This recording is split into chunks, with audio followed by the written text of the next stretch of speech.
we the kings, it's our honor showtime.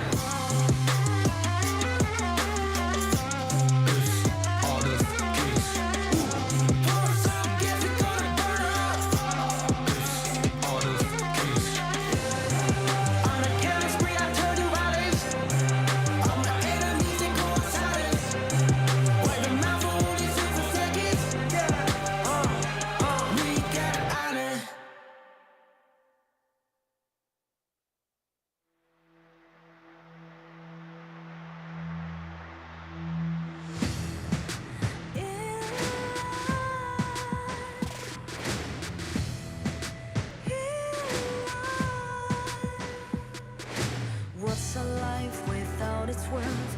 Compromising with what hurts inside. When you let fear decide your fate, you don't choose which path to take in life. I'm finally letting go of everything that still holds me. I'm against all odds, but I won't give up, 'cause it's my time to shine. Standing in the spotlight, and no one let me down. Destiny is calling high. I'm not afraid to fight for everything I love. Victory is on my side.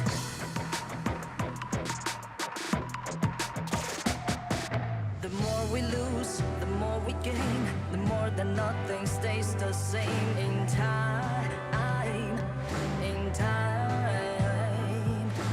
Can't love ever, can't forget. What you see is what you get sometimes.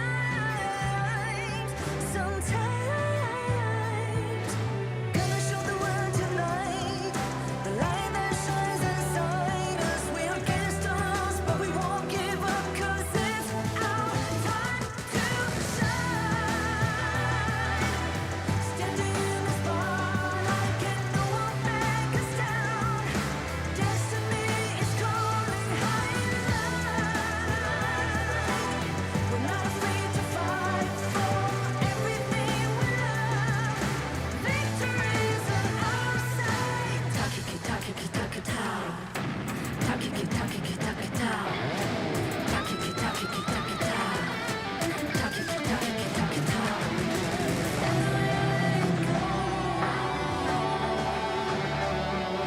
Everything still holds us.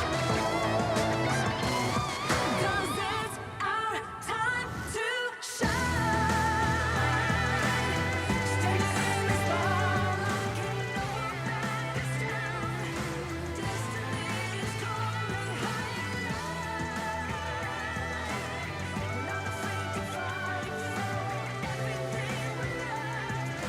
Victory is on our side. It's our time to shine.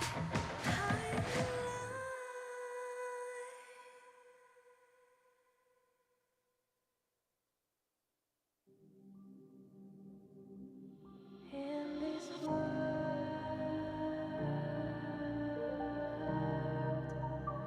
only ones in this world,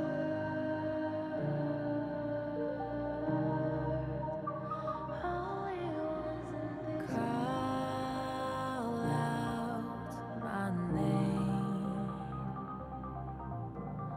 cut through the sound of the rain. No matter how I feed the flame, you know I feel the darkness and the pain. All of the ways we tried to break free from the night, you know we made it out, we found the light. I fly so high,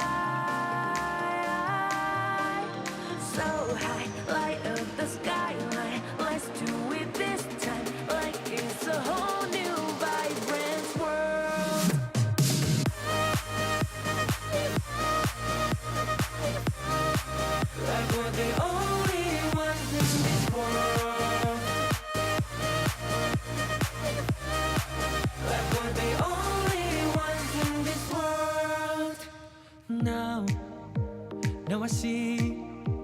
that I got everything I need. It's alright, I'm on fire, I'm alive, 'cause now I fly so high, so high. Light up the skyline, let's do it this time, like it's a whole new colorful world.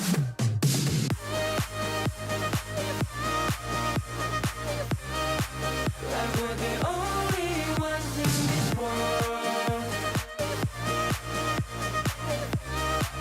Like we're the only ones in this world. Never thought we'd get this far, burning like the stars. How we get this far, like we're the only ones in this world.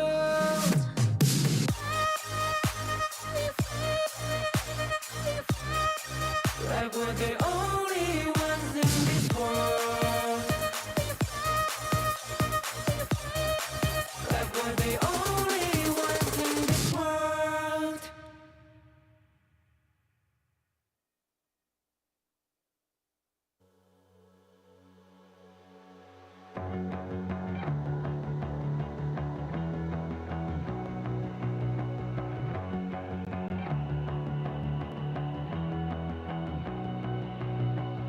You've walked through the darkest nights. You've heard the crowd, felt the blinding light. You were standing there when your heart comes alive. It's a dream of a hat, and it never dies. Right here, right now, give it all, get it out. Never surrender, I fight and never fail. I am a contender, a challenge I can feel. The smallest lies become the brightest enemies, relentlessly.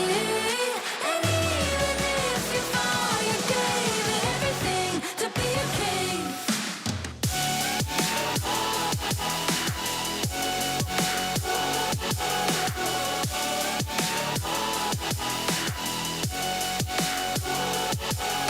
The smallest lies become the brightest enemies, relentlessly.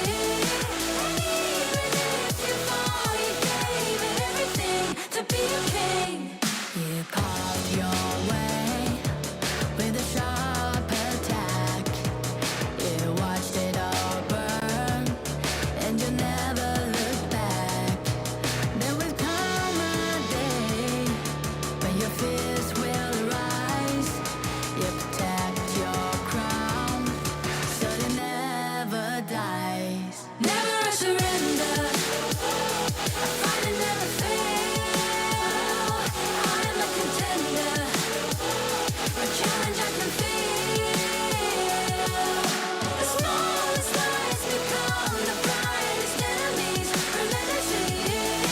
And even if you fall, you gave it everything to be a king. On my way, on my way, find my way, find my way. On my way, on my way, dream my way, dream my way. Never a surrender, I fight and never fail. I'm a contender, and challenge I can feel. The smallest lies become the brightest enemies, relentlessly. And even if you fall, you gave it everything to be a king.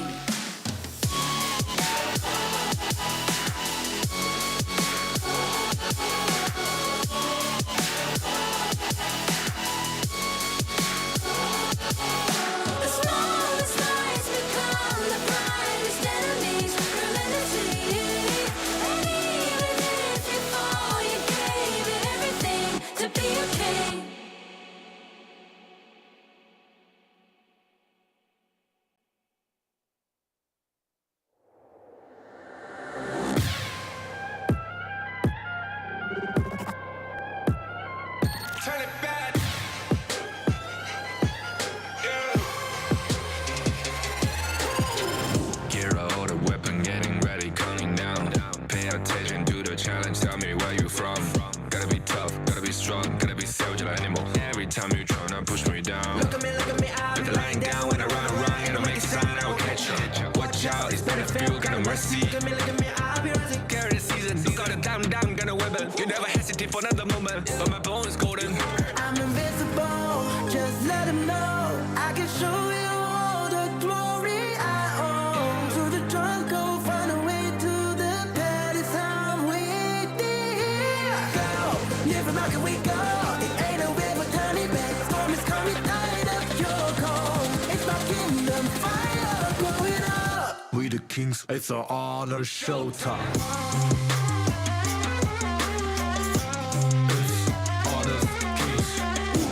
Pour some gas, we gonna burn up. On a killing spree, I turn to violence. All my enemies, they go on silence. Wipe them out for only 6 seconds. We got honor. You wanna get me juice, kind of the one who made the rules. You have night to choose, only one way, got night to lose. I gotta show that, we got no cry. We burn it 5 as 1, crash in pieces, you can G. First blood, double trouble, then I take a pen, I kill. All you do is sweat and look at me still victory. Say. I've triggered my soul For down. my pace. We the champions screaming, I'm invincible. Just let him know I can show you all the glory I own. To the drunk, go find a way to the palace. I'm waiting here. Go, live from how can we go? It ain't a river turning back. Storm is coming, tired of your cold. It's my kingdom, fire going up. We the kings, it's our honor showtime.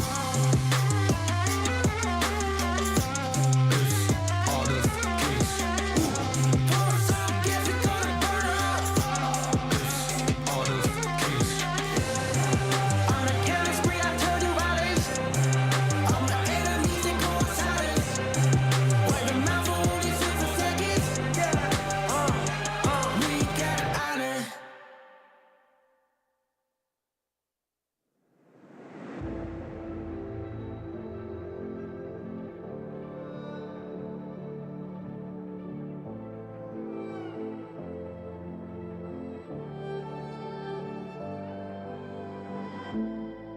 We're no strangers to the fallout. It's what got us here. Ever changing, some chameleon. Blood, sweat, and tears. We'll never make it if we fall to everything that brings us down. With a comeback is now. Blood, sweat, and tears. Fight for what we want. Doesn't matter the cost. Every day, put in work. Blood, sweat, and tears. Nothing comes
I feel it deep, flowing through my blood. Rising up to become someone, and taking it all on my own. What a sweet victory. And taking all of my control, awaken something deep in me. Like flames, feel it burning inside. Take a hold in pursuit of the prize. I've been told, ain't no way to survive. Keeping all of this fire that's locked up inside. When this is the time, enter the ring. All those mental chemicals doing their thing. I got flashes of battles inside of my dreams. I was made for this moment. At least now it seems like it's time to come face to face with your fear. Been battling reasons for all of the years, and I learned how to fight them with style and grace no one's ever encountered. You say it's amazing, I'ma come out swinging when they open the gate. Go ahead, call passion, I'm calling it rage. I'm taking what's mine like I already own it. Watch but don't blink, going here to the moment.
Defeat.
Emerge where you're needed. Emerge where you're needed.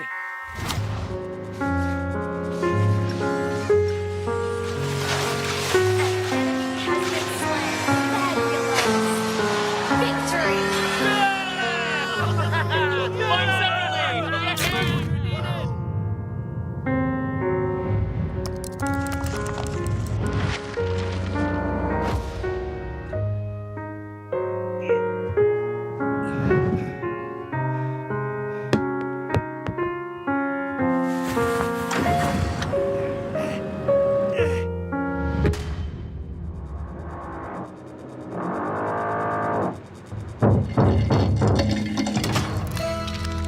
where you're needed.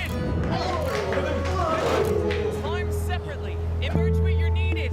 Emerge where you're needed.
Bom, meu nome é Daniel, sou o jungler da Alpha 7 e meu nick no jogo é Dani.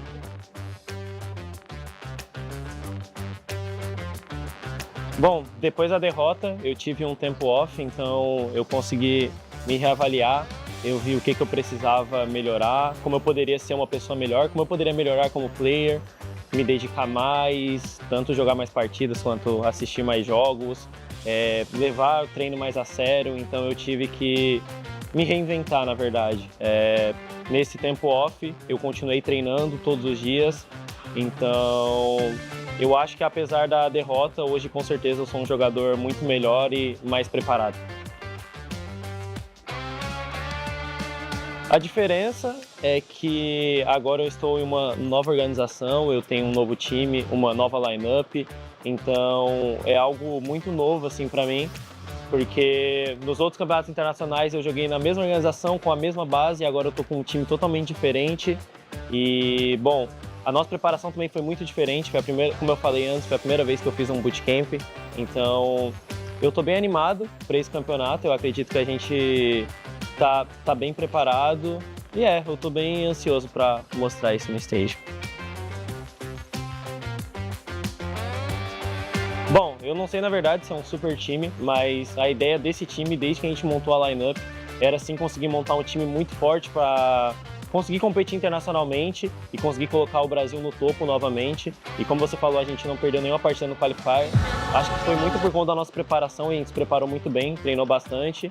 E espero que a gente consiga manter os bons resultados, porque acredito que essa lineup tem muito potencial e a gente está treinando bastante. Então, espero conseguir executar isso no campeonato. Bom, no último campeonato internacional que eu não consegui participar, o Brasil não conseguiu ter um bom desempenho e eu fiquei muito chateado com isso. E agora que eu estou de volta, eu não posso aceitar que o Brasil não tenha um bom resultado novamente. Então eu vou amassar a Vitality e vou amassar a G também.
my name is Ryan, and my in-game name is Clue. I'm playing for Gen.G team, and I'm the roamer for the team.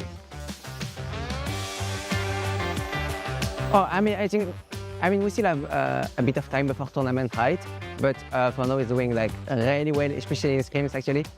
But yeah. It's just the same. It's like another international tournament for me, that's it. Any specific preparation? Because I think if you play our games, you can like really easily beat them. But they are in their, like you said, they're in their own crowds also. So maybe in stage it will be like way different than we could have seen it before in Indonesia, in KC. Dominator got some home crowd boost and they end up like top 2. So yeah, I'm really looking forward to play like, both of those teams actually. From my personal side, it will be Vitality team. Just like some sort of like long-term competition with them since like last year and stuff like that. So I will be like really happy to play them actually. I think it depends because like roamer role can give like different thing in game, you know. So I don't think there is like specific any best roamer player, but yeah, I'm still really looking forward. I know that there is like so many meetup players and fans that are looking for us to do well, and you can trust us. Thank you for supporting us. Defeat. Hello guys, welcome back to my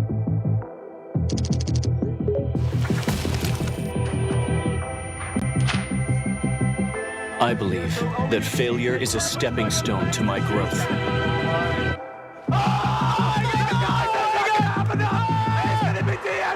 I believe that persistence is the only shortcut to glory. I believe that giving it my all will lead me to victory. I believe in myself. With Honor of Kings, I will achieve my own glory.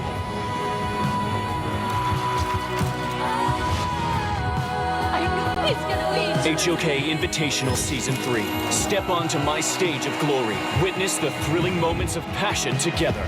February 21st to March 1st. 12 global teams battle for the ultimate victory.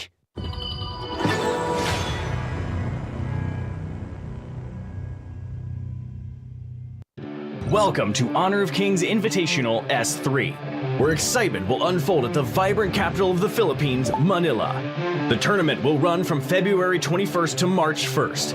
Honor of Kings Invitational S3 will be held at SM North EDSA, the Block Atrium, and we are ready to bring an electrifying atmosphere for players and fans. Representatives from the Philippines, Indonesia, Malaysia, Americas, Europe, the Middle East and North Africa, Japan and South Korea, and wildcard qualifiers will compete at the grand stage in Manila. 12 of the world's best teams will compete for the ultimate prize, the first Honor of Kings World Champion title of 2025. 4 teams will be seeded. The first places from the S3 Philippines qualifier, S3 Indonesia qualifier, S3 Malaysia qualifier, and S3 Americas qualifier. Each seed will be assigned to a different group, while the remaining 8 teams will be randomly distributed across the groups. The group stage will follow a best-of-5 format, with the top 2 teams from each group advancing to the knockout stage, where teams will face off in a best-of-7 format. The journey will culminate on March 1st, when the first 2025 Honor of Kings World Champion will be crowned. Additionally, a major announcement: the global ban and pick format, pioneered by the KPL in 2018, will be fully adopted in this tournament. For over 6 years, KPL, Chinese Honor of Kings Pro League, has set the gold standard in MOBA esports and will continue shaping the global competitive scene. Honor of Kings remains at the forefront of innovation and excellence. We can't wait to see how the world's best teams rise to the challenge. With a staggering prize pool of $300,000, honor, recognition, and substantial rewards await the champions. The stage is set, and the stakes are higher than ever. Here's a guide for Honor of Kings esports fans to join this exciting journey. You can catch our live streams either in-game or on our official channels. Joining us in person, here's everything you need to know to make the most of it. Take part in-game activities and earn exclusive rewards. The countdown is on. Mark your calendars and see you in Manila.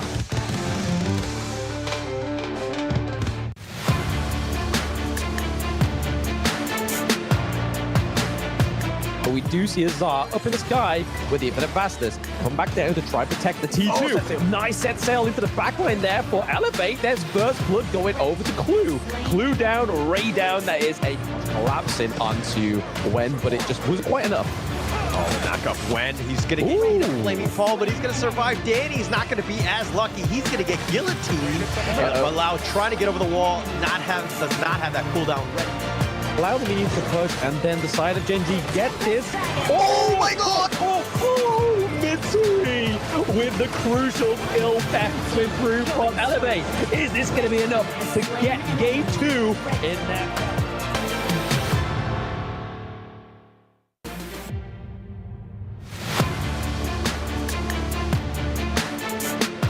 Down a little bit too overzealous there.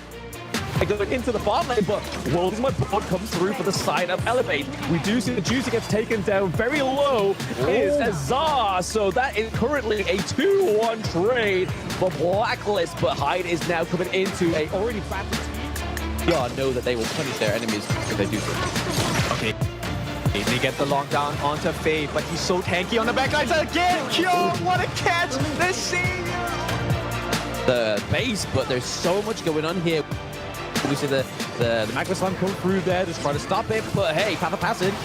Yeah, knock up as well. He catches the backline. Right now, Illusion looking for the steal. Can he manage? He's going to push them away. Who has a smite? Haku takes it away from the side of BTR, and this could be...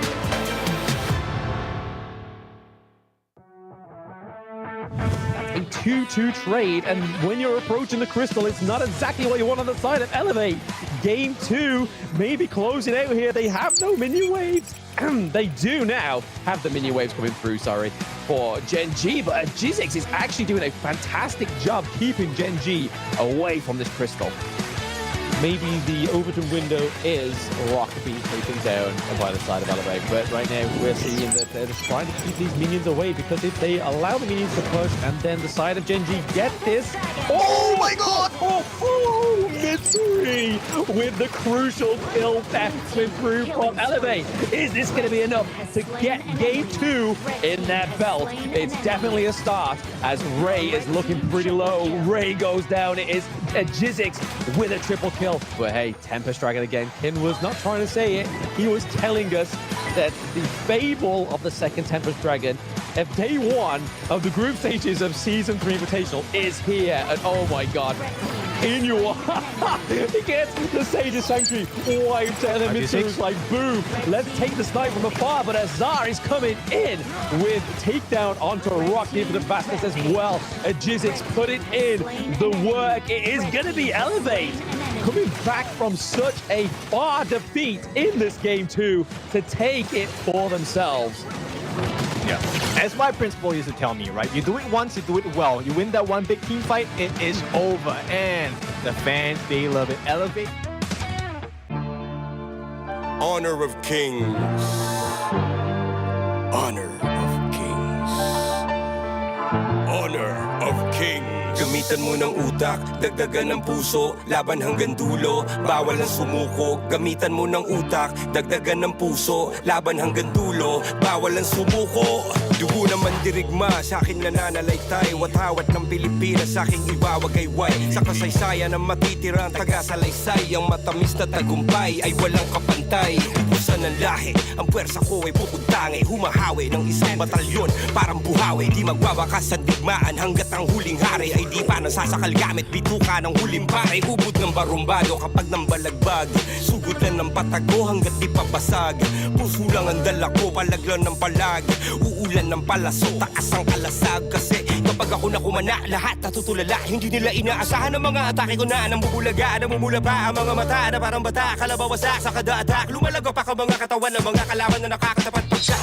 Kami yung pag-asa ng Pinas, kami yung pag-asa ng Pinas, kami yung pag-asa ng Pinas. Tapang ay likas, lakad matigas para sa bigas. Kami yung pag-asa ng Pinas. Kami yung pag-asa ng Pinas. Kami yung pag-asa ng Pinas. Tapang ay likas, lakad matigas para sa bigas. Bugaw kaya matik iba yung galing. Kahit gano'n ka veterano sa'kin mukhang noob pa rin. Kahit letra lang gamit kaya kang buntaling. Kahit pagsama-sama pa akin lang bubombahin. Yung asta boys in the hood, yung dating boys to men. Sobrang toxic na galawan dapat dyan poisonin. Ako yung prince of landing, lahat pupuksain. One hit kill, lahat susubukin for the win. Paalam sa karera nyo, advanced condolence. Mga kulang sa intelligence, no offense. Walang duda na kami ang the best, oo guess. Pahiya kayo sa amin in-game hanggang sa online trends, diba? Common sense. Kami yung pag-asa ng Pinas. Kami yung pag-asa ng Pinas. Kami yung pag-asa ng Pinas. Tapang ay likas, lakad matigas para sa bigas. Kami yung pag-asa ng Pinas. Kami yung pag-asa ng Pinas. Kami yung pag-asa ng Pinas. Tapang ay likas, lakad matigas para sa bigas. Cash-G. Hindi ko na dapat gagawin to eh. Pero wala, binuhay niyo uli ang dragon man. Kra! Samda na po, kanda na pita, la kanda na pita, la kanda na po, sa la kanda na pita, la kanda na po, da la kinda na po. Sa la tapira da pi, sa la tapira da po. Sa la tapira da kulo, sa pela da kalita pira. Pero ang kompetisyon, bigyan mo ng kombinasyon. Siguradong bompanisyon, yun lang ang aking misyon. Malupito ng paboritong komedyante na jowa mo. Ba't nag-aaway tong dalawa, di ba magtropa to? O ano kung mag-isa mong nagagawa? Pag nagsama ka mas malakas. Ibis maghilaan pababa, bakit di na lang tayo maghatakan ng pataas? Kasi tayo ang pag-asa ng Pinas. Tayo ang pag-asa ng Pinas. Tayo ang pag-asa ng Pinas. Tapang ay likas, lakad matigas para sa bigas. Tayo ang pag-asa ng Pinas. Tayo ang pag-asa ng Pinas. Tayo ang pag-asa ng Pinas. Tapang ay likas, lakad matigas para sa bigas. Honor of kings is what we fight for.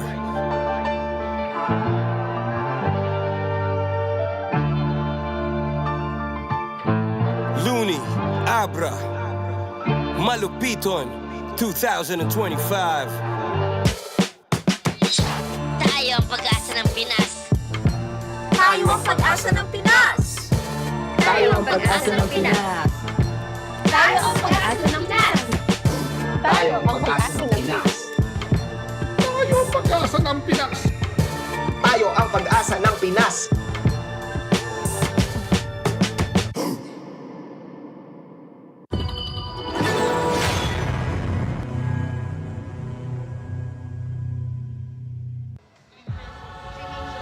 Come and join us and witness history. Ito ang Day 2 ng Honor of Kings Invitational Season 3 here in Manila, Philippines.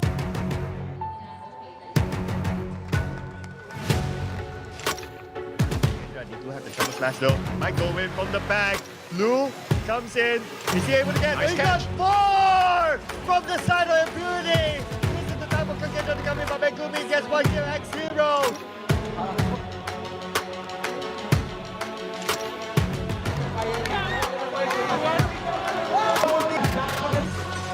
Okay, they get the lockdown onto Faye, but he's so tanky on the backlines again. Kyo, what a catch! The savior of Longship, and they might get wiped out. Gen.G 1v5.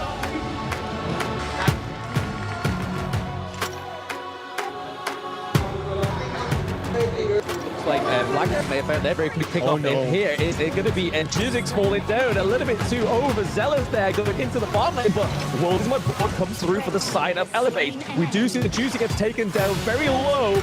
Is Azar, so that is currently a 2-1 trade.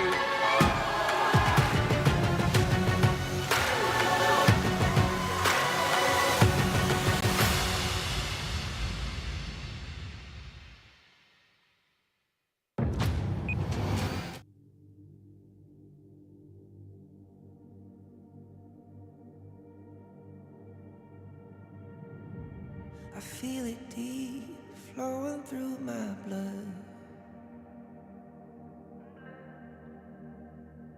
Rising up to become someone. And taking it all on my own. What a sweet victory. Taking all of my control, awaken something deep in me. Like flames, feel it burning inside. Take a hold in pursuit of the prize. I've been told, ain't no way to survive. Keeping all of this fire that's locked up inside. When this is the time, enter the ring. All those mental chemicals doing their thing. I got flashes of battles inside of my dreams. I was made for this moment. At least now it seems like it's time to come face to face with your fear. Been battling reasons for all of the years, and I learned how to fight them with style and grace no one's ever encountered. You say it's amazing, I'ma come out swinging when they open the gate. Go ahead, call passion, I'm calling it rage. I'm taking what's mine like I already own it. Watch but don't blink, going here to the moment. The sky rain down. Here's to the madness that's all around. Go on, tell them who you are, you are, you are. Go on, tell them who you are, you are, you are, you are. Here's to the moment, the sky rain down. Here's to the madness that's all around. Go on, tell them who you are, you are, you are. Go on, tell them who you are, you are, you are, you are. My name is honor, my name is king, my name is champion, my name is strength. Tell them who you are. My name is Pentakill, you think it's strange? My name keep ringing inside of your brain. I hear it every night. Here's to the moment the sky rain down. Here's to the madness that's all around. So tell them who you are, you are, you are. Go and tell them who you are, you are, you are. Here's to the moment the sky rain down. Here's to the madness that's all around. Go on, tell them who you are, you are, you are. Go on, tell them who you are, you are, you are, you are. Here's to the moment the sky rain down. Here's to the madness that's all around. Go on, tell them who you are, you are, you are. Go on, tell them who you are, you are, you are. Go on, tell them who you are, you are, you are.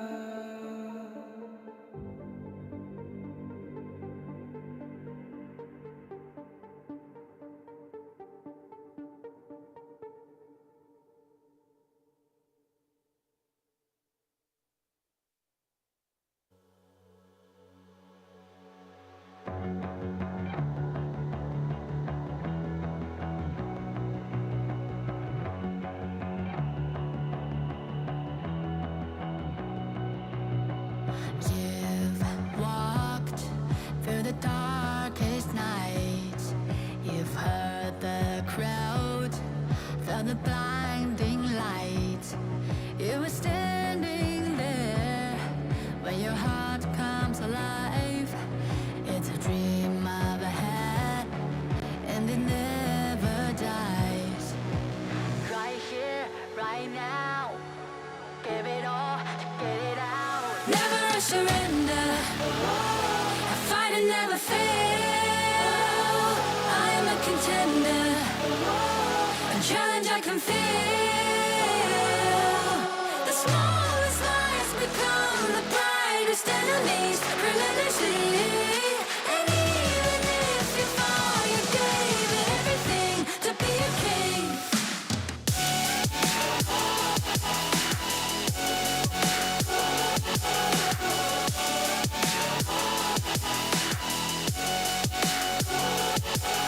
The smallest lies become the brightest enemies.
so many exciting matches up for you. A, B, and C, these are the groups that we're going to be covering today. It's your favorite kind of tofu, Kindofu, and with me, once again, it is Sir Cloud. Cloud, how are you doing? Oh, awesome, man. Today will be day number 3 in our group stages, and we're going to see some new teams making their debut on stage today. So I wonder what's going to come up next.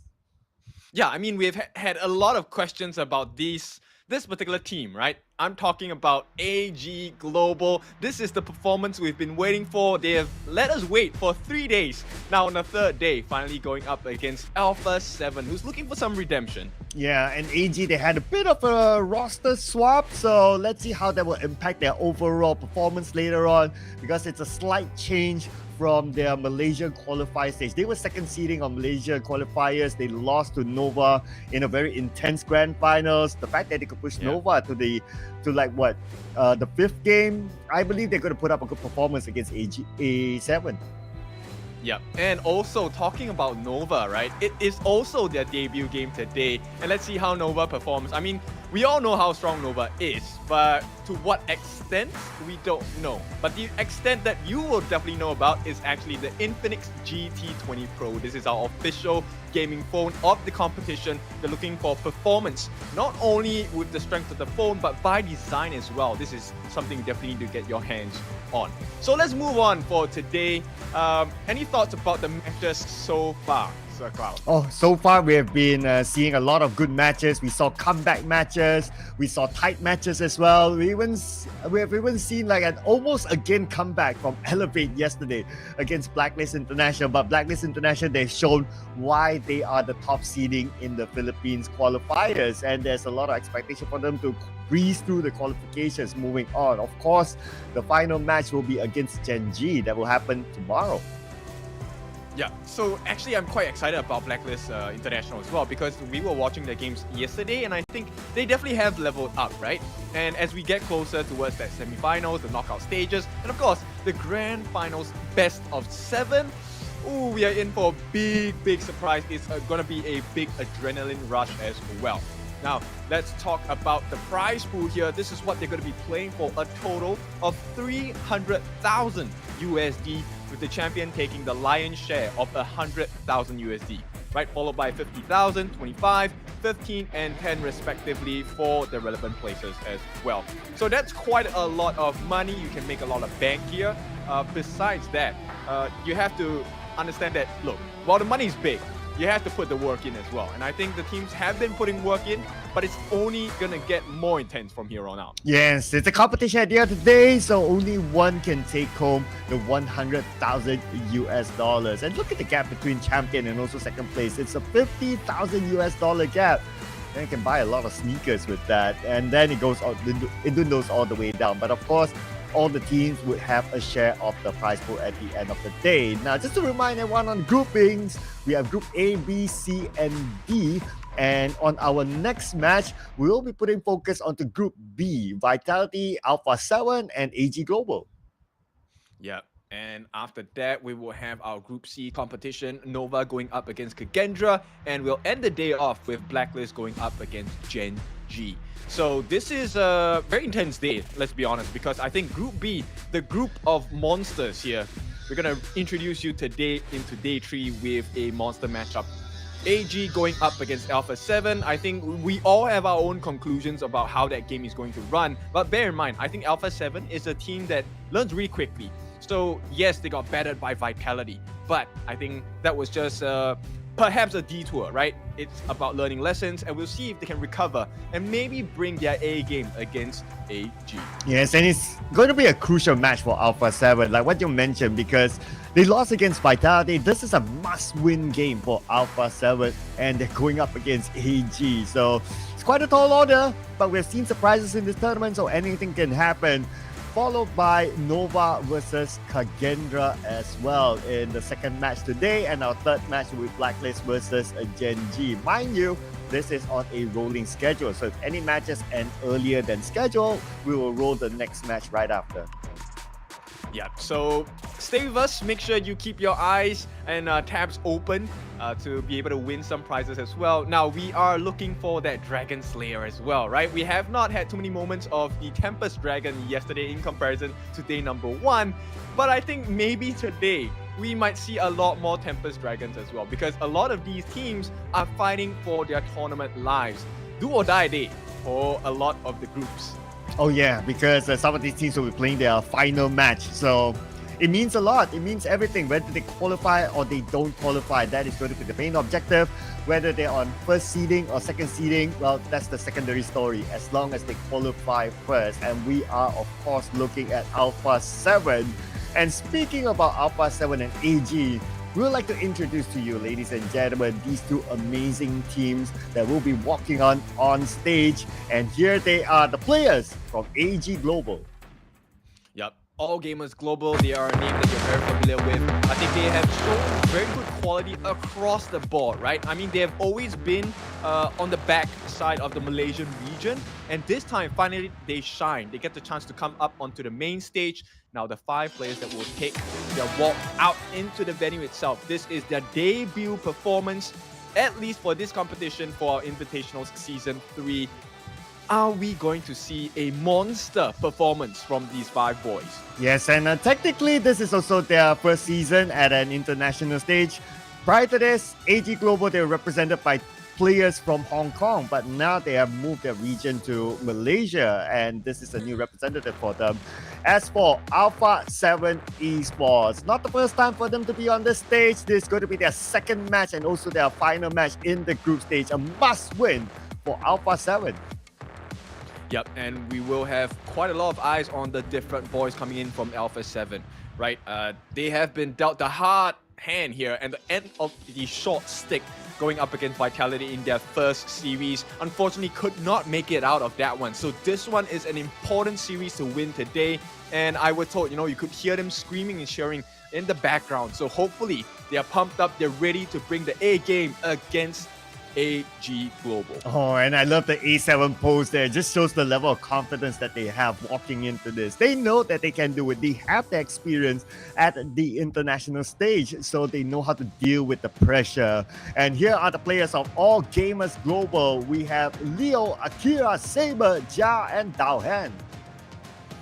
Yep, so these are the 5 representatives. I think we are all having eyes on Tia, right? So Tia and Tao Hen, I think the two of them, very prominent players coming out from the AG Global lineup. And I think today really depends on how consistent and how stable they can play today. Now, this is not an easy task because they will be going up against Alpha 7, represented by the best of the best in the Brazil region as well. Fury, Niap, Danny, Almighty, as well as Villau.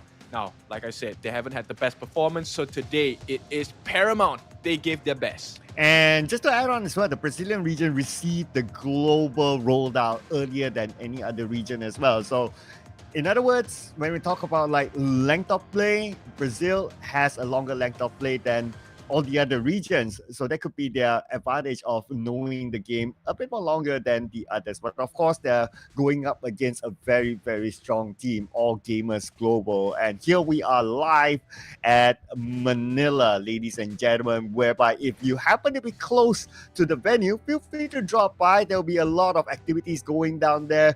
And also, you can check out our sponsored phone, Infinix GT20 Pro. Yep, a lot of fun things to have, and right now, let's jump straight into the game. I want to talk a bit about Alpha 7. So Alpha 7, I think one of the things that was very, very glaring in their game was the fact that Vitality was able to step into their jungle and occupy pretty much almost all of the games in the series, and Alpha 7 could not handle that pressure. Besides that, it was very distinctive bans, not against the draft, but against the players of Alpha 7. So I'm curious to see if AG Global, will they employ the same tactics to try and win this series against Alpha 7? Yeah, and speaking about some of the tactics that Alpha 7 deployed that time against Vitality is that so they played like the Byron in their first game, the Byron, the Menki, Gan and Mo, Arlie, and also Moses. So they might want to stick to the same something that they're comfortable with, or they might want to switch it up. But of course, it also depends on what sort of research they have done against AG Global. Now, the thing about AG Global, yes, there is data from their qualifiers, but because of their swap, the data could change. So it could be a somewhat like a wild card to Alpha 7 try to deal with. Yeah, it's actually quite difficult, right? When you have new members coming in or players that you don't normally play with, the synergy might be affected as well as communication. And I think these two markers are actually really important, especially on that professional stage, competitive stage as well, because everything needs to be clean, calculated, and done as a team. Your effort as well. Yeah, absolutely right. So that is the thing that I believe even the audience would like to observe on whether they are able to adapt quickly with each other. But of course, to be fair, they have all been playing as a team anyway. It's not like, okay, you get a third-party person to come in.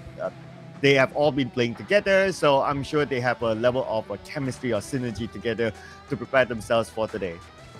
Yeah, another player that I want to focus on the side of AG Global is actually Dao Hen. I think Dao Hen, his mid lane has been touted as one of the best, and coming in from a sub position, I think this is really interesting to see whether he can actually match up against the players on the side of Alpha 7 as well. Now, Alpha 7, they are a lineup of, I would consider, veterans in this game already in their own right. They have had, like you said, a very extensive experience because Brazil was one of the regions that actually got the game first.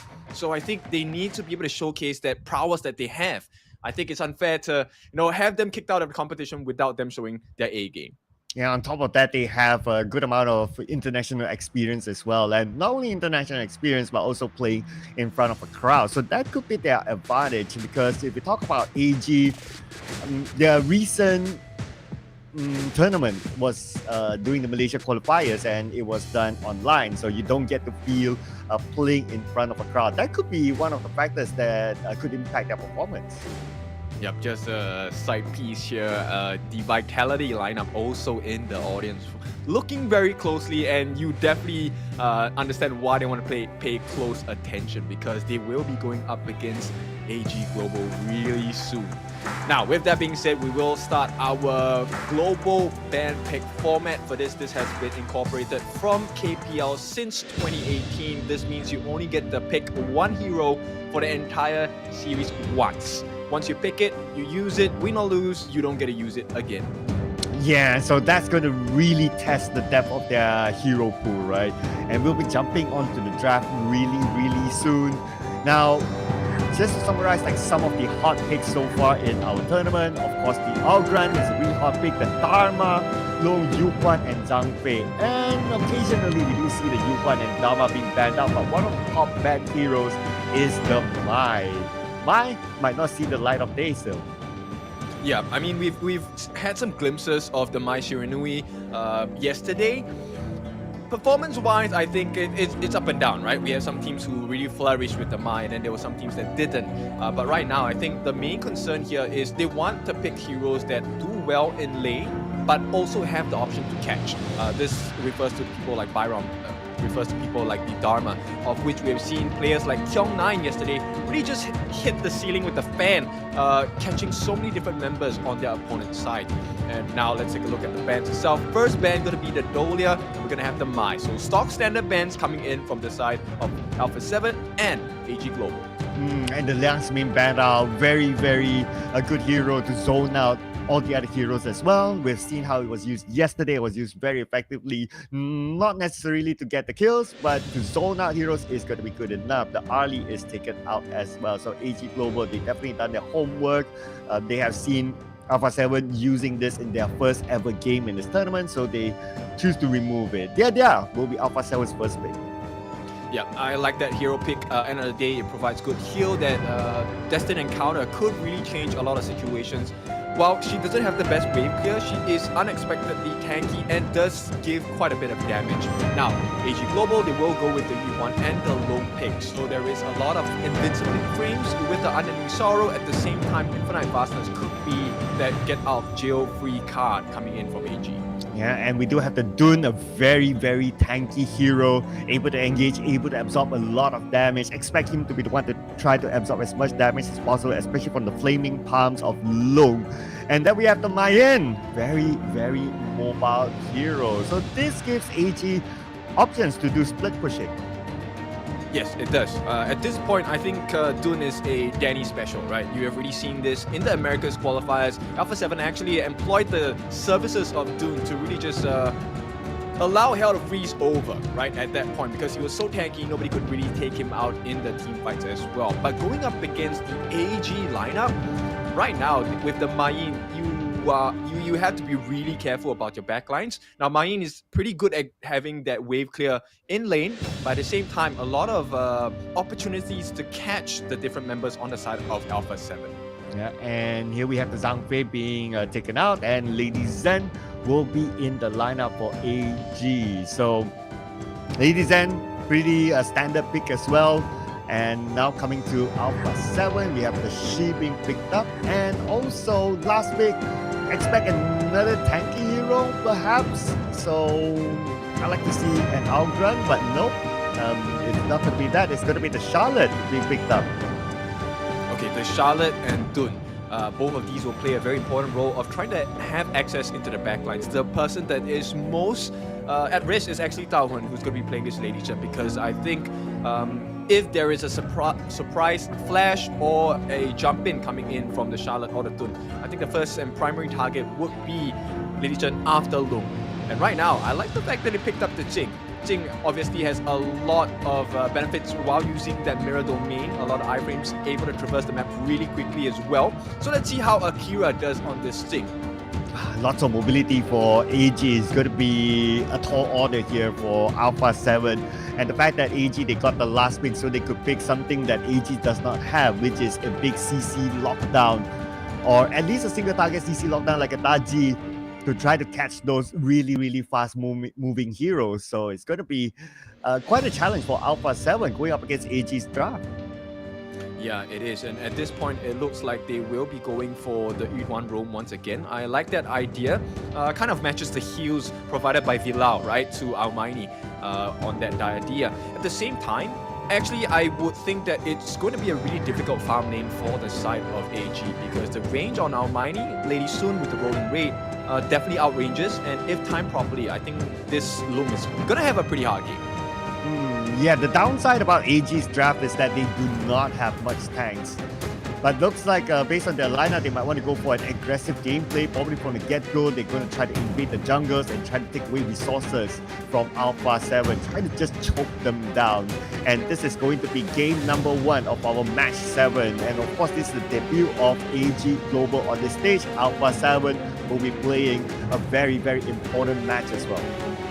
Yeah, I think the jungling speed is going to be quite different if you take a look at it on both ends. Jing is actually one of the fastest junglers, farming junglers in the game itself. So Akira, you can expect that very early rotation coming in once he clears up his respective buffs. On the other end, I think Danny will need a little bit more help, either from Fury or maybe Vilao. I don't think Vilao needs to go to help Danny, but Fury definitely needs to try and help Danny clear the waves faster.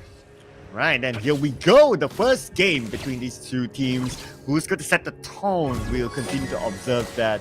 And so far, based on their formation, as usual, nothing too out of the ordinary. Both teams, they play their standard lanes. Not like, okay, the mid goes to the farm lane and so on and so forth. Trying to win very, very early objectives. And so far, AG doing so good. Yeah, they are. And in fact, the Clash lane is the one that is going to be of utmost importance here for the side of Alpha 7, right? The early rotations coming in from Akira may spell doomsday for the side of Miak, but it looks like Akira's going to focus on getting the farm up. Like I said, faster jungling speed, I think they should play on that strength instead and make sure Danny is below them in terms of the XP. Lots of focus farming on the bottom jungle here by AG.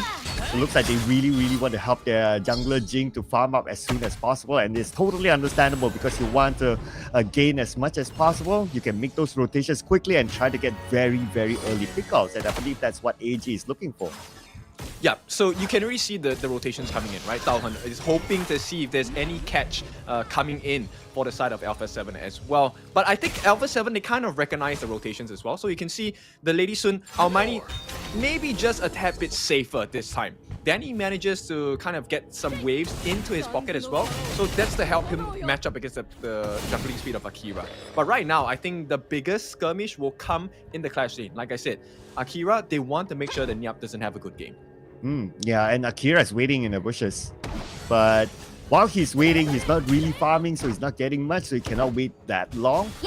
But backup has arrived as well. They really want to try to get down. Okay, hang on, first blood. Okay, that was a quick work there, and first blood is actually given towards Alpha 7. Interesting, and now in the middle, a bit of a skirmish, but it's just more of like poking. Yeah, it's a very indecisive movement coming out from AG here. The one-on-one gonna happen. Yep, gonna try, but it's... Oh, he will not commit, I think. Yeah, at this point, I thought about it. I mean, AG, they definitely want to spoil Nyap's game, because if Nyap is unable to do damage, that's a lot of safety for the backlines. They can really dive into the lineup of Alpha 7 without fear of getting counter-attacked. But because Tia died here, AG now, they have to kind of take a step back, because if your Loom is not farmed, where is your damage going to come from? Yeah, that's going to be the problem, right? And so far, Lung is getting a lot of protection, right? They send Saber down, then Daohan is there together with him as well, so they want to make sure that he is well protected. But if you have 3 players there, you're opening up space for the other lanes for Alpha 7 to farm. And right now, Alpha 7, they have about 1,000 gold gap between themselves and AG. Well, that's a good start, right? But that's not the end of the story for sure. I think at this point, AG, they need to wait for one particular marker, which is to get a kill. Either that, or they wait for the 4-minute mark, which is coming really soon, to secure that first neutral objective, right? Be it the Tyrant or that Overlord. I think the Tyrant definitely will make much better sense. It allows them to clear the way faster as well. And finally, Danny going to invade the jungle, get 1 camp away. It may be small, but it's valuable. Yep, good move by Danny there. I mean, it could snowball to something even bigger later on. And like what you said, the 4th minima is coming, but before that, we're going to see Danny now being taken out. Akira is in. They go in all onto Danny, 3 onto 1. There's no way that Danny will be able to survive that. Yeah, communication was missing there. Alpha 7. Danny unfortunately gives his life at the worst possible time here, because AG now have access to the Tyrant for free. I mean, it's going to take a lot to steal, and I don't think you want to take the risk. Tyrant has been defeated. Free Tyrant, and we can see clearly that none of the other players from Alpha 7 are interested to try to steal it away, understandably. But anyway, they still have the Overlord, so not everything is lost. Yep, right now, AG, they don't really care about the rest of the map. It's all about the farm lane. This T1, because it's going to stifle Almighty's growth. At the same time, if there's any freebies that may be coming here, you could see that big fight coming. Oh, this could be a fight here, but it looks like AG, they might disengage. Oh, but look at Akira is coming in from the other side. Fury is pretty low, and Akira jumps in on the Fury, not allowing him to get away. And Almighty went down as well. So 2 for the side of Alpha 7, gone towards the hand of AG. Now this is the standard we're expecting from AG for sure, and of all the kills to get, he gets Almighty as well in the farming. So they trade out that first death from Tia, they return the favor to Almighty, and take a look at what the result is. It's going to be a T1 in the mid taken as a perk as well. So a lot of value coming out of that one play. Yeah, even if you look at the replay again, just keep an eye on the movement of Akira, like just going all the way back, and this is really smart by Akira. Try to aim for the back line. But the fight's not over yet, we might see the next kill here, and Akira again, this time on the rampage. Yep, Akira recognizes the strength that he has, right? So in the mirror domain, essentially he is like a god, and it's very difficult to deal with him, and Nyap might be caught here, 3v1. This could be the end of him. Yes, it will be Nyap. 3v1, no way he's going to be able to escape that, and 3 towers gone. In the hands of AG, this will open up a lot of space for them to invade the jungle. Yeah, it's a difficult position to be in, right? Because who does Vilao catch? At this point, you want to stop Akira from coming in, because in that mirror domain, it also provides a lot of security for the rest of AG to throw out their relevant skills. And with that being said, Jia will not be caught. Oh, but speaking about getting caught right now, looks like one Danny caught, Vilao caught as well. Double kill given to Akira. Akira is carrying the entire team right now by bringing in all those kills. Leo traded back, but it's okay. AG, they still won the fight. Yeah, AG, I think at this point, getting a couple of giving a couple of kills over to A7 doesn't really matter, right? Because at the end of the day, the goalie is starting to stretch 2,000 gold. The itemization difference is pretty glaring. 6-0-0, and I'm talking about Akira here on that Jing, already at 6.4 thousand gold. Acts of Torment building towards that Master Sword as well. So if you thought the burst was big, he's going to have even more damage coming in.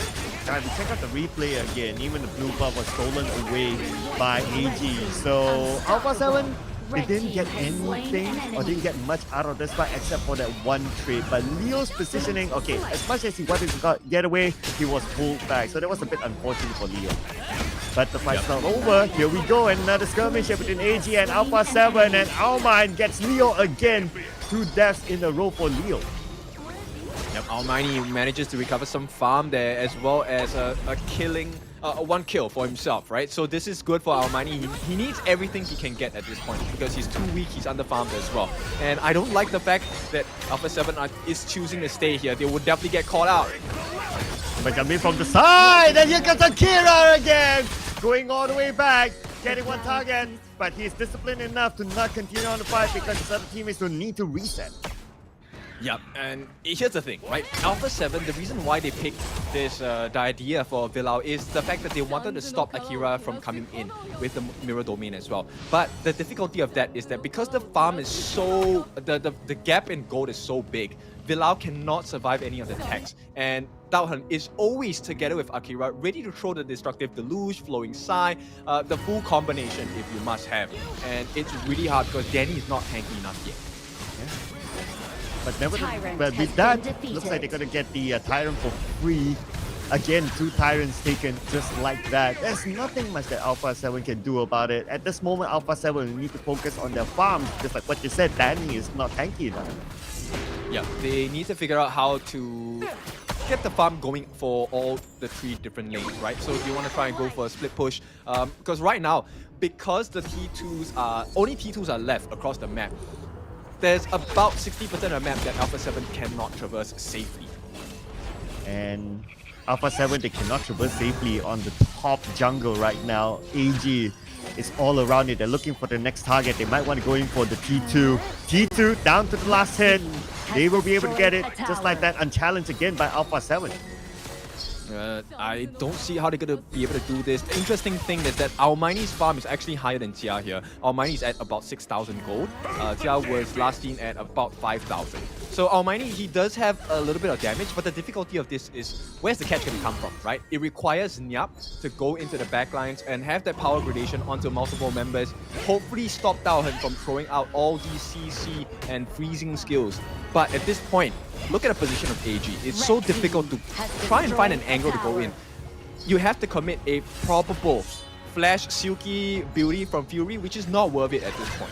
Yeah, and just the formation of AG, right? They don't stick together. They know that if they do, Danny could probably take advantage, coming with the group CC.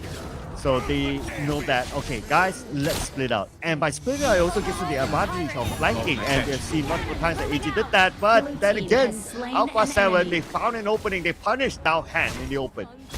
Yeah, that was not the best position to be in, especially as a mid laner, right? And you are responsible for the CC as well. Nice jump on the back line. Oh, check out the back line, but then again, it's pretty low. Leo taken out. Daohan, last we saw him, he was out as well, so they do not have enough players here to fight back against Alpha 7. This is not a good trade for the side of Alpha 7, right? Danny dead, there's no smite. The best thing they can do, which is what they're doing now, is to take the T1 in the mid. They have to be really careful about that positioning though. Akira waiting in the sidelines. Akira caught out. Oh no! It's a disaster by Akira! Oh, shut down onto him, and this will leave the Tyrant open for Alpha 7. Oh, they have definitely given them a lifeline here, and this is going to be a free Tyrant. There's no one else to contest for this. AG at this point, he is not the biggest loss in the world, but it's something considerable. Simply because they gave the shutdown go to Almighty. How did he get caught? Okay, we're gonna see how that happened again. Okay. Looks like Alpha 7, they start to read out the formation of AG. They know that, okay, guys, we gotta be aware of our flags. Somebody's gonna sneak up on us. And that's how they caught Leo and subsequently Akira after that. I think it's really important that you keep tabs on where Fury is, right? Fury, I think, end of the day, as this Shi, yes, she has perfect control when she lands that Silky Beauty on you, but she's very squishy. And I think for AG, they need to be really careful whenever they can't figure out where Fury is, right? At the same time, the same can be said for Alpha 7, which is if you don't see Taohen, you don't see Akira, you need to keep your eyes peeled because the burst potential or that burst CC is something that none of the members on Alpha 7 can tank besides Danny. Nyap's got out the Overlord, but he is not in the position to try to steal it away, and he has to let that one go. But Nyap has to be extra careful. 3-on-1 right now. Nyap, how is he going to get out of this? At least a trade for Nyap. Looks like no. Nyap's able to jump over the wall, but they're going for the chase, and Nyap has another teammates to come in just at the right timing to save him. He wasted quite a bit of time from the side of AG as well. Now AG, of course, they're still in control, still in the driver's seat for now, with the Shadow Overlord actually flying down the mid as well. But that aggression and pressure alleviated. Alpha 7 now have received some breathing space. Oh yeah, even when it comes to the goal difference, they're pretty much on par with AG at this moment. So they caught up to the net worth, so that's pretty good work there by Alpha 7 to hold on to the situation. But of course, for AG, like what you said, they still have control just because of the number of towers that they have taken down, opening up the map for themselves. Yeah, it's really interesting here. They actually choose to traverse through the Crimson Golem buff area. I think that's one thing they want to disallow from being given into the hands of Alpha 7. Now, the fact that Almighty is pretty much having quite a lot of gold in his pocket already is something of concern to AG, which is why they're kind of checking this Crimson Golem, right? You don't want that red buff in the hands of this Lady Sun. That's too much damage. Yeah, they're trying to steal away as much as possible, right? But we can see as well that Alpha 7 is starting to group up now. They're probably looking for another pickup. But before that, they have to clear off the lanes and they can try to find a target. But the best target right now that they could see is going to be Leo. Leo, of course, the Mayan is very, very slick. So you don't want to commit all in onto Leo. I mean, it's just the stock standard Clash Laner memo, right? We'll do the split push and then hopefully we get a catch of some sort. Right now, it's just they're feeling each other out, right? Can they find the angle? And both teams, they have learned the lesson to be really careful about their positioning, right? Danny is now always in the front line, so if anyone gets caught, it's Danny, and Danny should be able to survive. Yeah, I really love that point, right? Like the adaptability of Alpha 7 happens in-game, happens very quick, and they're very flexible, adapting to how AG is put themselves in a spread-out formation or even in a flanking formation. So right now they're trying to find their next target. Now Danny sends himself into the forefront. He is tanky enough for now, so he can absorb a good amount of damage. Now's not the time to take a fight though. Alpha 7, I think more importantly, they need to protect this bot lane because if the T3 of the bot is exposed, it's going to put them in a horrendous position because the opposite lane is actually where the Overlord is. They need it for that lady. Or maybe even at the top. But the Tyrant will be taken by AG. Alpha 7 will not go in, they will not challenge, and I believe it's because, like what you said, they have to take care of the lanes, but at the back, look at this. Leo all alone, Leo has to get away, he is way, way far away from his other team. Yeah, Bilal, if he manages to catch him out, that's great, but I don't think they will be making it in time. So once again, Alpha 7 now in a very precarious position, right? This farm lane at the bot is so important for them to watch, which is also why AG keeps coming here. They want to make sure that this pressure does not get softened up. Lots of pressure now onto the bottom lane. They really want to get that bottom lane in the back for AG. But they are playing it patiently still. As long as they can secure the next objective, which is the next Overlord, they will be in a good position. Yeah, and Akira here using his mirror image to kind of scout out who are the different members on the side of Alpha 7 on the bottom side of the map. Right now, information, especially vision, is so critical. This information will change the amount of benefits and advantages they have in a team fight. I like the position that Leo is taking though. And I do like the fact that both teams trying to go for the overlord is very important as well. Keep an eye on Leo, like what you said, all the way on the back in the middle. He could sneak up to maybe the Lady Sun and just try to take him out, or maybe even the She take him up as well. So both teams really cautious. Yeah, Fury already in a good position to get the catch as well. Up, going in right now from the back line. We can see Leo taking a lot of damage, and Leo puts on the fourth hand of Fury. The Overlord is still up for grabs. Who's going to get it? But before that, the fight will continue on. And the Alpha 7 takes out Akira. A very important target for them to eliminate. Oh, this was A+ from the side of Alpha 7 as well. Yeah, he doesn't care whether he can kill Jia or not. It's all about pushing him away. And at the same time, this is buying time for Alpha 7. Look, Almighty in that particular fight positioning A+. That's the kind of quality we expected of an A-star team coming in from the Americas region. And Almighty, not only did he reposition himself after giving away the first life from that Sage's Sanctuary, he was dealing all the damage in the world. The AG, they were kind of distracted, trying to get control of the situation, but because of that tunnel vision, look at the backlines here. It was all Almighty's show. He was just laying the bullets down. And I think that AG will need to try to switch up their strategy. They've been trying to go for the sandwich strategy, like sending one player from the back, like a Leo or Akira, but it hasn't been working out for the Alpha 7. They are prepared. They are adapting to the situation, so they need to find something else now. Yep, they actually delegated Fury to be in the rushes, so he does have eyes on all the different angles that AG can actually approach them from. So I like the fact that Fury has been very disciplined, and it's only because of his position that they won that fight, because they had that information. And finally, A7 might turn this around. A7, right now they got the T3 at the bottom, but also at the same time they have to be aware of their backline.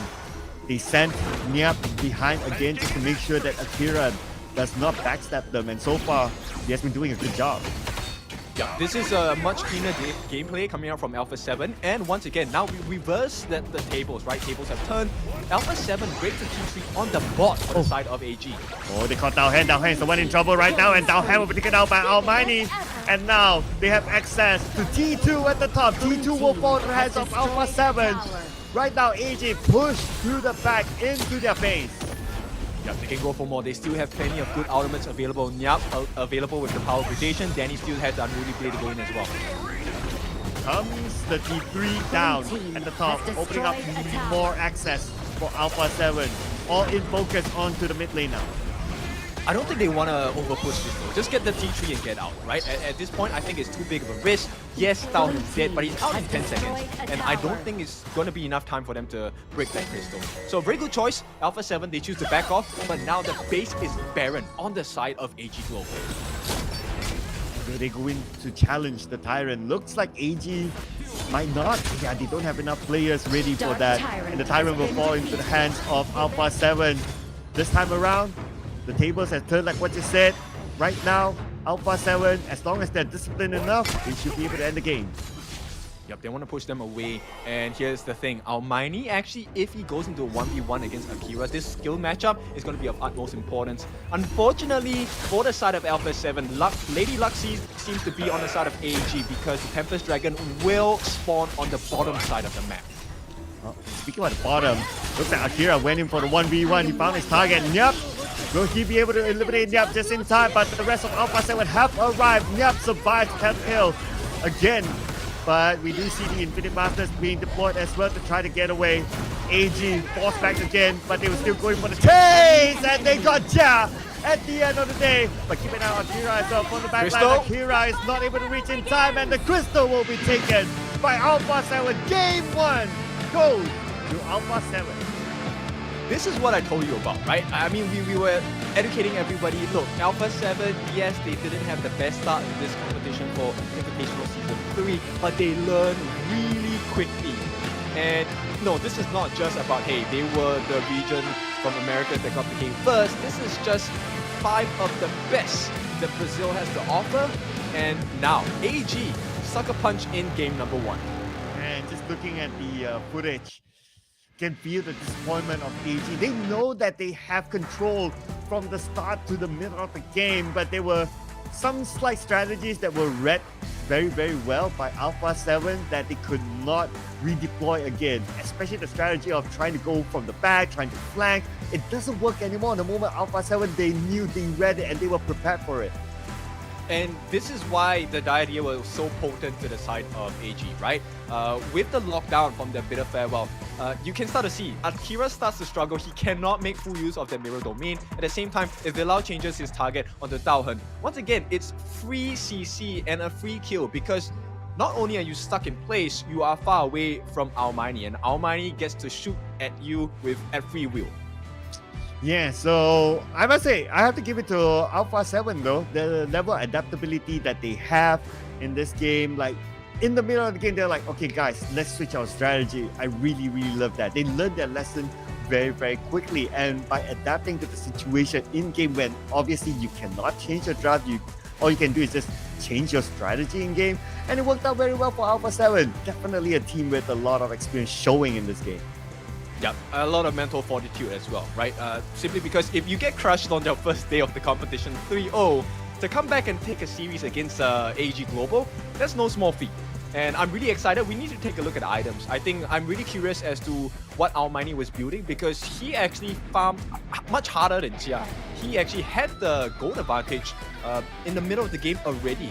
And I think because of the positioning, I want to also give a shout out to Fury. I think Fury played extremely well. The way that he positioned himself in the brush not only allowed the team to understand which angle that AG was trying to enter from, but he was also able to set up kills for the rest of the team, especially for Almighty. Look at Almighty, 17.6 thousand gold in his pocket.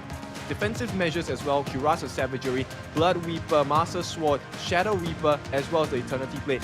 Making sure he has full value, sold away the boots with the Sage's Sanctuary to get the maximum value out of this Lady Sun quick pick. Yeah, even Danny went full all-in tankiness, and by being a tank, he positioned himself well in front, opening up the space, getting information as well at the same time. And looking over at some of these stats as well, when it comes to damage output, Fury and Almighty, almost the same. Yeah, I just have to highlight, I think AG, maybe once again, it's just their first game. A lot of things haven't been set in stone just yet in terms of synergy, in terms of rotations or even movement. Because there were a couple of times where I think they were very much out of position on the side of AG. And when you give A7, Alpha 7 a chance like that, oh no, that's a horrendous mistake. Because Alpha 7 will punish you every single time. It was a back and forth game. But let's see, there is no back and forth for this. Fury with the Shi was one of the main markers why Alpha 7 had such a successful second half of game number 1. And we can see that there were many occasions that AG tried to get Fury at the backline, but the moment they positioned themselves well, they had a difficult time. Now checking out the best moments from the previous round, at the very beginning, it was a bit of Alpha 7, and then during the mid stages, it was all on AG until Alpha 7 readapted. Yeah, the early rotations by Akira really made the difference in the early parts of the game. But you know, AG, they kind of gave away that lead the moment when the mid laners and the farm laners started to get a bit too comfortable walking right in front of the different members on the side of Alpha 7. And one thing they didn't manage to do as successfully in the second half of this game was the fact that they could no longer reach Almighty. Almighty was always in a safe spot, whether he was in the middle or the back or the front of the entire composition and position. Almighty was never touched in any of these fights. And that was what led to that turnaround for the side of Alpha 7. And adding on to that, because of this pressure, Villau with the catch, Fury with the catch, Danny with the stuns also, it was just disaster for the side of AG Global. Yeah, and Leo was caught out quite a amount of times as well as he tried to go for the back line, and it didn't really work for him. Maybe it could have been better if he continued to try to put pressure onto the lanes, but hey, they know what they're doing, and it just probably didn't work out for them because it's Alpha 7 that we're talking about here. At the end of the day, Alpha 7 took up game number 1, but it is a best of 5 series, so there's a lot more games to go. Yep, so we've seen the recovery from Alpha 7. Now, let's see whether AG Global can perform the same kind of recovery, right? We are looking for the creme de la creme, and we know these players, these teams, they all have the potential to win games in a very strong fashion. Now, the question is, can AG kind of recognize the mistakes that they did in this game number 1 and reformulate? Because you cannot pick the same heroes for the draft, but you can pick same kits for your next draft, right? People who also have stuns, people who also have huge burst potential. And will AG keep on with this assassin-style jungler, or will they switch it up to be more of the tanky, this Dun-style jungler? So I also want to put out a discussion point for you, right? What do you think about AG's swap of players, right? Without him playing in the mid instead. I think it's fine, right? He has been touted as one of the strong players on the side of AG.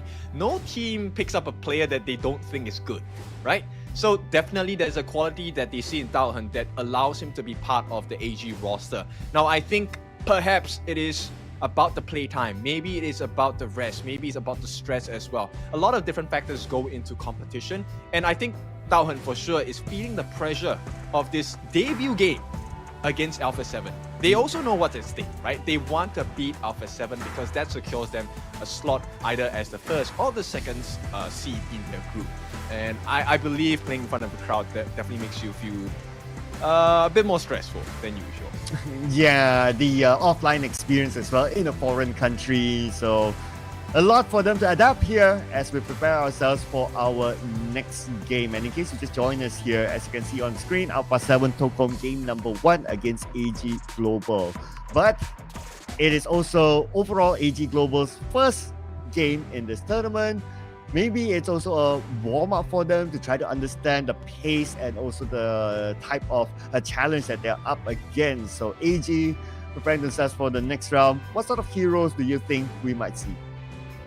Okay, looking at the history of Alpha 7, or in this case, let's deep dive a little bit more into specific players, and I'm talking about Danny, right? Danny loves to play those very huge, tanky, sustained heroes.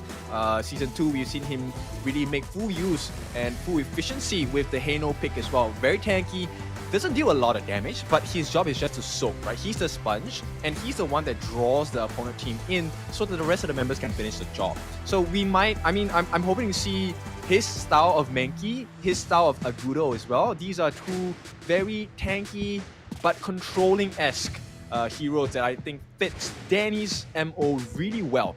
And I mean, the rest of Alpha 7, I don't really think it matters that much who they pick, right? I think the crux of Alpha 7's draft derives from who Danny plays.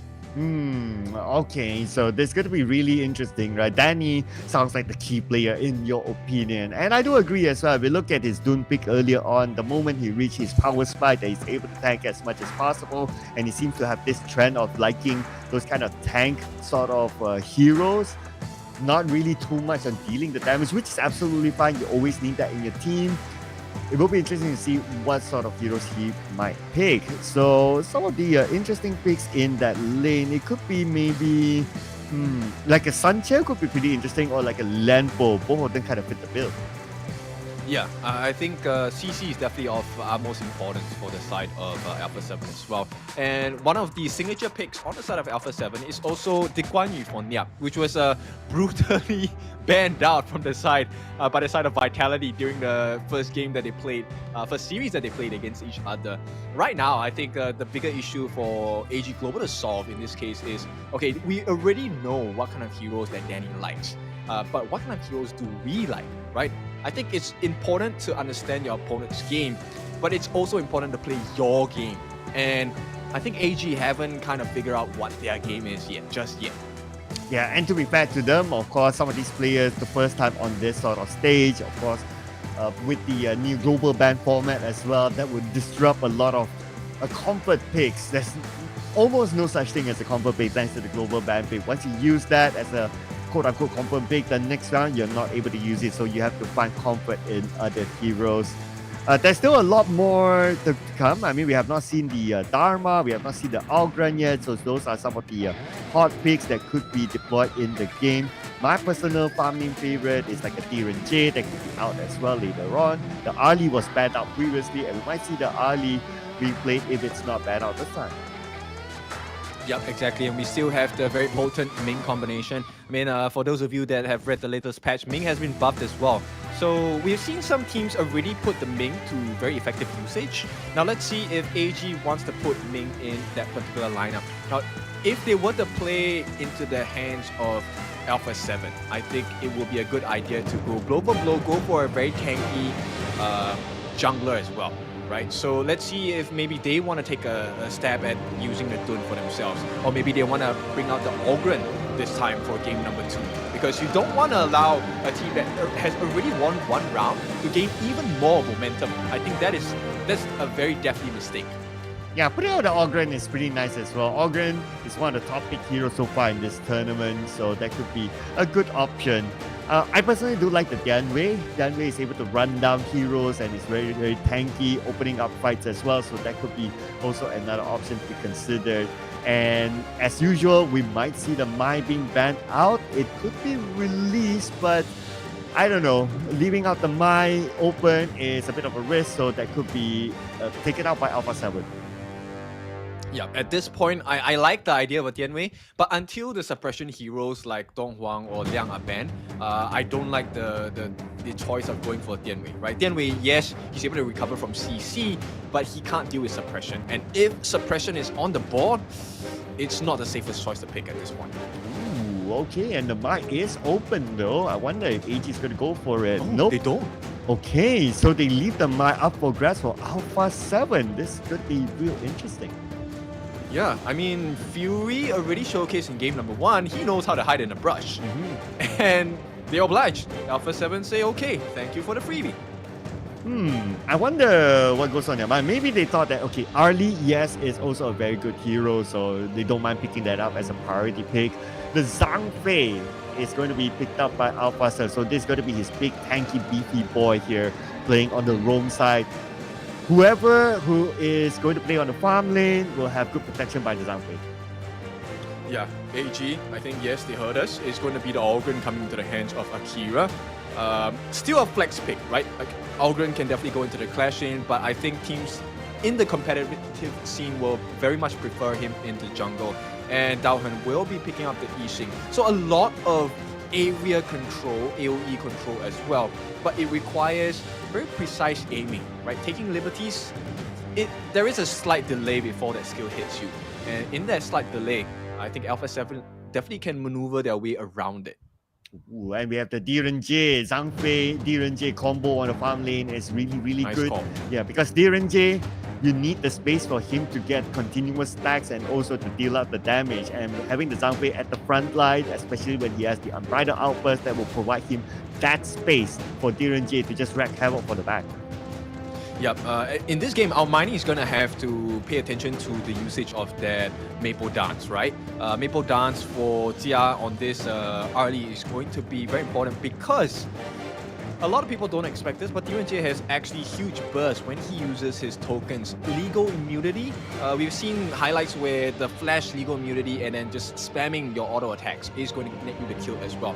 And with the fact that they have a Zhang Fei, there is quite a lot of protection if he wants to go for risky moves such as that. And they're pretty flexible with the inclusion of Mai, right? Like Mai has the ability to go in and out of fights and also go into the backline directly.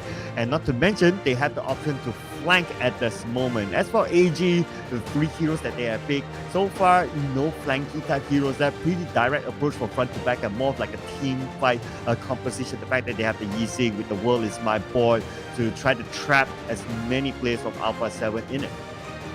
Yeah, my concern here for All Gamers Global is they don't have a unexpected entry point, right? Right now, their initiation is very standard. It's going to be the path of passing coming in from Algren, maybe the lift step coming in from Jia's Arlie. Everything that Alpha 7, when taking a look at, can prepare themselves and position themselves well for it.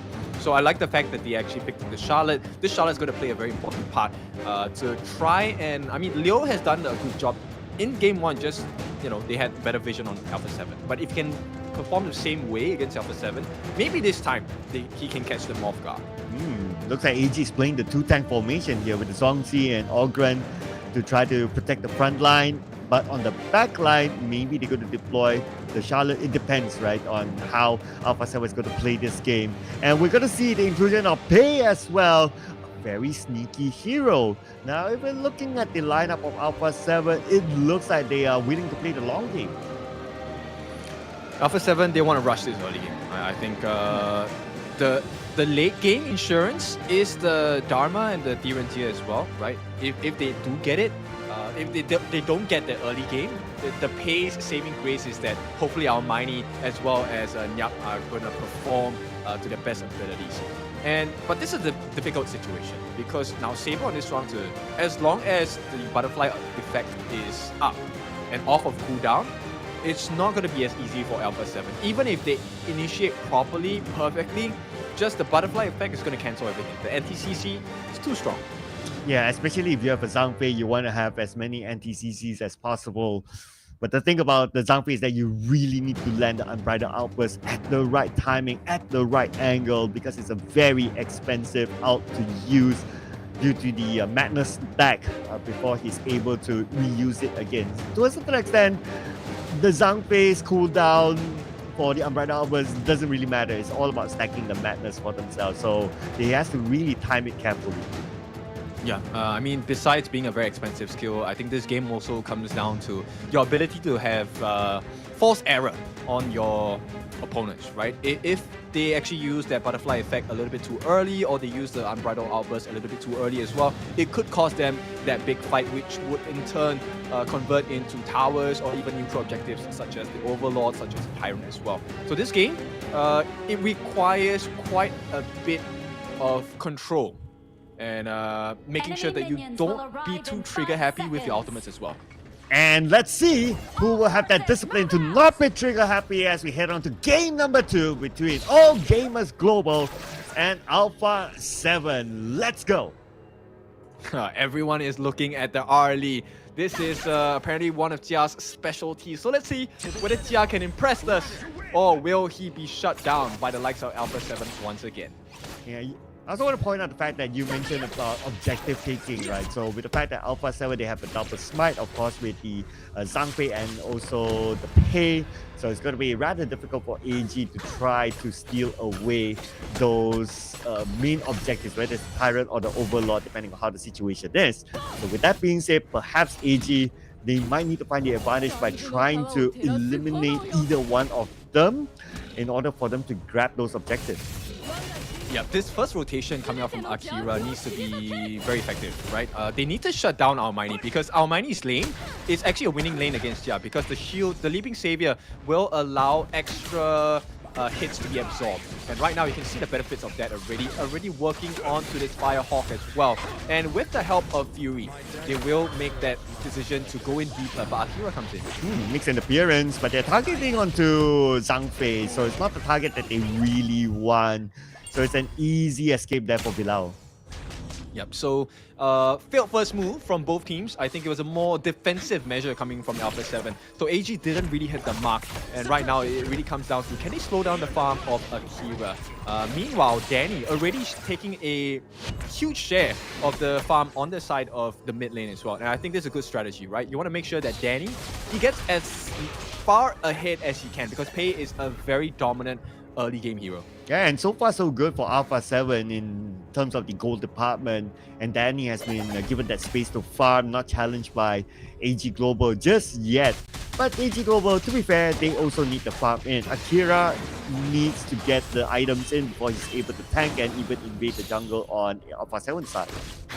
Yeah, there's a very small window, right, before they actually have the huge advantage on the side of AG Global. So I think at this point, the longer they survive here, until we get that first few core items coming out from Akira, such as the Eye of the Phoenix, or even the Blazing Cape, it is the ball is in A7's court. Alpha 7, they will be able to have a sizable lead. Yeah, we can see both sides kind of respecting each other for now, like no big invasion moves yet. But that's also to give space to even heroes like Mai to kind of like stack up the levels, experience, and also the goal before he truly hits his power spike. And speaking about Mai is actually moving towards the top. Yep, this first blood is not going to come anytime soon. I would assume that it's going to be a situation where the huge overstepping only comes during that first neutral objective, which is going to be Tyrant. Right here, AG, I like the idea. They want to try and force out the waves first, make that early rotation. They need to find some opening entry against the likes of Alpha 7. Another rotation from the top to the mid right now. Might be looking at their first jungle invasion, but the buffs are not up just yet, so waiting for the right timing to truly come in. And when they come in, they're probably going to come in hard to try to steal away the buffs so that they have the advantage against the next objective, either the Tyrant or the Overlord. Okay, let's take a look at the growth of items. Doomsday not yet completed on either of the farm laners, so pretty much even. But the first blood may be here. Oh, 2-1-1, but Leo steps away to safety. So they didn't really get anything out of that. Leo is still well and healthy. No, but he committed his flash. That's a huge common spot to be not having right before a big team fight here in the neutral objective as well. So maybe this could be the downfall. I don't think Leo is going to come and join the fight. It's a 4v5. Yeah, AG is coming in though. Let's see who will get it at the end of the day. It looks like it's going to be Almighty securing it for Alpha 7. The fight continues on with Akira on the side, but they're not going to overcommit. Not a good situation for AG at all. If they allow this goal gap to increase even more, you will be put in a situation where Saber, unfortunately, will have to use butterfly effects, not to save the team from NTCC, but from the sheer damage. And here we go, Fury nets them a sucker punch to the face, doesn't do too much at this point, but Alpha 7, sizable, consistent lead, 1,000 gold ahead, pretty much the entire game. And not only that, they got the first Tyrant, so that is a good advantage that they are having right now. And they're back to default. Okay, back onto farming. They have the potential to play the long game anyway, so they don't really need to pressure AG just yet. They're going to try onto Leo once again. He does not have flash. So this is going to be a free T1 on the top for the side of Alpha 7. As long as they don't overstep their boundaries, I think this is a big win. AG will not be able to punish. And here we have it, the T1 at the top being taken out, and Leo's not having an easy time at the top. With power down especially, he has lesser space for him to farm. Yeah, wave here, not their strength here. That's a healthy amount of damage, but it's Akira on the Algren. The Algren has pretty good sustain, but they're just wasting his time at this point, right? Slowing down the amount of farm he's getting. In fact, actually forcing the farm to go into the hands of Daohen instead of Akira. That's a good idea. Rotating to the bottom. Of course, Saber will be at the front line. As long as Saber is still there, they won't be able to truly jump onto the Ali. And plus, Ali is rather mobile as well. So that's why they are not really committing or spending too much time on trying to get the Ali. Yep, Leo, can he actually... No, it's not Leo, it's Danny. If Danny can force out a flash again from Leo, it's a horrible situation for the side of AG. But in the mid lane, it looks like they are trying to see if they can open and force any of the skills out, common spells, away from that AG lineup. Alpha 7, this is such a stable game for them so far. Yeah, objective gameplay. Get the lane shoved up, try to take down the towers. We don't need to commit into fights, but they might be forced into one. Let's see what's going to happen here with Bilal at the front line, opening up the space again. But it's just a poke between himself and also Saber. Yeah, I don't think they can handle too much of the pressure coming in from the side of Alpha 7 just yet. And it looks like if they do actually get the kill on Akira, this is going to be horrible for the side of AG. Okay, looks like they're going to continue to put pressure onto the bottom lane right now, AG. But keep your eye on the back though. World is my board being used, but nobody's actually caught there. Yeah, very preemptive ultimate here. And I mean, okay, the World is my board has a relatively short cooldown, so I don't think it's the biggest loss in the world for the side of AG. But right now, if Nyap gets a nice cut of truth onto the wall, I think it might cost AG a lot more. Yeah, we still don't get to see the first blood. We are coming into almost 8 minutes into the game. It just shows that these two teams are playing very, very objectively. But we might see the next fight happening soon as they try to challenge for the blue buff. Blue buff up for grabs, 50% of health. Let's see who will get it at the end of the day. But at the same time, Danny got a tower, but they're going for the chase of the Nep. And finally, we see the first blood given to Leo, and also the second blood for Akira. Overconfidence from the side of Alpha 7 there, and they were punished rightly so as AG, they're looking for more. Okay, that was a real quick one in the middle. So 3 kills back to back for AG, just like that. Yep, and now they're suddenly back into the game. Even up the goal deficit. In fact, they could be having a small lead in a couple of seconds' time. Right now, they also don't have the Primal Bond, so neutral objectives such as the Overlord open for the taking. Oh, that was a sneaky move there by Akira. Akira stole away the blue buff from the hands of Alpha 7. And now the tower in the middle is open as well. Well, is my board will be used just to buy some time for the rest of AG to get away. Yep, now Alpha 7, they recognize the position they're in, so they have to try and make a beeline for that Overlord, right? It's not the Shadow versions just yet, but they have to make the lanes a little bit more uneven against the side of AG, because AG now, with the recovery of the farm, in fact, they are in the lead right now. It's not going to look too good for the side of Alpha 7. Yeah, Alpha 7, they had an early advantage, they had the early goal advantage, but they didn't really put pressure onto AG, now allowing AG to make that comeback. Yeah, and this is where the true value of Saber is going to be seen, right? Because then it's going to be pretty hard to deal decent amount of damage against AG Global. At the same time, you will have to rely on your big ultimates to really change the tide of the battle. And that's where the true value of Saber comes out. Bear in mind, he already has the redemption along with the heals. So he provides Butterfly Effect, extra shield, redemption, extra shield. He has the heal. So there's life to be given. And Alpha 7 might not enjoy that experience. And Alpha 7, coming from the side, World is my board, will be used to protect the tower, but the tower will still go down at the end of the day. And right now, AG, they back off. Both teams just playing it again, still very objectively. Yep, Danny manages to secure that Crimson Golem for himself. I don't think AG will be able to steal away the Azure one as well. So everything still status quo for the side of Alpha 7, but you can start to see that the pressure is mounting a little bit coming out from the side of AG Global. Akira at the front line, but from the side, Niab tries to get a pick off, but no real opening for them. Both teams again, even though Akira sees a bit of an opening, but no big commitment by them. Yeah, they don't need to, right? Right now, the map is pretty even, it's okay.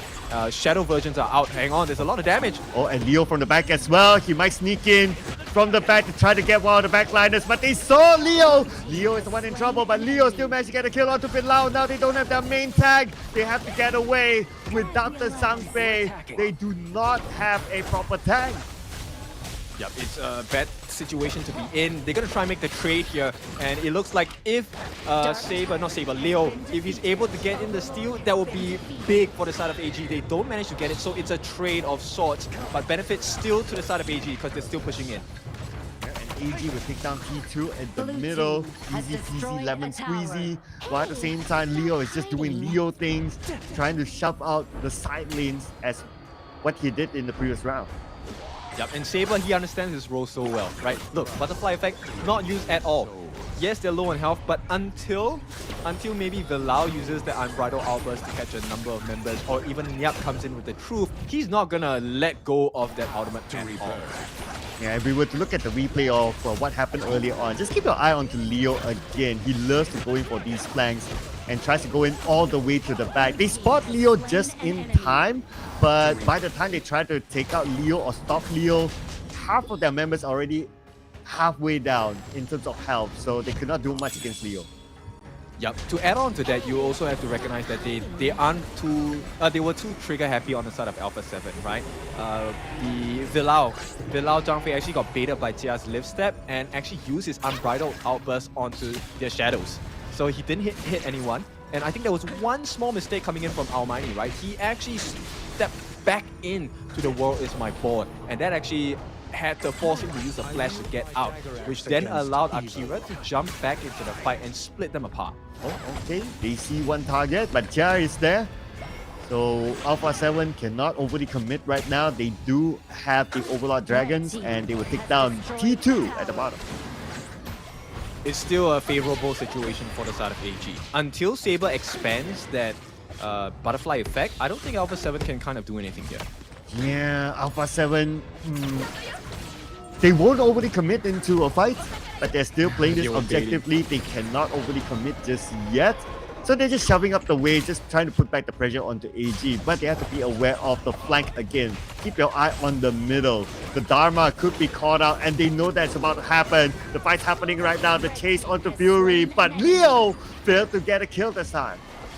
The call did not come in time. AG a little bit disconnected over there. Leo, yes, that was the correct move to play, but unfortunately it's a little bit too far from Saber. So Saber still holds on to the butterfly effect, but right now, Alpha 7, they have a numbers advantage. I'm not sure whether you noticed, but AG was kind of trying to bait Alpha 7 in at the bottom side of the map, right? They wanted to pull them in so they can use the walls my board.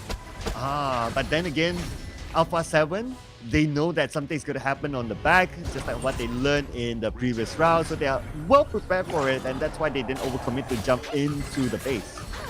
Yeah, and this time it's actually Nyap who was doing the job of being the vision instead of Fury.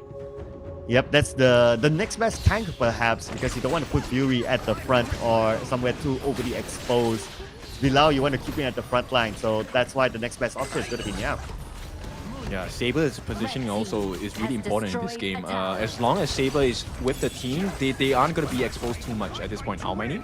Okay, they try to go in. Oh, Well, it's my ball managed gets two of them. It's time for AG to go in. Unbridled Alphas will be used, but Bilal will not be able to escape the wrath of Akira.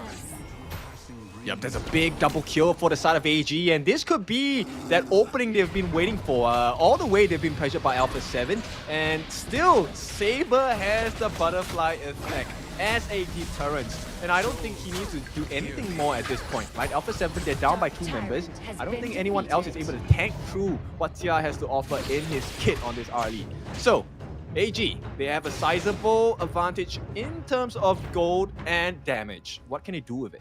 Yeah, whether do they try to take out Saber as fast as possible, but this is the dilemma, right? Saber is pretty tanky, so it's not going to be as easy as, okay, we go to the back line, we catch them. Now, looking over at the replay from the previous fight, beautiful World is my bot to catch at least 2 from Alpha 7, and those were the 2 that they took out. Oh, Tunnel Vision, yeah, they will get the T3 on the top, but it's going to be instantly traded out by Nyap. Right now, actually, if they can stop the TPs, it's going to be huge, but one of them actually slips through. Leo is that hero for the side of AG. It's a trade nonetheless. But Alpha 7, this could be a benefit, a silver lining in whatever that they have just lost. Yeah, nice trade there by Nyap though. So both teams have one lane totally exposed. Now this overlord is going to be really important. Alpha 7 started off first, while AG is keeping an eye on what's ever happening at the overlord. World is my bot will be deployed, and they managed to only catch Bilal in it, but Bilal is good enough. Now Alpha 7, they don't have that frontline tank. Yeah, the lucky thing is he didn't get to expand his ultimate simply because he didn't have enough madness or rage. So AG, they have their work cut out for them. It seems like it's an easy attempt, but there is still potential of a jump in, and that's why Saber is positioned over there. His job right now is to make sure that nobody on the side of Alpha 7 is able to enter near towards that overlord pit. And congratulations, AG, they do reward themselves. Now they alleviate the pressure across all 3 lanes, and Alpha 7, once again, back on the back foot. Yeah, they have to wait for Bilal to come back onto the court here. 5 more seconds to go. They should be able to hold on, not going to be a problem.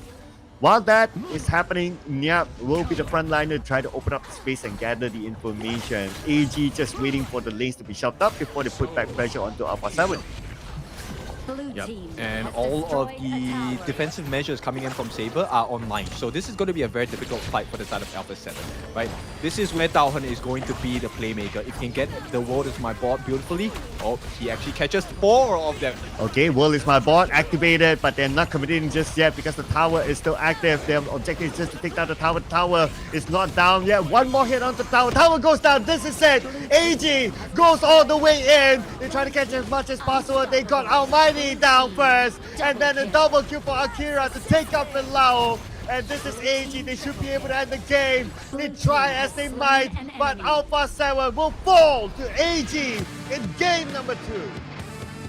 So it's a tie now, 1-1. AG, very consistent performance throughout the map, right? They were just waiting for that opening. And I just want to point out what that marker was. It was when Almighty used his flash. in every instance where Alpha 7 got destroyed, it's simply because Almani had to expend the flash, got caught out by the World's My Board or by taking liberties. And Daohen, I think, to me, is my personal MVP in this particular match of the series. He was so very apt at catching the different members on the side of Alpha 7, but specifically Almani, and that was the win condition.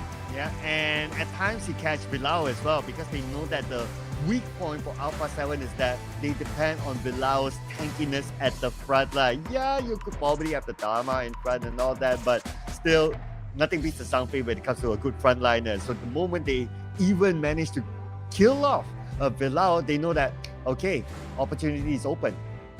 Yep, and I definitely have to give a shout out to Saber here. I think Saber was just on point this entire game, right? He made sure he saved his butterfly effect only for the most dire of situations, which was that ability to be caught out by Niap. And Niap, essentially, until the butterfly effect was used, he couldn't go in, and he was just rendered mute the entire game. Yeah, so overall, I would say AG, they played a very good team composition. And like what you said, yep, Saber, you gotta love your supports as well. Although he did not contribute in terms of kills, but that's natural as a support. But because of his positioning, he did not die at least once. And also he gave the he gave sustainability to the entire team when it comes to team fights. Yep, a lot of value actually. Just by existing, Saber did so much work, right? So butterfly effect for the extra shield, he had redemption in his kit as well. He actually took rejuvenation as well. So there was heals, there was shields. So it's a very difficult fight for the side of Alpha 7 to take. The ball was always in AG's court as to whether the result of the fight was going to be good or bad for either side. Now, with that being said, the series is now tied 1-1. Any expectations so far? Who's your MVP on the side of AG? Ooh, okay. I do like Daohen. Sometimes I do wonder that, oh, World is My Board being used prematurely, but then again, if you kind of reflect onto it, he has a point. Like, sometimes the World is My Board used to catch heroes, right? That's pretty straightforward, but sometimes you use it just to try to zone off some exit points. And I think that one step ahead thought that Daohen used or Daohen deployed was crucial to their win. Yeah, I think he was the marker for forced errors, right? Like I think earlier we were talking about one of the win conditions, and that's to force your opponents to make errors, because there was always it was like scissors, paper, stone. One person had the win condition for a specific situation in the fight, and until that option was expended or exhausted, there was no way they were going to win that fight. So I think in this case, Daohen actually was the one responsible to try and force the errors out of Alpha 7, and when they did, they were ready to pounce. Yeah, if we were to look at the stats, but before that, we gotta give it our MVP. It's going to be Akira this time. Perfect round for him. 704 KDA. Damage taken 36%. A damage output 24%. And a total goal of 23%. Yes, very healthy performance on the side of Akira as well. It also came down to his death's precipice, his ability to make life difficult, slow them down. And that was also one of the reasons why they were having such successful fights. Take a look at this ultimate here. Healing up so much, baiting them in, and getting the lockdown from Daohen onto that the world is my board, and then just chasing everyone, splitting the fight apart. And Alpha 7, they just couldn't recover from that. Yeah, and this was one of the attempt of a backstab that kind of didn't work out for Leo. A bit of probably a miscommunication like what you pointed out, but they recovered quickly for that. And this is, again, the world is my board, capturing two players from Alpha 7. One of it is Almani, the biggest damage dealer and the biggest tank. You took two of those components out, it's wide open. Yeah, and making full use of the CS state there, Akira, that's also something that you need to pay attention to, right? I mean, I've always tried to play the organ, maybe not as successfully, but here a lot of learning points, right? Making sure that you have the CS state at the appropriate times, getting the kills easily, and you know, with the tankiness that Akira offered, there was no doubt they could take the fight anytime. Yes, and speaking about the fight, that was definitely a fight there, especially for AG Global to make that comeback. They were behind in terms of goal, in terms of experience, in terms of level. But the one thing that Alpha 7 didn't really capitalize is to continue to put pressure into the jungle of AG Global when they had the advantage. Yeah, they needed to starve them more. I think Almighty was farming pretty well, but with how this game turned out, right? We need to take a look at the drafting strategies coming in from the side of AG. So does this mean we abandon this assassin jungle composition altogether, and then we just go for the traditional tank jungle, and the rest of the team cleans up? Yeah, arguably that worked out better based on what we saw in game number 1. And if they want to go for that again, they still have good amount of options for them to go for that kind of strat.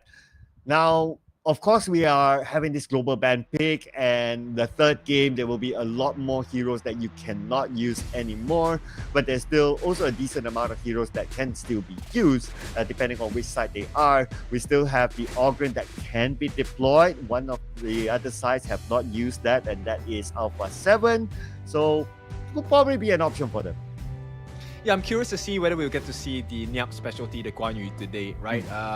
With the fact that Zhuangzi is now taken out of the hero pool for the side of AG, of course, there is still heroes that counter this horseback champion, but it's going to be a little bit more difficult. We have seen the traditional lineups, the classic matchups, Byron against Guan Yu in Nyap's personal history in competitive scenes, right?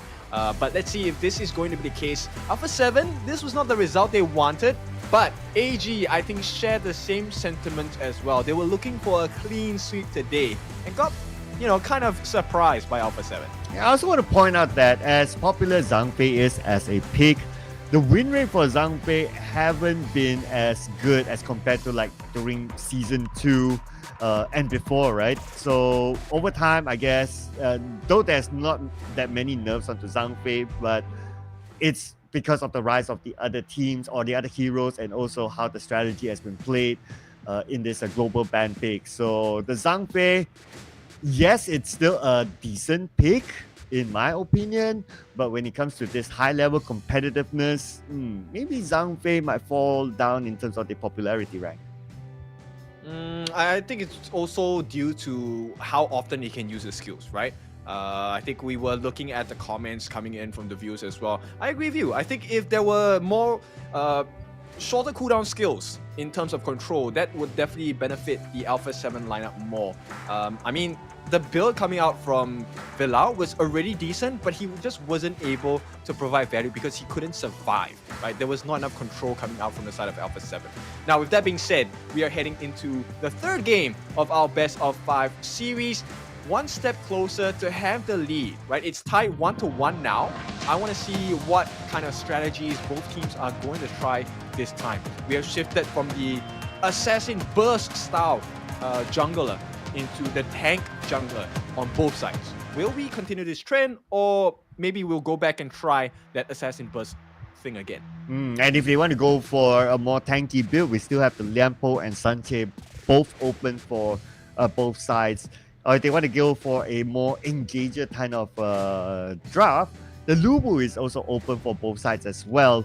So that could be an option here that they can go for, which I find pretty interesting.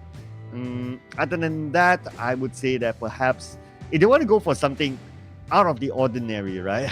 I don't know. I was thinking about Arthur, but something just crossed my mind is that the Elaine is still not being picked up by either side.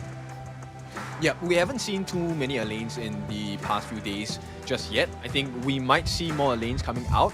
But at this point, I think there are a lot more valuable heroes that they can have access to, namely the Dolia. I don't think Dolia has been used just yet, right? That opens up so many avenues that they can use to try and edge out an advantage to their side, because there's so many heroes that benefit off of that Celestial Melody. We've seen Nongshim use it with the Sun Ce, with the Dun as well. Now Alpha 7 can't use Dun, but there's so many other heroes that still benefit from that refresh. Gan and Mo, even Nuwa, she does wonders with the double annihilation. And here we go with the draft again. So we saw the Mai being deployed once earlier on, and it was used by Alpha 7. Now, of course, AG can still use the Mai. This will be the question whether Alpha 7 wants to ban out the Mai or not. Since AG, they're on the blue side, they have the first pick, and one more ban to go. Yeah, in fact, I think we might see our first Soyu game here. quite a lot of the farm lanes already being focused out by the side of both AG and Alpha 7. No access to Lady Sun, Arlie, Lung, and yes, Mai will not have a showing today just yet. Yeah, and we're going to see the Dolia. Oh, I'm sensing either a Gun and Mo or either an Elaine or maybe Even Shangguang. Or I was thinking of the Ho Yi even. Yeah, I mean, whoever. Double ultimates makes a lot of sense. At the same time, in the lane, Dolia provides a lot of value because of the heals from the Wave Breaker and the ult to kind of push people out, right? So I like this counter pick coming in from Alpha 7. That's one of the benefits of being on the red side. So they will go for the standard, very Danny-esque jungler, the Menki, and this is going to be complemented by Secure. Now, Secure absolutely is an absolute beast to play against because she has heals. Whether it's a he or she, but yeah, Secure has plenty of heals and a lot of damage as well. Yeah, and also has a decent amount of mobility too. So it's a good pickup here as one of the newer heroes in the Honor King's realm. Other than that, Dune is going to be picked up by AG. This will give them a lot more tankiness at the front line. We have seen how Alpha 7 deployed the Dune. And perhaps they might be thinking of, okay, there's a Dolia. The Ganemo might be picked up. So let's pick it for ourselves before they do. Yeah, I think down here, this game really relies on who Leo and Nyap are going to play. Because it's going to be really hard to take a standard team fight here. Someone from the Clash lane needs to split the fight up. Yeah, like what we discussed, like if you see a Dolia, like the Elaine might be comboed with, so they ban out the Elaine.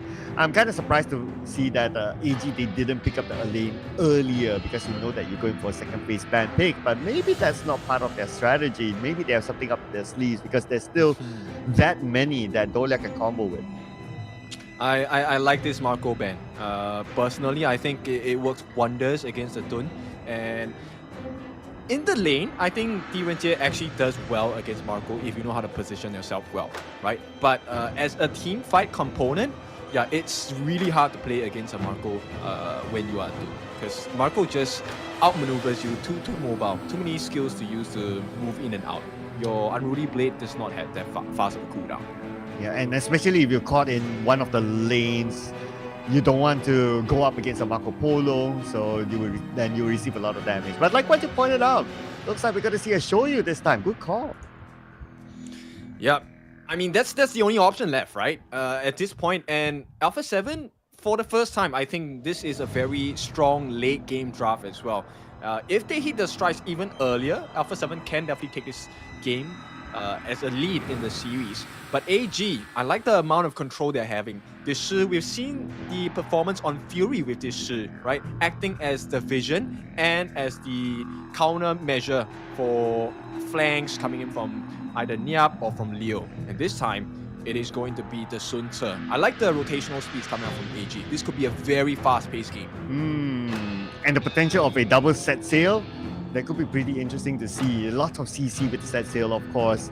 But for AG, they need to find their way to the backline because of how Shoyu is being deployed by Alpha 7. And finally, we get to see the Guan Yu up in the lineup. There's a Nyap specialty there. I haven't seen him lose too many games with the Guan Yu in the professional scene. So let's see if he is going to be the one that is the game changer against AG. Now, this is a very strong draft from both ends. They have certain components of control that make sense. Now, it's really, can they win the lanes? And farm lane, I think it's... Almighty might have a decent time against Jia here. Okay, so... right now, the biggest tank for Alpha 7 is going to be Menki, but it's going to be hardly supported by Sakir thanks to the heals, so they have a very good front line. On the back, if they want to protect the Shoyu, the Guan Yu can actually be deployed really, really fast as he has a very high movement speed. So it's going to be quite a challenge for AG, considering that what we have seen in the previous rounds, AG, they love to go in for flanks, they like to come in from the back, especially that's kind of like Leo's gameplay. So maybe Sanjay might use the set sail not from the front, but he might try to bang from the back instead. Yeah, I think the flank is definitely a angle that works. But I think in this game for AG, it's really important that Taohen does not die. If Taohen dies, I think it's pretty much game over because they need that defensive capabilities and also the corresponding aggression that can come out from a successful Silky Beauty, right? That CC will change the fight for the side of AG Global. If they can stop Nyap from coming in, if they can even catch out Almighty as well, that would definitely impact the way that Alpha 7 gets the fight. Yeah, and this will be the final draft here for both of these teams. For both sides, well, pretty balanced, I must say. Every side has their own advantage, but which side do you think has the better advantage? I think let's talk about the way to execute this draft. I think execution in draft is a little bit easier for the side of AG Global, right?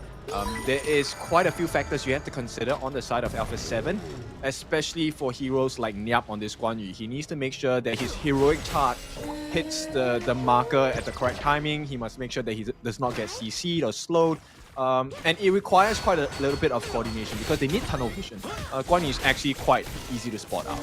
Yeah, and Guan Yu, as much as he has high mobility, but he's not really that tanky, especially when it comes to the early game. He really needs time to get those items if he wants to get as tanky as possible. So he will need a bit more time. Hence, that will also mean that he needs more backup and also rotation from either the jungler or from mid.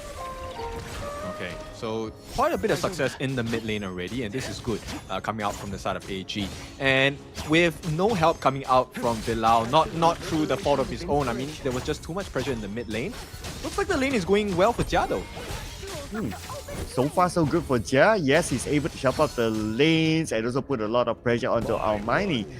I would kind of expect Almighty to be able to like just poke from the back, but maybe he needs Sake just as an insurance policy to keep the front line sharped up. He needs the damage items, right? Until he gets the burst, Almighty won't be able to do much and offer much across the map just yet.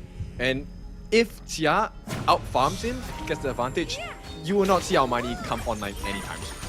Yeah, so they do have the time yet still, but it also depends how aggressive AG is going to play this. Now, Danny's going to absorb the damage at the front. As cute as the Mankey looks like, well, he's able to tank a decent amount of damage, so he's going to be okay right at the front in front of his tower. Okay, set sail already used, and Nyap trying to establish a little bit of control. He, for the first time in a long while, he's not winning his lane. Which is kind of expected, I guess. And I guess like what you pointed out, because it's the Guan Yu, it's the Nyap specialty, so he has to give a bit more respect to that. I mean, Sun Tzu has quite a lot of skills that allow you control, right? He gets the stun, gets the slow as well. So it's not the easiest time. And once again, I think Taohen is already showing signs of what is potentially going to happen.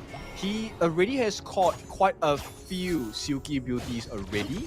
And it's getting a little bit too comfortable. Oh, it might not be too comfortable here for Akira. Took a decent amount of damage from the Blades of Fury. And he has to back off, but yeah, he's able to recover quickly, no problem. Yeah, the couple blades, I think at this point doesn't really hurt him that much, right? Biggest concern here for the side of Alpha 7 still remains to be Almighty for me, and the corresponding lane on the Clash side is also of utmost importance. If Nyap does not get an advantage out of this game, it's not going to be pretty. In fact, rotational speed, I will give it to Leo. Every time he does have the set sail, it's a much bigger advantage going to the side of AG. Nice catch. And here we go. Looks like there's a lot of damage onto Bilal. Bilal will fall. The first blood given to AG.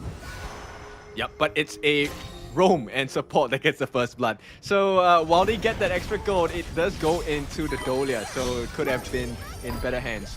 Dream Roam going to be expended as a defensive measure, nothing too big at this point. But the bigger pain is actually losing a camp. Actually they don't. Danny takes it back.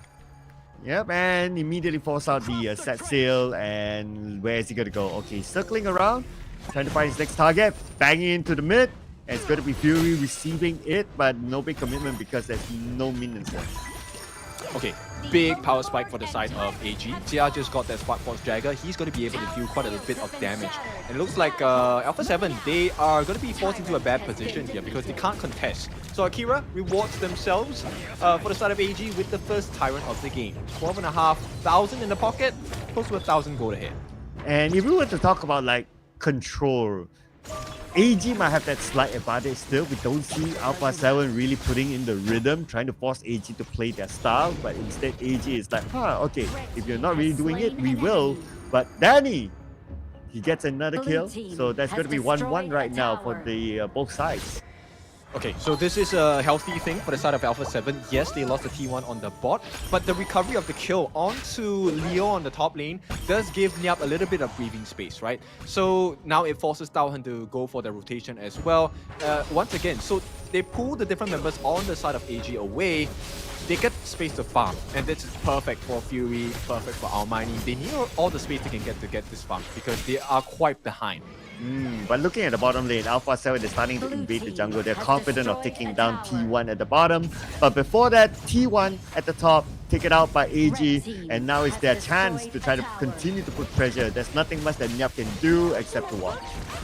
Yeah, it's a consolation prize, right? Right now is who does more damage, and Alpha 7, they lack in that damage department, and they are in a very tight position because any mistake, they can actually get bursted down pretty quickly. And Moody Blade starts a fight. Oh, going on to the back, Fury managed to get away. They failed to get a kill out of this engagement, but because the tower is still there, they show respect to Alpha 7.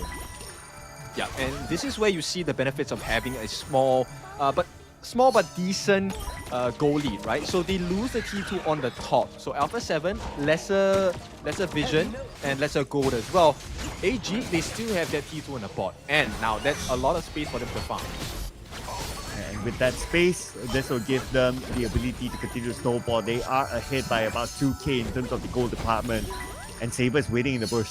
He's waiting for Sake. He sees Sake. Sake's going to pass by. Sake, do not overcommit. And Sake sniffs out something wrong. He will pull back for now. But the rest of them not really pulling back. And this gives AG the opportunity to try to sneak out a kill. But they are not overly committing yet. Right. Nyap did a very nice job of actually stopping that set sail coming in from the side of Leo here. And Danny, I think, does secure his Azure Golem, so nothing too big of a loss coming in from the side of A7. They're still behind, but I think this is a good recovery, right? AG may be looking for another entry here. Jia needs to back off. If he gets caught out here and taken apart, it's a potential opening for A7 to take advantage of. Yeah, good move by Jia. He senses the rotation by Alpha 7, so he immediately backs off, just showing the level of discipline that he has again. But at the top, still Leo has free roam. But now he's moving towards the mid. They're going to start an engagement onto Akira. Akira, 50% of health. Akira makes a U-turn because of the set sail coming in from Leo from the back line. And Leo being pushed back down. Leo was to use a flash, but at the same time in the middle, very, very low health here for Downhand. Downhand has to disengage, while Jia makes sure he gets a double kill out of this engagement. Oh, they were trying so hard, and they will get a consolation prize here. Oh, not done yet though. But it's not enough. Oh, triple kill for Jia. Alright, beautifully executed, and this will allow Jia to continue to scale in terms of the damage.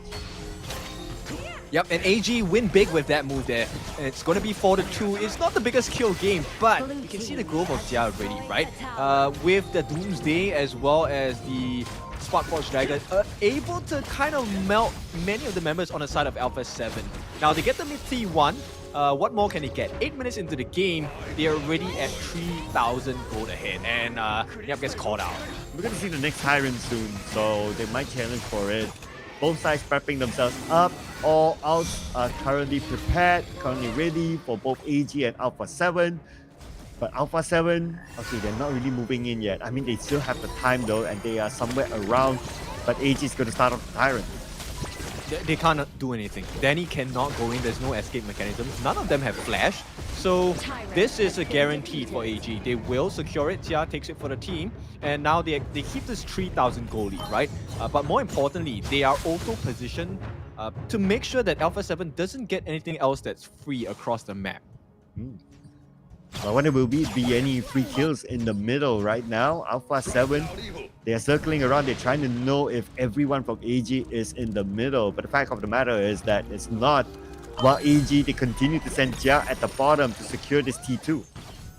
No, they're too fed. At this point, AG has a significant gold advantage, itemization as well. So there's plenty of damage already coming out from Xia. And with the position that Akira is having, he is the vision for the team. This is allowing them to make more conscious decisions on what is the best play available, right? And Tao Hen, very clean gameplay so far, like I said, has already been very comfortable with catching people with the Silky Beauty, hasn't been deterred from doing so at all.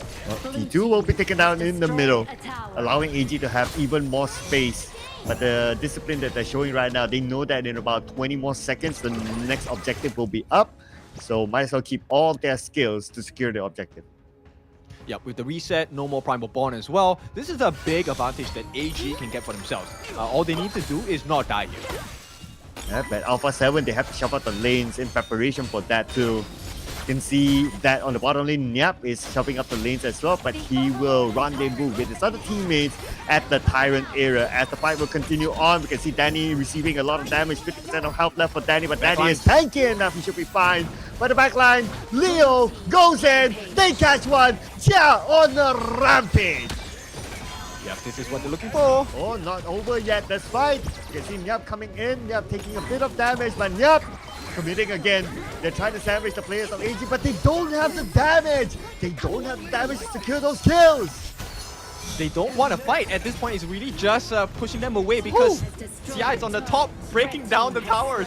Oh my goodness, Jia is there. Jia is in right now. They have to go back. AG has infiltrated the base. They want to break the crystal at this moment. But the minions, they are not in yet. Nyap is trying to pull them away, but Nyap will fall to the hands of Jia.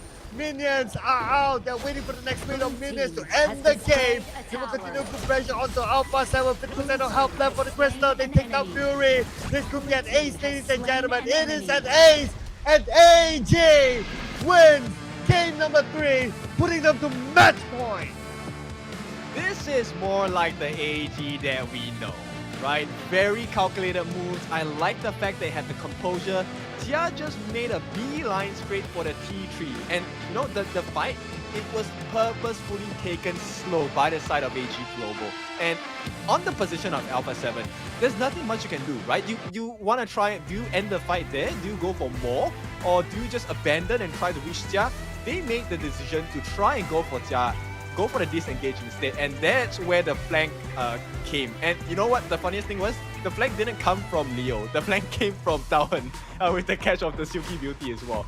So that was a perfect gameplay, playing the macro game much better than their counterparts on the side of Alpha 7. So AG, congratulations, they take the lead 2-1.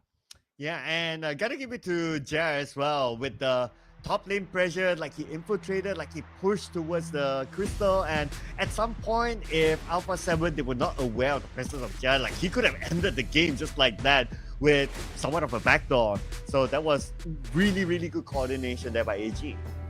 Yeah, I like this strategy, right? This tunnel vision strategy is both very exhilarating to watch, but it's a nightmare to experience, right? Alpha 7, I can't imagine what they're feeling right now because they thought that, hey, Danny got caught. They're like, let's save Danny. We need to go for the fight. And suddenly it's like, hey, no, that's not the play they're going for. Jia is at the top, our base, protect the crystal. So difficult situation to be in, but a very clean game coming out from AG. Yeah, and just look at Jara, 503. Not only he was the catalyst of that win by pushing at the top alone, but he brought in the kills as well. So it's a perfect game for Jia. For me, it's quite clear, right? It's quite apparent that Jia is definitely the MVP this one. Yeah, he definitely had a lot of impact this game. I think Alpha 7, of course, they did make a valiant effort to try and come back into the game. I think Nyap was doing very well to control Leo in lane, at the same time block off the set seal as well. But for all of the damage that they were tanking through, look at Danny, 39% of the damage tanked. Nobody could deal with Akira and Jia because these two, they were laying down the pain. And if pain wasn't enough, Tao Hen was actually so prominent this game. The amount of CC he laid down onto Alpha 7 really just ensured that there was no comeback into this game. Yeah, and according to the chart, this is the most convincing win so far for a team in this matchup. So AG Global, from the start to the end, they dominated the entire round. They did not allow Alpha 7 to play their game at all. Alpha 7 almost had no control over the entire match. And they even took all the objective, 2 Tyrants for them. MVP, of course, it is Cha with a KDA perfect 503. Yep, very good performance coming out from Jia. I think this is the quality we expected out of him. Now, this is not his first rodeo on the professional scene and professional stage as well. So it's really nice to see him rewarded for his efforts here. I mean, impressive. 7%? Dude, he only took 7% of the hero damage for the team. That's how clean his gameplay was. Yeah, and that's how he kept his position out of danger as well. But checking out the best moments from the previous round, if we were to look at this, yes, there was a first blood given to Alpha 7, but that was probably their only highlight moment. Other than that, the rotation from AG overall, especially with the fact that they had the set sail, allowed them to put surprising pressure to Alpha 7.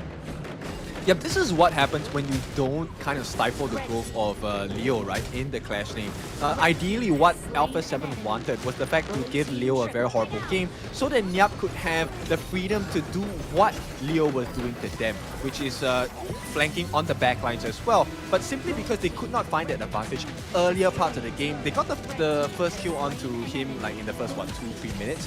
But at the same time, number one, they couldn't handle Leo. There was no winning on the bot lane because Jia was dominating on the side of Almighty as well. And here's the result, right? Jia gets fed, Leo gets fed, and there's no other comeback factor available for Alpha 7. Yeah, so it was a very clean win again for AG. And now they are being put in a situation that they like, which is the match point situation. One more game to go. And if you kind of think about it, Kin, Alpha 7, if they lose this game, that's it. They're out of competition. Yes, I mean, that is both the beauty and the curse of the competitive scene, right? So you do or die, this is your final try. They have to make it work here. Alpha 7, this has to be the best draft of their lifetime, at least for 2025 in this Season 3 Invitationals. Now, AG, the story is not over just yet. They are not guaranteed the win. They still have to work hard for it right now. I hope they keep this strategy up, okay? Keep it with the tanks. Let's not go into the assassin burst jungler. I mean, if they do, it has to be something that is unbreakable. Yeah, so unbreakable, well, they still have a good amount of options as well. Looking at some of the popular heroes that's not deployed yet, the Lianpo is still not deployed yet. That could be an option for them if they want to go for big team fights and also the level of tanking. It's just that, of course, the Lianpo is not as mobile, but if they do have that level of confidence right now to take team fights, Lianpo could be a good option. Actually, based on how I see Leo plays, the way that he likes to flank and be aggressive, I think a Byron will work perfectly. Especially with the positioning of how Alpha 7 has been playing. They do have the tendency to clump up when they feel pressure. And I think that could be a winning condition coming out from the side of Leo with the Byron. I think it makes perfect sense for him to pick Byron in this potential last game of the series. Yeah, Byron and maybe even a lane, that would kind of fit the profile as well. So still a good amount of type of heroes for his kind of playstyle that he'd like to deploy. If he wants to go for something that is out of the ordinary, other than the Byron, maybe a Lubu as well. Imagine Lubu from behind coming in with the Tremble models. That would shock their opponents. Yeah, I mean, with the recent rework or rather patch with Lubu as well, he's able to deal much more consistent true damage. So I think, yeah, that's a valid point as well. I would love to see a debut Lubu game coming out into Season 3 of our Invitationals. At the same time, let's take a look at the other side of the map, the farm lane. I'm very sure both teams are going to limit the amount of farm laners here. Yeah, the farm lane, man. That is going to be super tight now. Okay, we saw the Marco Polo being banned out earlier on. It could be open this time around. We even saw the Huyi being banned, so that could be another option that could be deployed again. Long and Gen.G can still be used, but it depends on which side that we're talking about. And another one, Fang, fast mover, able to take down towers. That could be an option if they want to go for a really fast-paced game. No, but that's the thing, right? If you take a look at like AG's lineup and the hero choice that they have used, Marco, Hoi, they work horrendous against the side of AG. They have so many stuns that can come true. the Byron is an option, right? Elaine is an option to chase down. There's so many heroes that make life difficult for Hoi and the Marco as well. Okay, looking at the summary. A7 in a tight spot. Oh, and looking at the summary, we're definitely not going to see a Dune again. Both sides have picked a Dune in one of their matches.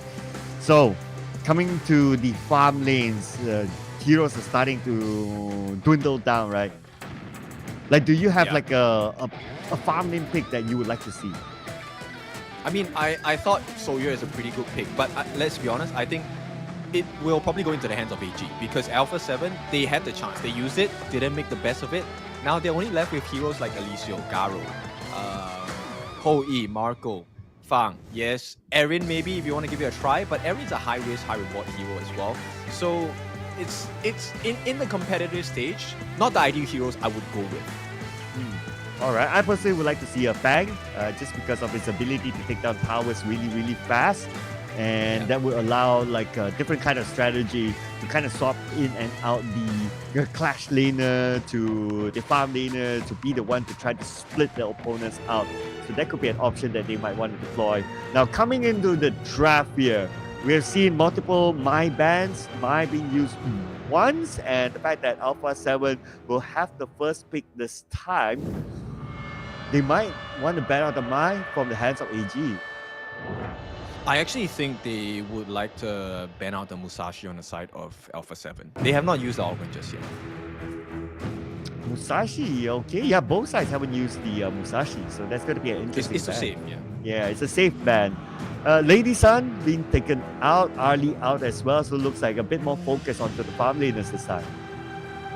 Okay, they take out the Liang as well. I'm expecting either Assassin Jungler coming out from the side of Alpha 7, or it could be the Organ as well, because Organ suffers hard against suppression moves. There is no Zhuangzi available for AG. They've already used that saving card. So the only possible option I think would be to go, if Alpha 7 goes for the Organ, we would definitely see the Musashi come out. Okay, first pick Princess Foss. Okay, that's fine. And coming on to AG, well, farm lanes, they're probably going to pick it later. They can still afford to do so. There's still an okay amount of farm lanes, I must say. But if I want to put focus, probably one of the tanky heroes that they can pick as a focus again because it worked out for them. And yes, true enough, the Lampo finally makes his debut in this match. Yep, it's a great pick against the Princess Foss, right? You want to make sure you kind of nullify that Frigid Prison. So what if you get it? It doesn't matter because I'm CC immune, right? I like this. They pick up the Marco Polo. Personally, I think it's a good choice. With a Princess Frost, your inability to deal with very mobile heroes is a curse. So right now, Alpha 7, they have to find something else that benefits and can fight into the lineup of Marco.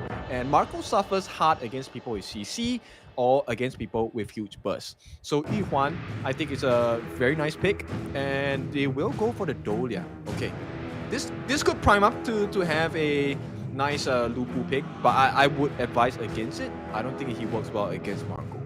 I'm also thinking for AG to pick up the Guan Yu for themselves. Since looking at Leo's capability, he's able that's to... even better. Yeah, They have the okay. Dharma. The Dharma is even better. I was just thinking of like, okay, he likes to go for the backline. But hey, the Dharma can do the same as well. So he can use the Dharma to flank Alpha 7 again. Oh, this is a hard draft to fight against, man. I mean, AG, just the first 3 picks, this is a hard one to play against. And they're going to continue stifling and just cutting down the amount of farm lanes that they can use on the side of Alpha 7. Yeah, multiple lockdowns here for AG, right, based on their first 3 picks, allowing Marco Polo to deal the maximum damage. So this will be interesting though on how they're going to deal with the Marco Polo, especially if they want to overcommit the Marco Polo. He has a decent amount of protection with the Lampo, and if the Lampo starts the fight and then Marco Polo comes in later, it's also both sides. It's really difficult to deal with. Yeah, it's so hard, man. Alpha 7, I mean, the coach must be racking his brains because the available farm lanes left, they all suffer against Marco. Lupan, Hoi. Okay, Hoi has been banned out. Lupan, Garo. These are heroes that are stationary when they attack. And Marco loves stationary, immobile heroes to play against. And to pair that up, Dharma loves it as well. Liempo loves it as well. You have to commit a flash to get out of sticky situations, and that's the strength of AG's draft. You can't just be immobile. You have to you have to be you have to have an escape mechanism of sorts. And right now, yeah, I would love this. Ziya, good stuns, good bursts, level 25 for maybe Marco, maybe Jia, I don't know. And I don't know. We have not seen Akira's pick. Akira definitely could go very greedy here with an assassin style jungle. Dude, AG has 4 AoEs now. This is insane. Team fights, quite clear for them. And you didn't mention about like, oh, Marco Polo loves stationary heroes. Now that the fact that they ban out the Fang. So Alicio has to be their next pick. So Alicio at least he can kind of jump out of the way when Marco Polo comes in with the forward barrage. Now for AG, well, they can go in for a single target pickoff, like what you said, an assassin, the lamp is still open, and that's what they will go for as a cleanup hero. It's a very dangerous situation here. I think Alpha 7, they're in for a very tough game. Okay, look, Alicio, he does have some form of CC immunity, right? But that's only when he uses his ultimate, that Sunset Fireworks show. Now that's a mouthful, so I'm just gonna, when he uses his ultimate, right? So his ultimate works best when the opponent heroes are low in health, low in HP, because that's where they maximize the damage. So if you actually force out Almini's ultimate early in the game or early in the fight and in the exchange, AG have the upper hand all the way. Now, I think this game, it really depends on the mid lane, right? Fury needs to do a good job of clearing the lanes against Dao Hen. Easier said than done. And if Dao Hen makes the first rotations work and get a kill off of that first rotation, AG, they're gonna have a splendid game ahead. Right, this is my worry for Alpha 7's draft right now. Who is going to protect the backliners? The Dolia, Princess Frost, and to a certain extent, even Alicio, even Yu Huan as well, because you have the Lam here for AG. He will be the one to sneak up from behind, and it will be very, very dangerous for Alpha 7. They might easily just lose one hero and everything will just fall off. Yeah, and another concern here is Alpha 7 don't have a lot of damage, right? In order for them to get that damage, it requires Fury to land that Frigid Prison. Aside from that, in the first few minutes of the game, there is no damage to be offered. Alicio, yes, level 1, he does have some decent damage, but he's also easily vulnerable to catchers coming in from the side of AG. So AG, I really love this draft. Very strong draft to try and close this series out. It is going to be a shocker if AG don't close this series out for me. Yeah, I second that as well. Based on the draft itself, it is quite clear for me that AG has the stronger draft, and that is bad news for Alpha 7. So they have to somehow find a way to adapt to the situation now that the draft has been set, because this is match point right now for AG Global. If Alpha 7 loses this, they are out. Let's move in on to the match point game. Alpha 7 versus AG Global. Okay, all eyes from the Brazilian region, the Americas region, right? The strongest of all Brazil's representatives coming together to form against AG Global here. Almini and Villau, they need to make sure they play at max range. They can't allow free hits coming in from Jia, they can't allow free hits coming in from Saber. That's the win condition for them. As long as they can survive into the mid game, get the itemization up, Shadow Reaper, that Eternity Blade, then it could be a potential game that Alpha 7 could put in their favor. And what's even scarier is that Jia took the common spell of stun. I don't see Alpha 7 able to try to negate that. It's going to be quite difficult. The most is that they try to tech a little bit and try to jump out of danger, like how Almini could do. But overall, it's still pretty scary. I mean, that's why Villau takes up the Purify, right? He's trying to bank on the fact that his Wave Breaker into the ult is going to be able to stop Jia in time. But it's really difficult because it takes about a second to half a second, 1.5 seconds before you get the knockback effect of your Wave Breaker into the ult, right? So Jia has about a second worth of damage from his Fever Barrage in any situation. Add that on the stun, it's even worse. So Alpha 7, they need to make sure they know and preempt themselves even before Jia uses that Fever Barrage. If they can make that situation happen, then I think it's going to work out in their favor. Okay. But in inexperienced, it doesn't work like that. And it would be bad if they are forced to use the Purify before the Pearl Barrage is being used. So that will be an immediate signal for AG to just go all in. And let's not forget as well, there is Saber there who could start the fight and force out the Purify. Yeah, Tremor Smash, definitely important as a initiation tool. Also, I mean, it's a stock standard with the Flash, right? So there's so many ways that AG can come in to catch the lineup of Alpha 7. That is why we are so scared for the start of Alpha 7, because not only is the draft already a very difficult one, if AG Global get the financial advantage, it's even worse. Okay, but what do you think would be the winning condition for Alpha 7? Looking at most of our discussions were leaning towards AG having the better draft. Just give Almighty the bank, dude. And here we go, first blood for Danny. That's one way to do it. Okay, getting a good start there with the first blood and maybe even more out of that, but it's okay, it's still early. They got the first blood, they're happy with that. But the fight's not over yet though. They tried to engage in another battle in the jungle, try to steal away the blue buff. The rest of AG is coming in, they should not be able to steal, and there will be a turnaround here. Danny went down to the hands of Dowhand. They could probably get more out of this. Saber takes a lot of damage, he backs out for now. Jian needs to get away to safety, but Almighty gets another trade back. That's the perfect dream scenario for A7. Okay, maybe not the best dream, a couple of nightmare moments there, but Alpha 7, not only does Almighty get the kill, he also makes it out, he burns the ultimate away from Jia. So this is good, as long as he doesn't die here. He does. Akira, he punishes Almighty for being overzealous there. And I think Almighty recognizes that. That was a blunder for sure. And the Lam is a nightmare for most farm laners, right? So that's one thing, especially if you leave a farm laner alone on the lane. Lam, that's basically his dessert. Yeah, exactly. I mean, look at the lineup from Alpha 7, right? These are heroes that Lam absolutely loves as a hero. Once he uses that death from below, I don't think there's much you can escape, especially from Fury.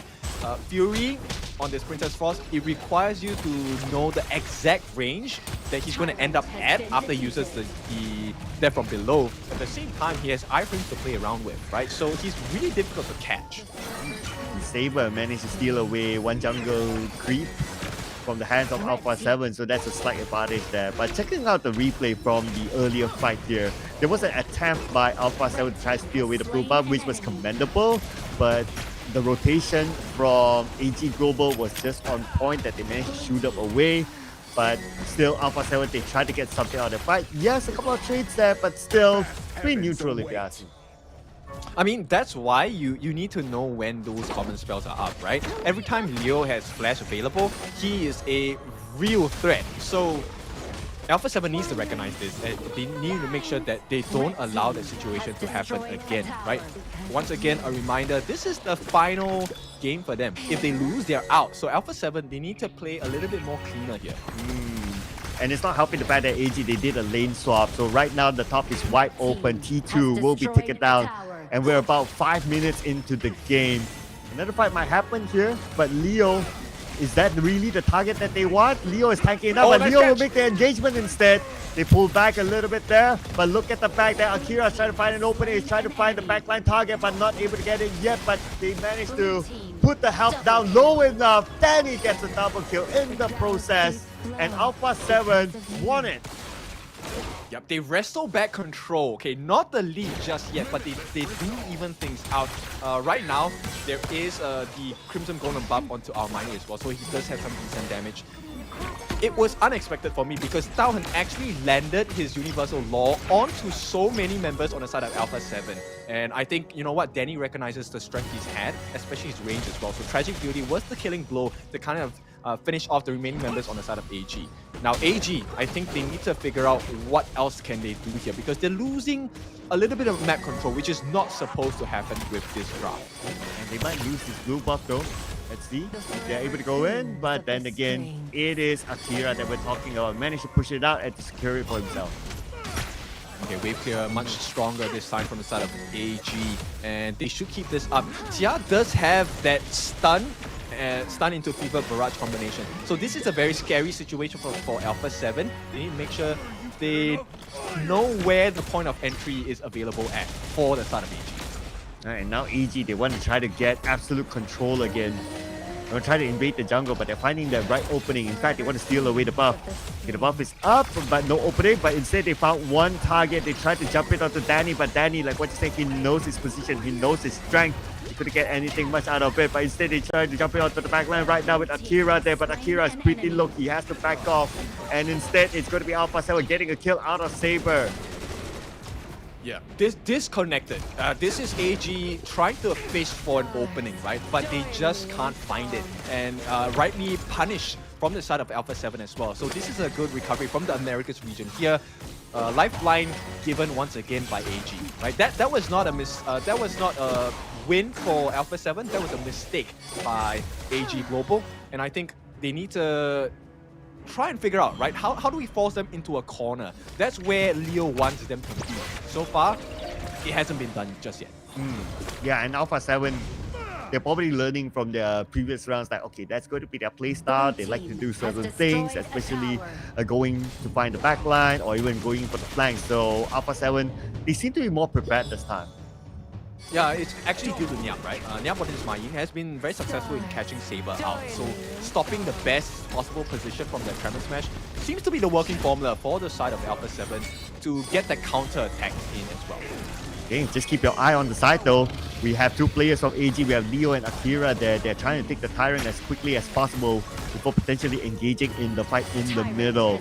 And the other players, the other teammates bought enough time. There's going to be a free Tyrant. But at the bottom, they saw one player. They're going to go in for it. But the rotation came in from Alpha 7 to shoot them away.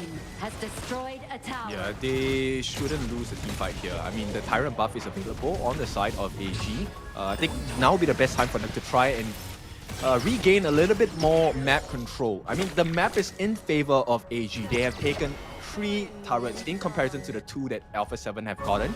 But it's side lanes for the side of Alpha 7, right? So there's still plenty of vision in the middle, and AG can definitely play off of that because it's a position where the walls are so close. So Leo is very happy with this. He could get the perfect truth if they choose to fight in the mid lane. It does look like Alpha 7, they managed to even up the odds right now in terms of map control, in terms of farm. And now AG is being put in a situation where they are facing up against the pressure of Alpha 7 actually catching. They do manage to stifle the growth a little bit, right? Akira manages to sneak in, steal away the Azure Golem from Danny. Danny without the blue buff is not the scariest thing in the world, right? He needs the extra cooldown, he needs the mana regeneration as well. If you take a look at the itemization, it's a little bit better. I like the fact that Fury already has the Splendor. This could really change the team fight. If he times it right, it could bait Saber in with the Tremor Smash as well. Man, the Tremor Smash is available for the next fight. But speaking about the next fight, Akira is now pretty low. He needs backup. Jia has arrived at the right timing. He should be able to get this kill. Niap goes away, but Niap not able to run.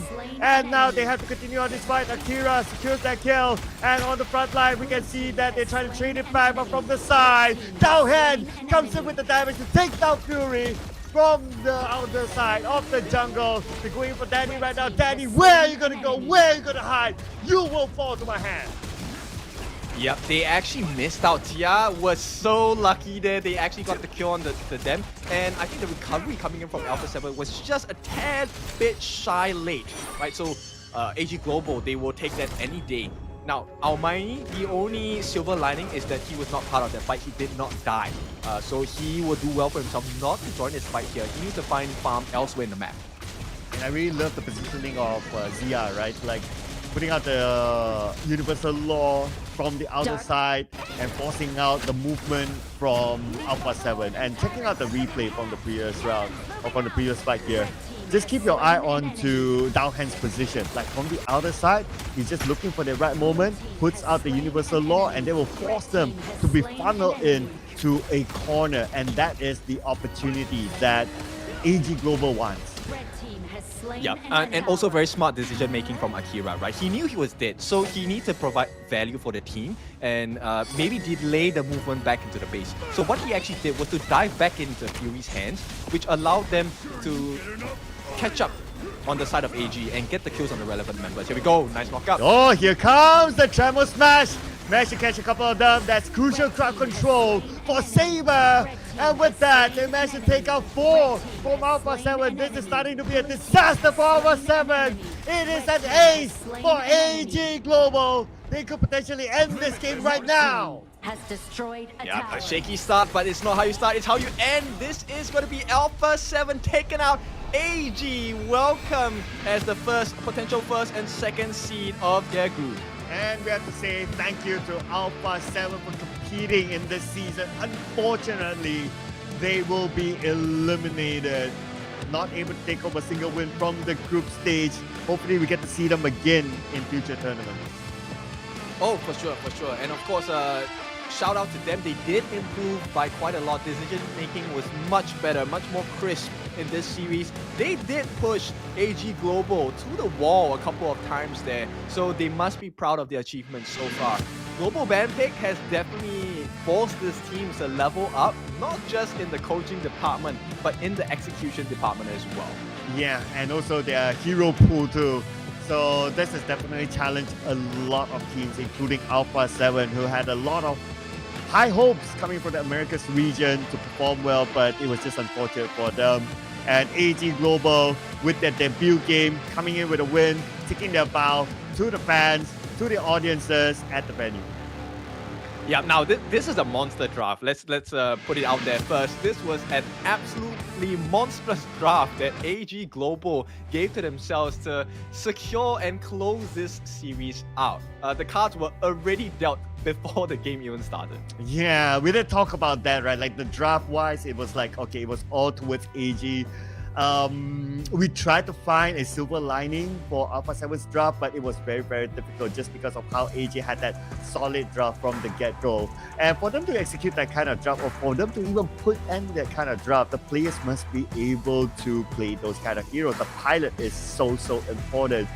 And then it comes the coaching staff to be able to like, okay, can you play this? Can you play that? Can you play this in a certain style and so on and so forth? So AG, they've shown that even though with their swap of players, they're still able to hold up as one of the teams to beat. Yeah, they tried to play for that late game, right? They wanted the Almighty championship play. They wanted him to be that beast that could not be handled, because late game Alicio, it is quite hard to handle. He has very fast attack speed, a lot of burst, and I think he kind of melts you. In a space of 2 to 3 seconds, you are gone from the game for at least 30 to 40 seconds. That was the win condition they were looking for from Almighty, and that's exactly what AG stopped. They said, no, Almighty, you want to farm? Sure, you can go ahead and farm, but we'll be farming the rest of your teammates throughout the entire game. Yeah, and it's quite apparent, right? Like AG, they had control from the start to the end. They didn't allow like heroes like Alicio to really farm at all. Alicio had a very, very difficult time at the bottom. If it was not against another farm laner, it was against Lam. And Lam loves his 1v1s with a farm laner, and it was dealt with very, very well by AG. Yeah, a lot of NTCC happening, but let's take a look at the items here. Impressive coming out from the side of AG. So 3-2-2, Akira did a very good job of playing the hybrid build here with the Sky Dome, with the Axe of Torment, Kirasa Savagery as well, and the Rapacious Fight. So he was tanky, but he was able to do damage as well. At the same time, just a very small addition, but the fact that the Radiance coming in from Saber, complementing with the Flash Tremor Smash combination, and Tauhen always at the right place at the right time with the knockups, with the with his ultimate as well, right? And if all else fails, no worries, we still have Leo coming in, slamming them against the wall, a shared amount of damage, hero damage dealt across the likes of AG. This was the best team performance coming out from AG Global. Yeah, I wanted to summarize based on the stats as well, right? And you spoke about like performances. Obviously, AG, they had majority control of it based on this chart as well. Looking over at their draft and looking over at some of the stats, again, it's because of their AoE skills in almost all of them, except for the Lam, that is. That's why the Lam is like the finisher of the entire team to just sort of jump in after all the skills have been expanded. Health of their opponents for Alpha 7 is low enough. Lam comes in, just sweeps them all up and secures those kills, and that's how they got the ace towards the end. Our MVP this time as our support player, Saber, with a KD of 116. Yeah, taking 35% of the damage. But the true value that Saber provided was the ability to slow the opponents down, take attention away, and force the errors coming out from Alpha 7. It's no easy task to play against a Lianpo already. And with the fact that he was jumping in, getting the radiance, the slows, setting up the fight for the team, that's how the success came for the side of AG Global. Yeah, and we would check out some of the best moments from the previous round. Yes, Alpha 7 had the first blood, they had a decent start, but then again, it was hard for them to get more out of that, right? Just because of how much durability that AG Global has, and also their capability of dealing up damage with the AoE, and then you have the Lung just wrecking havoc on the backline. Yeah, exactly. They provided so much space for Jia, right? So you take a look at the previous fight. Jia was having the freedom to land quite a few hits as well. Now, there were a couple of nice moments coming in, especially a shout out to Nyap. He actually kind of disabled Saber for a little bit. But here we go. That Radiance was the one thing that saved his team's life and changed this whole fight in their favor, because they could not reach Nyap in time. Yeah, this is the one. Look at Just it. one Radiance. Yeah, just looking at Dalham with the Universal Law from the side, that was a unsung highlight for me, that because he used it, he did not get any kills, but it was more of like dispositioning Alpha Cell, forcing them into a corner, and that's how they got wiped out. Now for the final fight here, it was pretty straightforward by now, because AG, they had the capability to deal the level of damage that they could at this point, giving them the ace, and that's how they wrap things up to secure their win. Yep, so congratulations once again to AG Global. They will be one of your two teams all the way from Group, this is Group C, right? Group B. Group B that make it out. Alpha 7 unfortunately will not be part of this competition anymore, taking a loss of 0-2. So Vitality against AG, they will be representing Group B to see who else is in their way that will stop them from hitting the next stage into the knockouts and hopefully into the grand finals as well. Yeah, now it's just a matter of seeding, right? Whether AG or Vitality, who will be like the first and second seeding moving forward. Alpha 7, unfortunately, they become the first team. But we'll check out this interview with our hosts. From All Gamers Global, Saber, the Roamer. Saber, what an intense game that you had here. But before that, can you show us the game face of Saber in 3, 2, 1? Oh, there you go, the game face, super strong. But Chuchun here and I here have some questions for you, Saber. Starting off with this final match, did the match from third game help you boost up your momentum to make this a quick and easy win to secure the deal for All Gamer Globals? I will try our best. Yeah. Yes, yes. Chuchu here is doing the translation for us, so that Saber would be able to answer this confidently. Yeah, yeah. You can use the microphone here, Saber? Yes. Yes. I am confident. Yeah. Yeah, very confident over there. Like the game 3 really helped you do for game 4. Yeah, he's super shy. I'm pretty sure Saber here is just really feeling this victory. The funny thing is he's asking, is it okay I'm saying it this way? Yeah, it's okay. You can say yes. You can say it. Please say it to our audience over there. Okay. Say it for us, man. Now I'm going to ask you the next one. For this group, we all know this is going to be the group of death right now, because this is going to be the toughest one. Your next opponent is going to be Team Vitality. Ooh. And you saw them before, and they are here as well. What do you want to say to them? I think I will try our best and quick 3-0. Quick 3-0! Quick 3-0 for Vitality! Oh my God, Saber, really confident, like especially from what he said. But he's shy, but confident on the play style. But Saber, thank you so much. You're amazing. But do you have any words you want to say to your fans, though? Thanks for support AG Global, and we will not let you down. Oh, there you go. And give him a fist bump. Don't leave him hanging. I got it. So I think we'll wrap things up. We're going to toss it back to the caster. But we don't want to waste any more time. We might actually have to break for a bit. But okay, for now, for Hey Showcase, I'll see you guys in the game.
hello, my name is Ryan, and my in-game name is Clue. I'm playing for Gen.G team, and I'm the roamer for the team. Oh, I mean, we still have a bit of time before tournament, right? But for now, it's doing like really well, especially in scrims actually. But yeah. I mean, it's just the same. It's like another international tournament for me. That's it. I need specific preparation because I think if you play our games, you can like really easily beat them. But they are in their, like you said, they're in their own crowds also. So maybe in stage it will be like way different. We could have seen it before in Indonesia in KC. Dominator got some home crowd boost and they end up like top 2. So yeah, I mean, I'm really looking forward to play like, both of those teams actually. From my personal side, it will be Vitality team. I mean, it's like some sort of like long-term competition with them since like last year and stuff like that. So I will be like really happy to play them actually. I think it depends because like roamer role can give like different thing in game, you know. So I don't think there is like specific any best roamer player, but yeah, I'm still really looking forward. I know that there is like so many MENA players and fans that are looking for us to do well, and you can trust us. Thank you for supporting us. Honor of kings. Honor of kings. Honor of kings. Gamitan mo ng utak, dagdagan ng puso, laban hanggang dulo, bawal ang sumuko. Gamitan mo ng utak, dagdagan ng puso, laban hanggang dulo, bawal ang sumuko. Dugo naman dirigma, sa akin nananalaytay, watawat ng Pilipinas, sa aking ibawagayway. Sa kasaysayan ng matitirang taga-salaysay, ang matamis na tagumpay ay walang kapantay. Ubusan ng lahi, ang puwersa ko ay pupuntangi, humahawi ng isang batalyon, parang buhawi. Di magwawakas sa digmaan hanggat ang huling hari ay di pa nasasakal gamit bituka ng huling pare. Ubod ng barumbado kapag nang balagbag, sugutan ng patago hanggat di papasag. Puso lang ang dala ko, palaglan ng palag, uulan ng palasok, taas ang kalasag. Kasi kapag ako nakumana, lahat natutulala. Hindi nila inaasahan ang mga atake ko na nambubulaga, namumula pa ang mga mata na parang bata, kalabawasak sa kada atak. Lumalago pa ka mga katawan ng mga kalaban na nakakatapat pa siya. Kami yung pag-asa ng Pinas.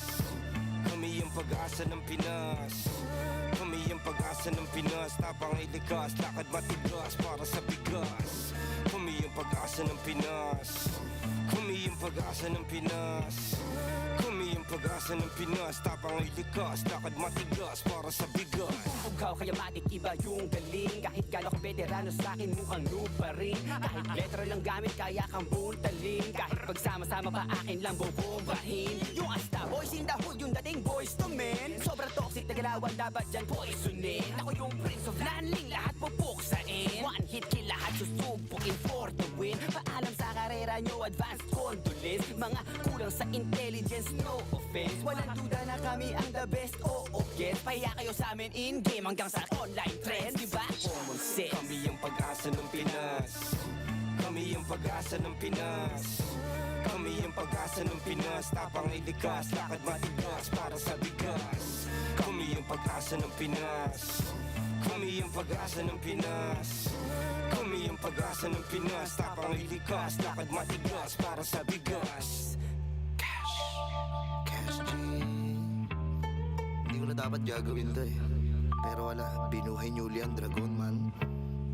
Kra! Samda na po, kanda na pita, lakanda na pita, lakanda na po, salakanda na pita, lakanda na po, darakanda na po.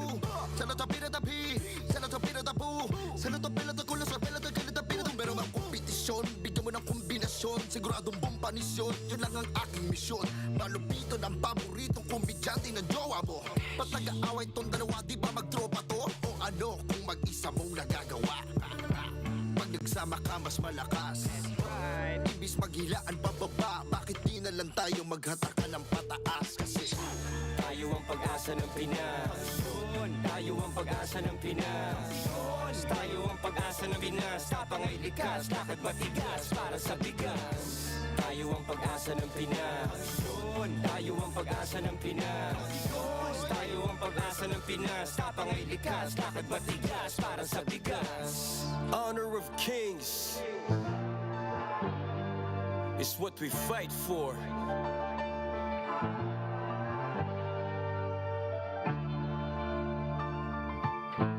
Looney, Abra, Malupiton, 2025. Tayo ang pag-asa ng Pinas. Tayo ang pag-asa ng Pinas. Tayo ang pag-asa ng Pinas. Tayo ang pag-asa ng Pinas. Tayo ang pag-asa ng Pinas. Tayo ang pag-asa ng Pinas. Tayo ang pag-asa ng Pinas.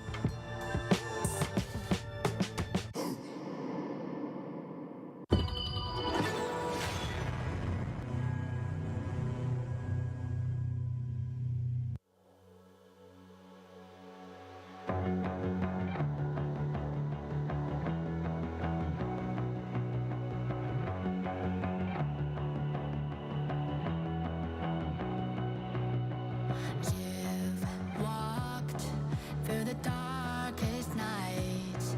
You've heard the crowd, felt the blinding light. You were standing there when your heart comes alive. It's a dream of a hat, and it never dies. Right here, right now, give it all to get it out. Never surrender. I fight and never fail. I am a contender. A challenge I can feel. The smallest lies become the brightest enemies. Relentlessly. And even if you fall, you gave it everything to be a king.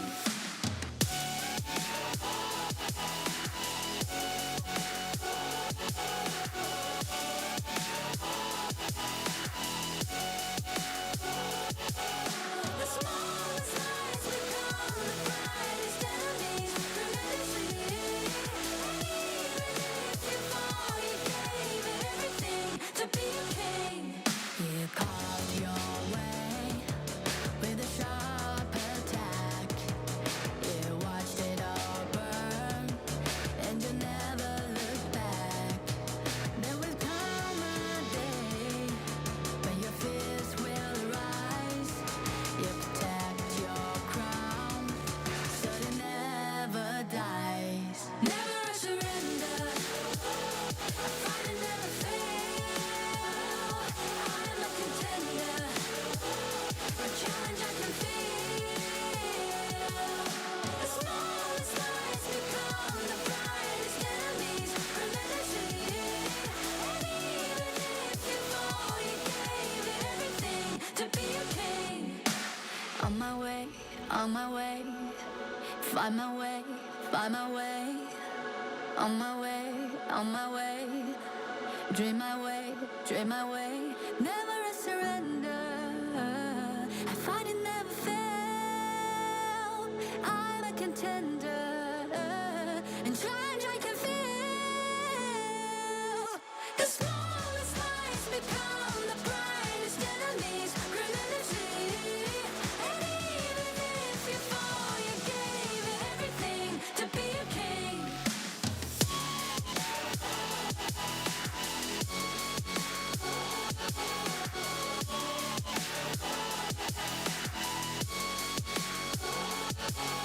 The smallest lies become the brightest enemies. Relentlessly.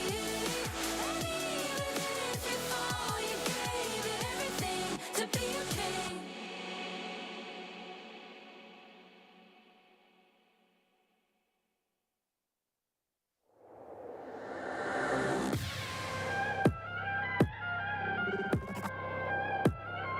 Turn it back.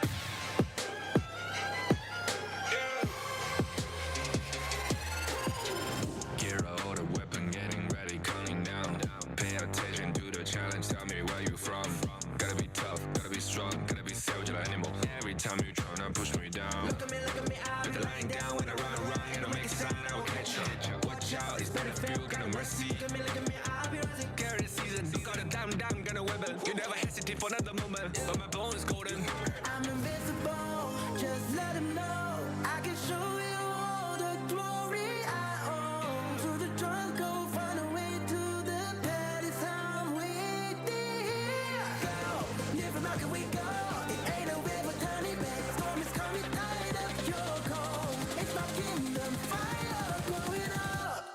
kings, it's an honor showtime.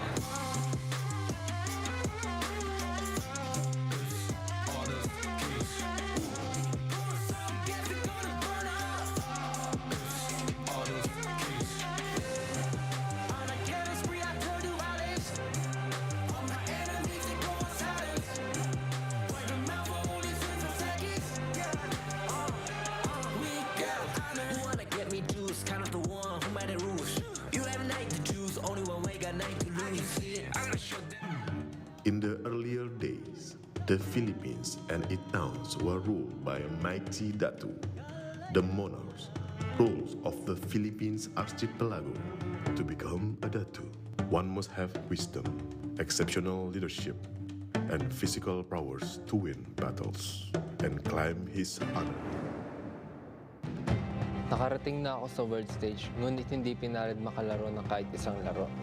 Ngayon ang pagkakataon ko para ipakita sa mundo ang aking tunay na galing. It's been so long since we've been here. Let's remind the world who we are again this time. Nós aprendemos muitas coisas com as nossas experiências internacionais. Dessa vez, vamos ganhar tudo.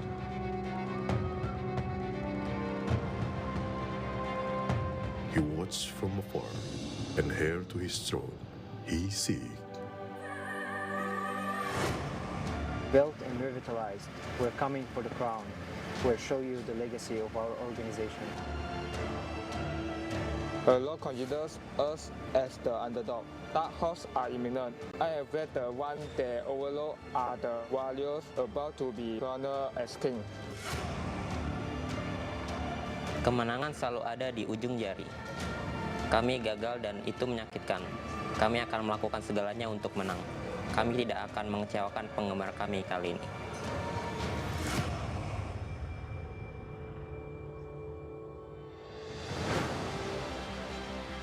We aren't called elevate for nothing. We rise, we ascend, we never look down. We have recruited this team. We are coming for the crown, even though we are new. We are now back in the world stage, and we remind everyone who they need to be wary of. We are coming for the crown. Our country has always won the title. It won't be different this time. Come and try if you want. We the White Cup, rush but smart. The cards we play will be unpredictable. Time to show them what warriors are made of. To represent your country is an honor. To serve as its most outstanding warrior. We promise to never disappoint. We will win and make our homeland proud.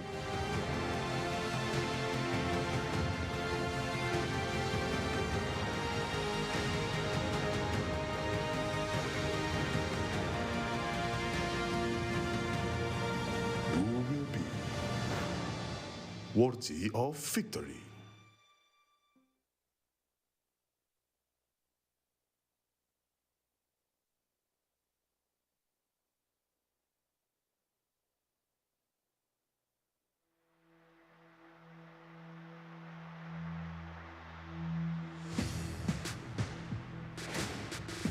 None other than Nova Esports. It's your favorite kind of tofu, King Dofu, and this time with me is none other than Blam. How you doing, man?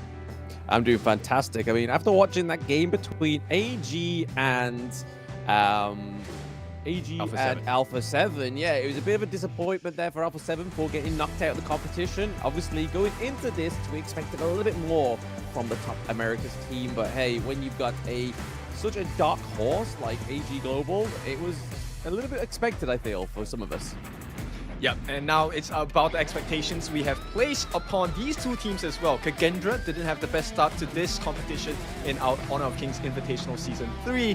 Nova yet to perform on stage just yet, but in a short while we will see how they fare against the second seed in Indonesia.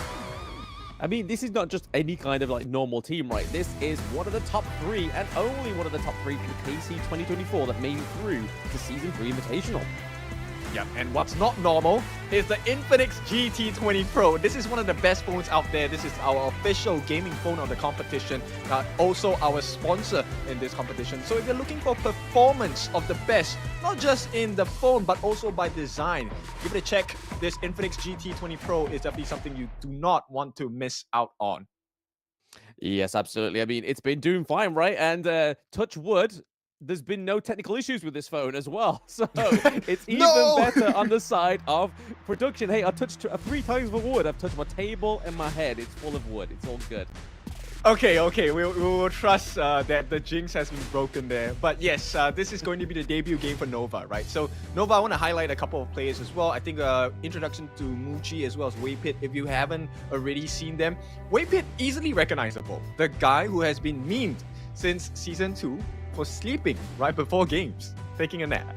I mean, we even saw it from Alpha 7 Denny on the first day, right? I mean, it didn't do that well against Team Vitality, but hey, a little snooze helps every player, and it kind of gets them into the motion, right? Like the fact and the grandeur that where they are, they're on stage at a global competition, and they really want to be pushed, don't want to be holding any of those punches. And there we go, even flexing the punching on the side of Nova Esports there. But I'm very excited to see this debut because they had one heck of a performance in KC 2024. Yeah, some might even tout them as the potential champions of our Honor of Kings Invitationals Season 3. So let's let the boys take the stage at the moment. Now let's talk a little bit more about Muji as well. Muji plays in the farm lane, and he has been known, right, for his stable and consistent playstyle. This has been supported by his extensive tournament experience as well. This is including a silver medal at the Asian Games 2023. Now, if you want to get a little bit closer to him, he's also compared to the animated character Luffy because of his cheerful smile and visible teeth. There we go. A little bit of lore here for some of the Nova Esports players, which I feel like maybe KAGENDRA needs a little bit more lore to themselves to try and get them a win on the board, because if they don't do that well in this matchup, they face the same inevitability as Alpha 7. So really a lot riding on this match here for the boys in KAGENDRA. Yeah, KAGENDRA also a force to be reckoned with, to be honest. I mean, they were the second seed of Indonesia coming after Bigatron as well. This time, it is their turn to take the stage again. And hopefully, they will be able to impress not only just the local communities here in Philippines, but also their home crowd back in Indonesia. Senku, one of the strong players on the side of KAGENDRA as well. This 5-man team. Yesterday, the performance with Mai, I think it was pretty good from Senku, but it just wasn't enough from the rest of the team. So let's see if this time they can fix their synergy and fix that problem. Yeah, in terms of fixing, here is the lineup fixed in place for Nova Esports. It's Wendy, Sai, Shuan, Muji, and Wei Pit coming in strong. This is the same roster from KC 2024 as well, and we know Wendy loves himself an MVP. Oh yeah, this is one of the monster matchups, I think. Wendy has always been very explosive in the mid lane, providing not just support in terms of damage, but also control, right? He has been really consistent, really stable. I think he could be one of the winning factors going into the series. But this is no easy task going up against KAGENDRA. That's going to be represented by iHans, Weeraw, Senku, Lanfeng, and Lu as well. Now, their performance is definitely going to be improving. If it seems the same as what Alpha 7 offered to us in the previous series, we could be in for a tight one today. Hopefully, I mean, that's what they're really hoping for in this last best of 5 that they've got in the group stage, right? They need to make a mark somehow, because this is all they have to do now. This is their last proving grounds for the side of KAGENDRA, because they lost 3-0 to Impunity. And when going into this, we were kind of thinking that, like, Impunity, KAGENDRA were kind of on that same wavelength. But for Impunity to actually hold no punches and go for a 3-0 scoreline, it's looking pretty difficult here for KAGENDRA. But I hope that the people in Philippines can actually give them a little bit of hype up there, even though it's not their home ground, but they need some spirits going through into this series, I feel. Yep, and even if they're handed a loss today for the side of KAGENDRA, right, there is still some hope. Of course, their fate is going to be left in the hands of Impunity. But in order to make the best chance, they can either take the series by surprise, win the game against Nova, or they can get as many wins as they can, up to a maximum number of 2, even if they were to lose the series. That will put them in a better position and put the pressure actually over to Impunity. Yeah, I mean, ultimately, that's the most that they can really hope for KAGENDRA, because if we're going to be completely realistic, we're looking at these two teams that, obviously, Nova, as we've already stated, are top 3 from KC 2024. KAGENDRA wasn't able to get into the top 8, so there's a lot of room for improvement for KAGENDRA, especially from their last series of day 2 against Impunity, to actually take on this Goliath in this David and Goliath matchup, right? Yep, and it's a tall mountain to climb. For all of you that are unfamiliar with Nova, they have a very extensive history and very extensive hero pool as well. So KAGENDRA had to be prepared for all types of trouble because Nova, they come up with the most brilliant drafts. Their coach is one of a kind as well. So you can expect them to be attacked from all fronts when they go up against Nova in this Best of 5. Yeah, I mean, again, I'm really excited for the debut of Nova because I want to see if there's going to be any kind of like draft differences here, because we already saw it from like AG where they started to finally pull out the picks like the Suya as well. That came through. I was very excited for that pick to finally come through because back in KC 2024, that was one of the hot picks into the mid lane, giving over his passive, obviously, to heroes like the Lam, or giving over to one of the farm lanes as well to increase attack speed. And to get into day 3 and only see it once really shocked me.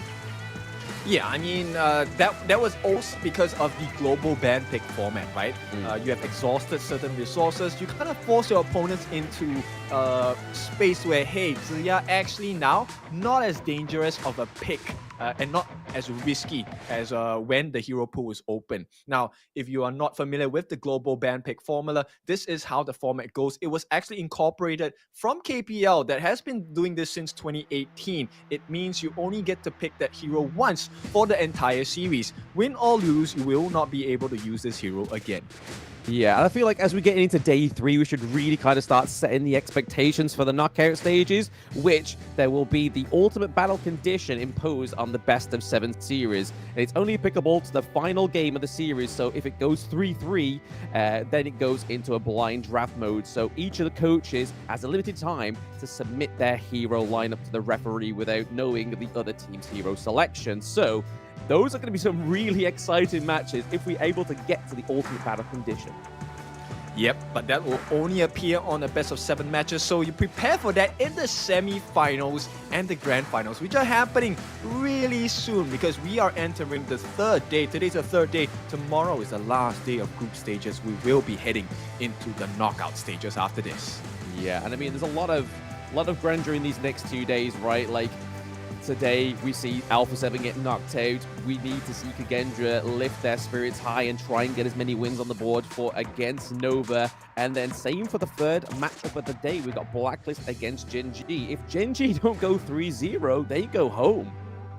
Yeah, and that's a tough thing to ask of them. I mean, it's Blacklist. Did you see their performance yesterday? It was so strong. Very strong. I mean, I was front seat. I mean, Chami was definitely up to scratch. Like, I honestly feel like he's one of the stronger clash laners within the tournament this far. And same with Chaz, though. Like, we were seeing the vision scores coming through for this boy, and it was looking at like some really high IQ math test scores come through. It was like completely different to every other like support player in this competition. Yep, but let's save that for later. It is time to take a look at what KAGENDRA have in mind. They are going to be prio pick blue side, first pick, counter pick available for the side of Nova. Yeah, going blue for this side around, I think for KAGENDRA is kind of a good position for them to try and get like a comfort pick, something that's going to be strong to try and get them the game 1 point. But Nova, like you just said, Kin, they get to have those 2 counter picks, so they could lock in their farm lane straight away, as well as their support, and then still kind of get the feeler out for KAGENDRA going through. Yeah, you know what? At this point, I think KAGENDRA, it's more of you can't not have a problem when you play against Nova, right? Nova's hero pool is so deep, is so vast, that no matter what you pick, Nova will have something to answer to it. So KAGENDRA, I think at this point, the thought process behind the coach should be at, you know what, let's think of a problem we want to face against. Yeah, I mean, the Bandit, the Diadea, so we know for a fact that it won't be Diadea first pick as well as the Orgrin, but it looks like it's going to be locking in the Lung, so prio pick onto the Lung, I feel like is a good pick, especially going up to Langfang as well, right? Yeah, now this is going to be an important decision for the Nova side, right? So the Nova boys, do they want to use the huge burst, or do they want to use suppression, or maybe just straight up stuns coming in? And you know what? They say both. Let me get the stuns let me get the damage as well. Nuwa in the hands of Wendy. We haven't seen him use it just yet in this competition, but I can assure you, I think it's going to look pretty good. Yeah, I mean, out of all the mid lanes have really shined on this pick previously, and we know Wendy to be one of the stronger mid lanes within the competition. Even though only debuted today, history tells us that he's a fantastic mid lane. But looking over to KAGENDRA, they do lock in the Dolia. Dolia actually being spared in the first 2 banning phases there. That's going to be paired with Lung's Infinite Vastness, or even just to get that Unruly Blade up off the cooldown a little bit quicker. Yep, right now KAGENDRA have a very important decision, right? So they have to look for the appropriate bench onto the Clash as well as the role, right? And Weipit, he is pretty proficient. We've seen his Zhang Fei, we've seen him play, I think we have seen him play Ming before. And that's why KAGENDRA, they want to disallow that. They will take away the Ming as a ban. Yeah, I feel like that's been a little bit of a shot to Haller's heart there. We know him as the Ming one-trick player, but yeah, you are correct. Weipit has played the Ming many, many times, and pairing that with the Lady Sun, it was kind of just a little bit of a foresight for the side of KAGENDRA to hopefully notice and ban out. But it is actually going to be Xuan going on his Mayin, and we know that this player absolutely stomps on this pick. Yeah, I think KAGENDRA, the problem they choose here is going to be Xuan on this Mayin, right? They don't mind having that threat, and they will go with the Ganemo. Right now, I think the prior thing for KAGENDRA is they want to have a better time in the laning phase for the farm lane. And they also want to have a better time in the team fights, right? I mean, having the Ganemo and the Lung means that they have quite a lot of burst damage from the Flaming Palms and the couple blades. And that if you haven't got CC, you kind of need the burst to take down the Orgrin, right? Yeah, I think that's a big marker to have, right? But Weipit, he goes for the tie-in. If you don't... Wait, hang on. No, he's still choosing. Okay. Give me your pick. It looks like it's going to be a touch out. Okay, so in this case, right, if you don't kill off the members quickly on the side of Nova, they're going to come back and haunt you till you're dead. Yeah, they have a lot of kind of get it agile cards as well. I mean, you got the TP from Nua, be able to get across the gorge very easily. Mayin is able to be very quick into the engages and to the disengages as well. But I feel like the big setup here for Nova, especially with this draft, is all going to be sort of set up around the Orgrin, maybe the Chow as well, getting that little bit of CC so we can start to see the Path of Passing come through, and then Death Precipice comes in, and then that's the huge CC that they need for the likes of the Nua, and then Lady Sun just to roll through with that massive damage. Yeah, I think right off the bat, you can expect a lot of aggression coming into the mid lane. This mid lane is going to be important, right? Because whoever wins that skirmish in the mid lane in terms of farm, in terms of EXP, will be the difference maker in the team fights, right? If you have a Garden mode that's able to burst down the Orgrin early in the fights, that's a big win for you. Likewise, on the side of Nova, if Wendy can offer that annihilation, that creation coming in to destroy the back lines or even the front lines of KAGENDRA, it's not going to look pretty at all for either side. So I would expect that there's going to be 4 different members just having an exchange in the middle, right from the get-go. Yeah, I mean, putting the players aside, if we look at the matchups into the Clash lane, we know from statistically and historically that the Byron generally takes it in those early parts of the game. But how do we feel it's actually going to play out for Ihans and Xuan? I think both of them are very proficient in the Clash lane. It will really come down to the slightest of mistakes here. In the sense where if Xuan misses his whatever timings or gets serious timings, then it would be a big opening for Ihans to take advantage of, right? Usage, the timing of the usage of your skills is very important in the laning phase as a Clash laner.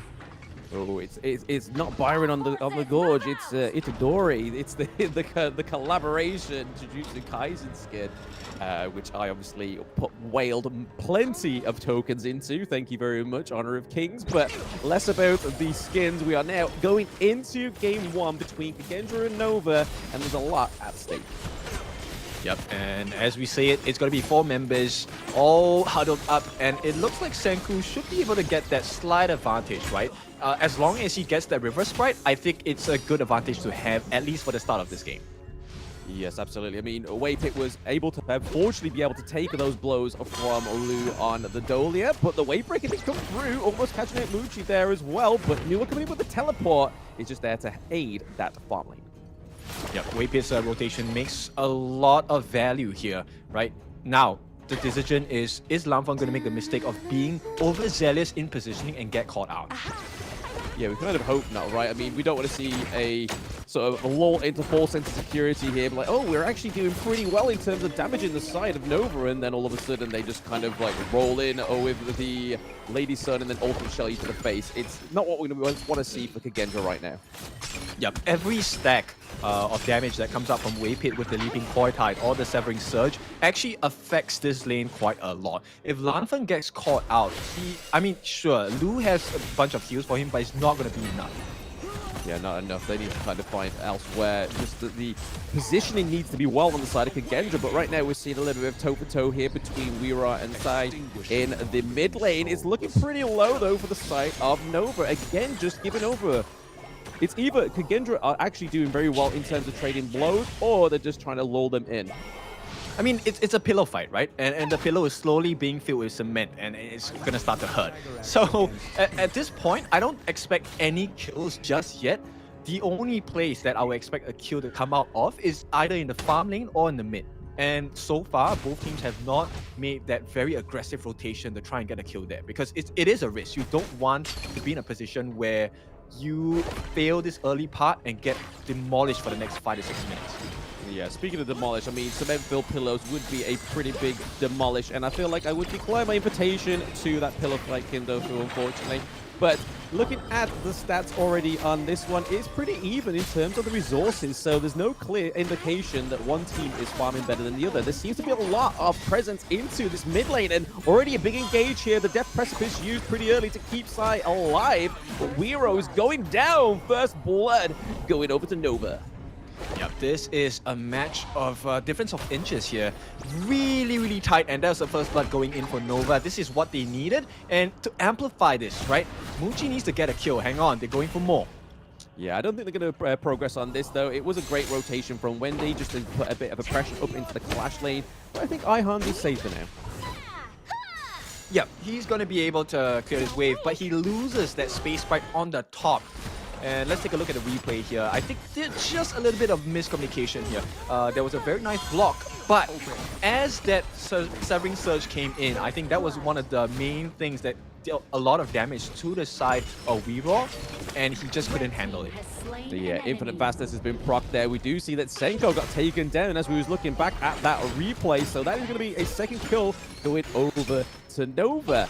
But right now, as I just quoted a few moments ago, that there was no clear disparity in the resources, and now there's definitely looking like there's a fine line being drawn here by Nova. Yep, that's why you don't give away the first blood, right? Now Weero is in a very tight position because he can't defend his own buffs, and it's a risk because CY is already at level 8. Everyone is under level. Yeah, CY taking the Azure Golem is going to be a little bit of a starvation here for Doom. We know that he has low cooldowns on his abilities already, but having that extra CDR on a pick like the Doom makes it really easy and a lot more confidence going into these engages. They're able to take the neutral objective, though. Yep, and Nova right now, they're not too concerned about losing this Tyrant, right? Because they already have the level advantage. If they want to force a fight, they can definitely win it. They have the gold advantage as well. Yeah, Infinite Fastness being used once more early on. I mean, he has to use it. It was pretty much caught between a hard rock and a hard place. The Annihilation just come through, connecting onto Weero a little bit there, taking a chunk of his health. But we could potentially see the T1 here fall down if we don't see a quick defense from KAGENDRA. Yeah, I don't think they will go for the defense here because Lanfang already expended his flash because of that exchange there. So it's very dangerous for him to go in and expect to get out scot-free. Oh, there we go. We see that Senko goes there once more. It is due to those titles as well. But CY looking pretty confident and trying to take a second buff from the side of KAGENDRA, able to claim the Crimson Golem for himself once more. They even opened up the side lanes or the mid T1s, kid, and they're still helping themselves as if it's a free buffet. Yep, and this is the quality and pacing we expect from Nova, right? This is exactly what needs to happen when you have the lead. They just force the pressure. There's nothing they can do to take the fight right now. I mean, nothing they can do, right? They don't have the minion waves. They don't have everybody in that mid lane. I mean, they are sort of slowly formulating, but Lu does go down thanks to the Annihilation from the newer. But CY actually gets taken down thanks to the Flaming Palms from Lanfang. Okay, so a very overstepping of boundaries coming out from Nova. Unfortunately, it is CY who is the victim of that kill, and it goes actually to Lanfeng, right? Which is a benefit, silver lining for them. Hopefully, this is something they can use to capitalize. They need to equalize the map control as well. There's no towers taken except for the T1 on the top, but Hans might suffer the fate of a 3-man aggression at the top. Yeah, I feel like you've just got to let this T1 fall, right? There's no way you fight against Waypit, Muchi, and Chuan in that 3v1, right? So that's another T1 opened up, but it is going to be traded down for the T1 into the farm lane. It's Alan Fan getting another kill onto Chuan after being teleported down to his demise. So KAGENDRA, believe it or not, are fighting back here. Yep, actually, yeah, I do believe it. And most of all, Lanfeng has not died just yet, right? He's recovering in farm. They have pretty much tied up in terms of the gold, but map control not as good, right? Right now, Nova taking 4 turrets for themselves across the map. I feel like when you are being focused heavily by like a team like Nova Esports, focus is hard to maintain, especially when they're sort of across the board in many faculties as well. But able to get the kills is definitely a little bit of a boost in confidence here for KAGENDRA, it seems, but it looks like Wero might be getting caught out here. We do see Ihans and Lu looking for the rotation, but it's a little bit too late. Sai gets the kill onto Dune, meaning that they could actually go for the Overlord here if they really wanted to. They don't have a neutral objective to Nova Esports name just yet, whether they're just trying to do a win without any neutral objectives, which I don't think is the case. But right now, KAGENDRA looking like the backs are against the wall, especially in that cluster. Yeah, the reason why Nova is a little bit more patient is because they're waiting for the respawn of the buffs, right? So I'm not sure whether they know that the Azure Golem has been cleared out on the KAGENDRA side, but it's just buying time. They don't mind having a little bit more patience. The true objective here they're looking for is actually the Tyrant buff, right? Because they want to continue fighting. They do want to continue fighting. I mean, they've got 26 seconds until it is up. And there are going to be many members alive on the side of either KAGENDRA or Nova on this one. The path of passing is going to make it an easy way out for CY. If he needs to, he does get hit by the Riding Wind and the Flaming Palms. It does take a lot of damage, and it looks like at level 11, Lanfeng is doing a lot of damage. But this is the ticking time bomb for KAGENDRA, right? They need to make use of Lanfeng on the Loom. If they don't get him, if they meet towards the end game, I feel like that it does definitely go in the favor of Nova, right? Yeah, I think so too. Waypit gets caught out of position there. Yeah, what a nice knock-up. Waypit does get taken down by Ihans. We do see that they are still not ready for that battery, and they want to make it a neutralized trade here. A 1-1 going over to the side of Nova. So CY picking up Ihans. The revenge for Waypit.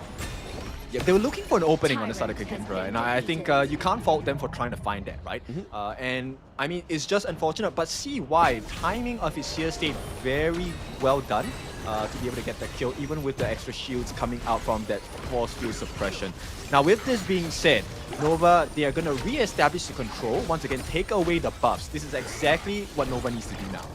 Yeah, I mean, if they don't do it, then Nova's going to just help themselves to it, right? KAGENDRA just need to try and just make sure they get a fine line of those resources as possible. But they are trying to cut him off because they have only the T2s available in the mid lane and the farm lane. So in terms of the access that Nova have into the jungle right now, it seems quite limitless. Yeah, exactly. And that's exactly what you need to do to push the advantage, right? So when you have the gold lead, you have the EXP lead, you need to starve them of more resources. And this was the play that enabled it. Waypit, unfortunately, a little bit out of position here, but it's also serving as a bait to come in. Very nice Death's Precipice coming in from the side of CY. And you can see, they thought they were safe. But Ihans gets caught out by the Seer State, and they secure the Tyrant buff for themselves easily. Yes, we are now getting into the 10-minute mark as well, so the shadow barriers for these neutral objectives are going to be up. So again, something a little bit more grand to fight for within the Gorge. They are taking the Shadow Tyrant for themselves on the side of Nova. Historically, we've been seeing focus heavily on the Tyrant, but it is looking like KAGENDRA are going to get the Overlord, but are they going to do anything with it? Muji gets taken down by Senko, though. The couple blades getting that 88% instant kill. Senko is hitting like a truck. That was a beautiful play coming out from Nova, actually, right? They timed it so well such that the Eye of the Whirlpool was going to be in a position where they could meet KAGENDRA face-to-face in the Overlord pit as well. But KAGENDRA, I think they kind of, Nova kind of underestimated the positioning and the prowess of Senku here. Senku at level 12, in close range actually, you know, gun in mode hurts a lot. Yeah, like you were saying yesterday for KAGENDRA as well, they love to fight. Indonesian teams, they love to fight. So when they saw the Eye of the Whirlpool, they saw it as a challenge, not a threat. Yeah, exactly. And they were well rewarded for that efforts as well. Right now, they have regained control across the map. Shadow Overlord already flying down on the bot lane. If they do not kill off Ihans, it is going to be a lot of time wasting coming in. And it looks like they will be able to defend on the side of Nova. Yeah, I feel like either killing up Ihans or even Lung, right? Especially getting those flaming palms off the table, as we just saw there, up into the high ground turret. It just took so much damage from this hero just for one skill alone. But that mid lane is still looking pretty healthy on the side of Nova. And I feel like if KAGENDRA want to try and get a winning condition into this one, going into the 12-minute mark, they have to do something about this mid lane. Yeah, they also need to watch out for the very fast rotational speeds available on the side of Nova, right? And I think getting hit by all of this creation and annihilation coalescence offered by Wendy is not going to be in their favor. KAGENDRA need to figure out a way in which they can blindside Nova. Yeah, they need some damage limitations right from Wendy. They just need to make sure that they're not taking too much damage before they take the next team fight. And right now, we are seeing the goal difference actually start to become a little bit more cleaner on the side of KAGENDRA. Still 1.6k gold away, but it's definitely looking a lot better for the side of KAGENDRA going into this 13-minute mark soon in this game 1 of a best of 5. But honestly, I feel like KAGENDRA are definitely giving them a try for their money, especially Lao Fang into the backline is exactly what we needed. The takedown of Wendy, infinite fastness back into the team fight as well. But it is going to be Shuan taking out Senko. Senko has been taking a lot of the blows, but so has Long Fang been dealing a lot of those blows on the side of KAGENDRA. They've got to watch out for that clash lane. There is some minions there. They've got to be careful.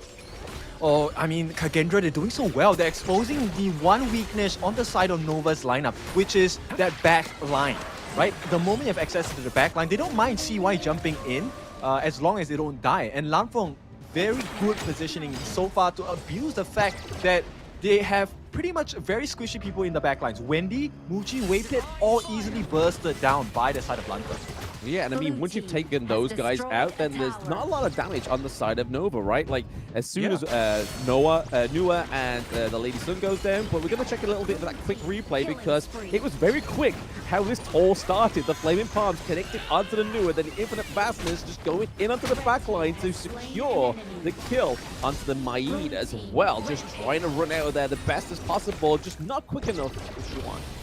Yep, it felt like Nova didn't know that the Infinite Fastness was available for the side of Lanfeng.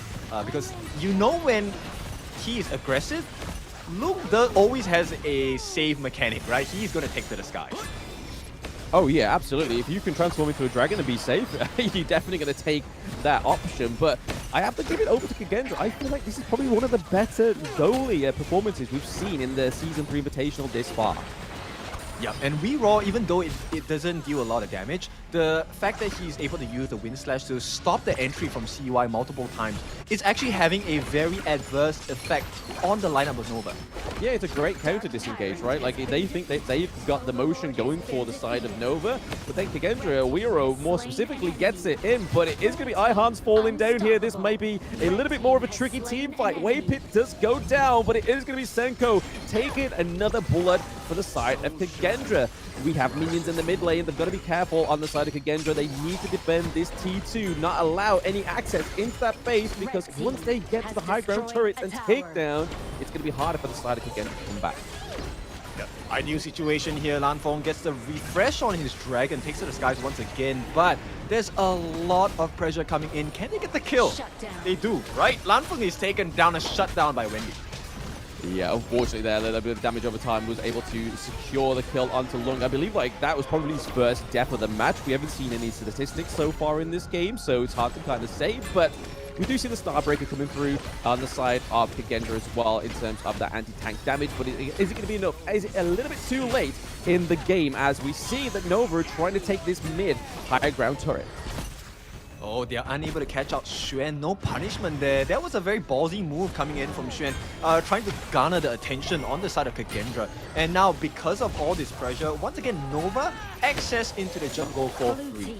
Yeah, they can now clean up their jungle, and it's going to give a lot more resources. And now, as you can see, very evidently, the gold resources is definitely going over to the side of Nova. They're now a steady 3, almost 4k gold difference already. Going into that 16-minute mark, honestly, though, I have to give props to KAGENDRA. Getting into the 16-minute mark with Nova, one of the top 3 teams of KC 2024, is not what I had on my bingo card for today. Yeah, and it's a tough one to match up against, right? Because Nova right now, they are probably at their strongest. Take a look at the maximization of the buffs as well. A 0 golem buff going into the hands of Wendy so they can get the steal. Did he actually steal that? No, he didn't. Okay, no, he didn't. Nonetheless, right? Massive cooldowns, you have mana regeneration. Wendy is a beast right now. And with CY and Muchi having that Crimson Golem buff, it's a hard fight to take on the side of KAGENDRA.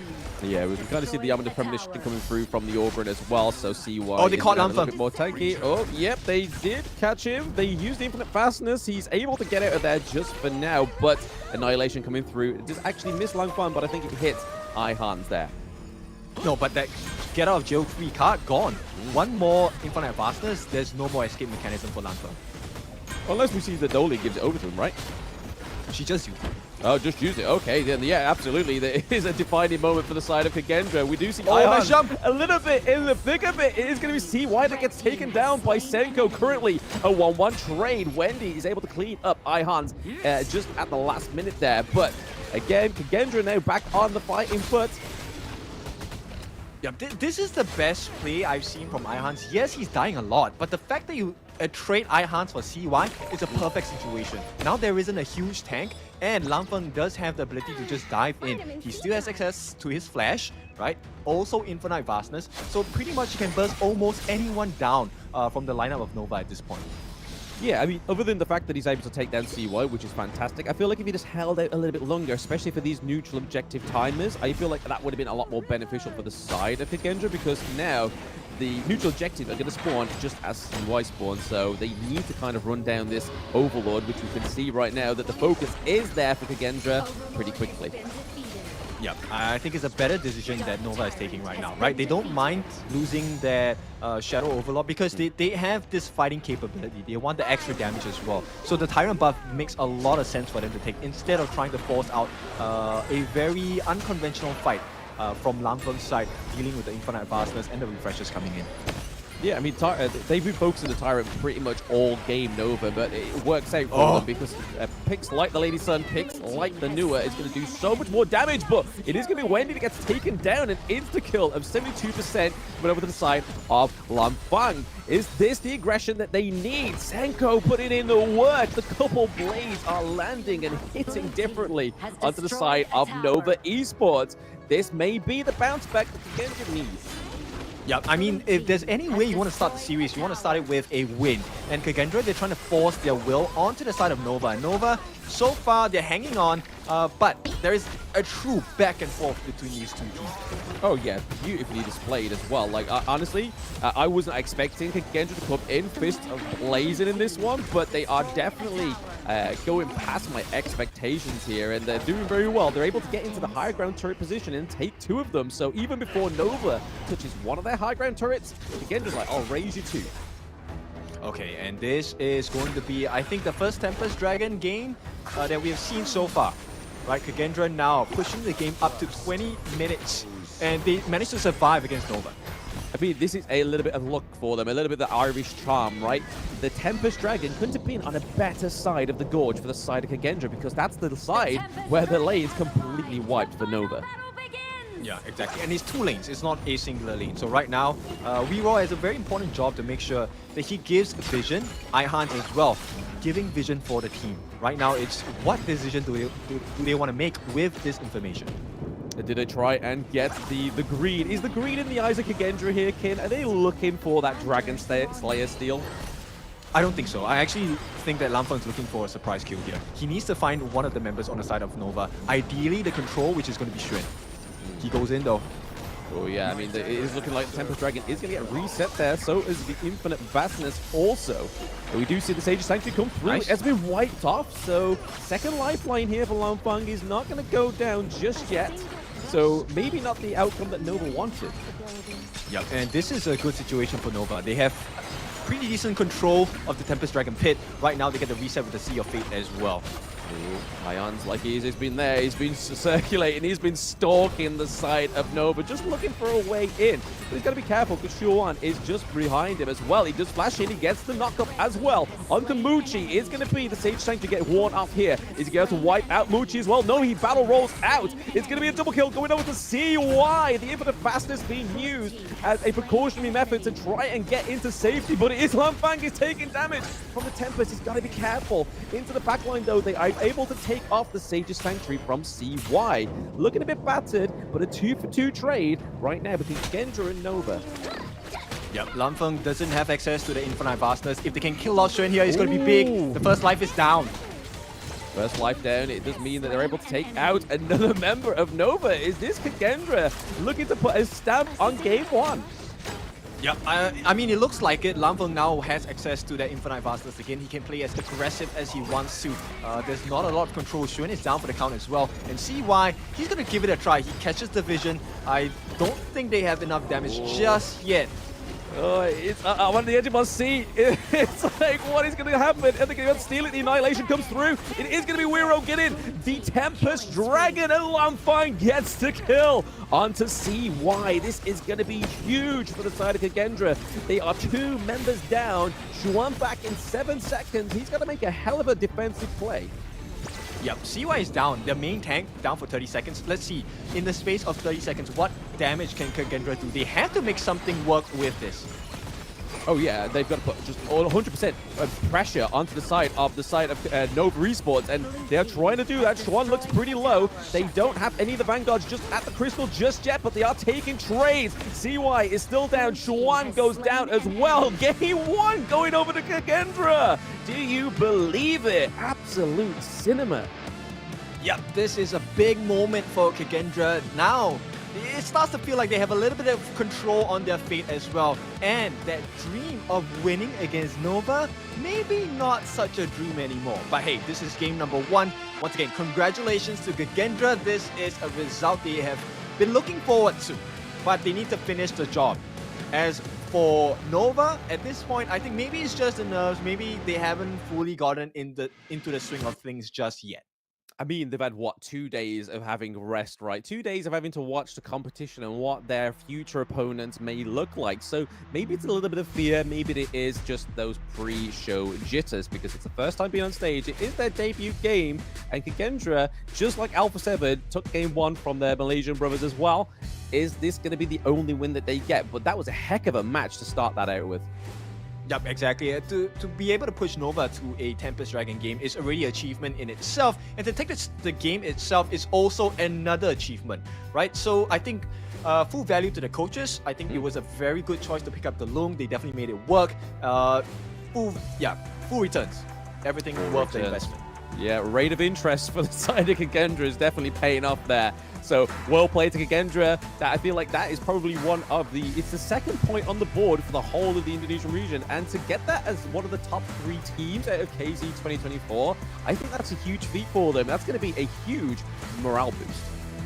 Alright, so talking about morale boost, I think Nova maybe not getting the start that they wanted, right? This is not the best foot forward. But Wendy, I think I have to commend his Nua as well. Very accurate, a lot of big plays. But let's take a look at the itemization. That's my biggest curiosity, right? How quick did Lamfeng hit his 6th itemization slot?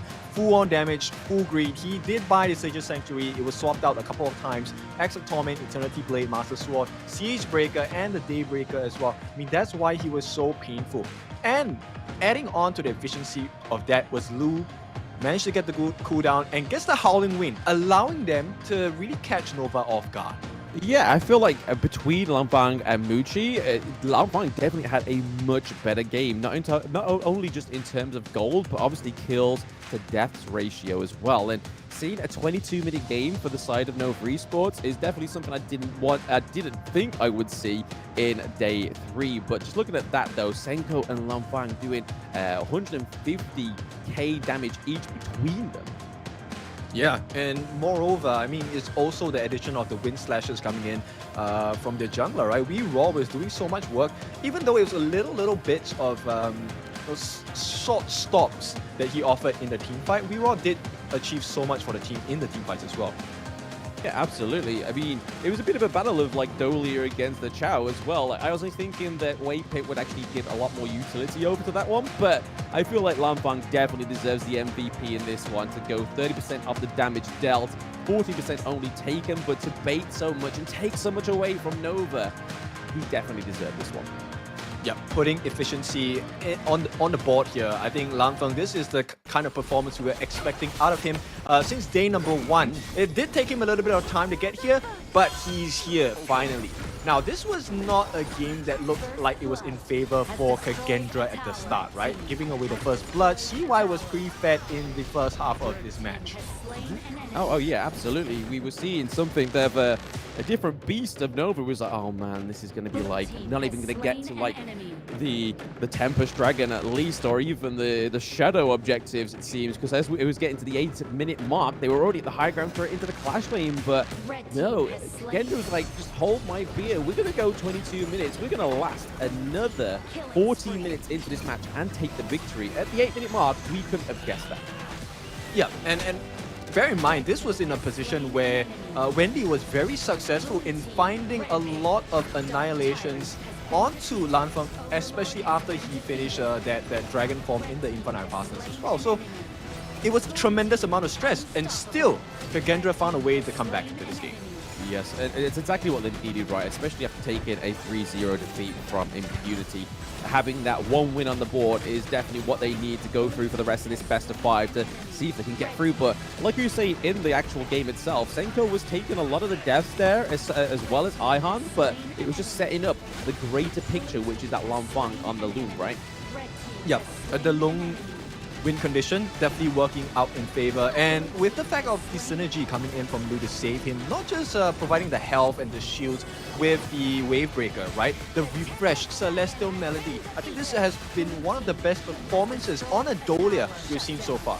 Yeah, like I said in the game, it was one of my favorite performances on Dolia, because we had Dolia yesterday for the final game of a Blacklist against Elevate, where they actually paired it with Lu Bu, but I was very excited for it when I saw it in the draft, but the execution just wasn't there. But hey, KAGENDRA was just like, let's go for the Dolia, and they played it very well. Yep.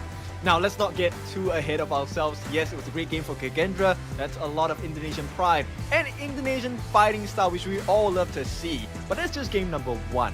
And based on what we have learned so far from the first 3 days, or maybe the previous 2 days, your first game might not dictate the final score for sure.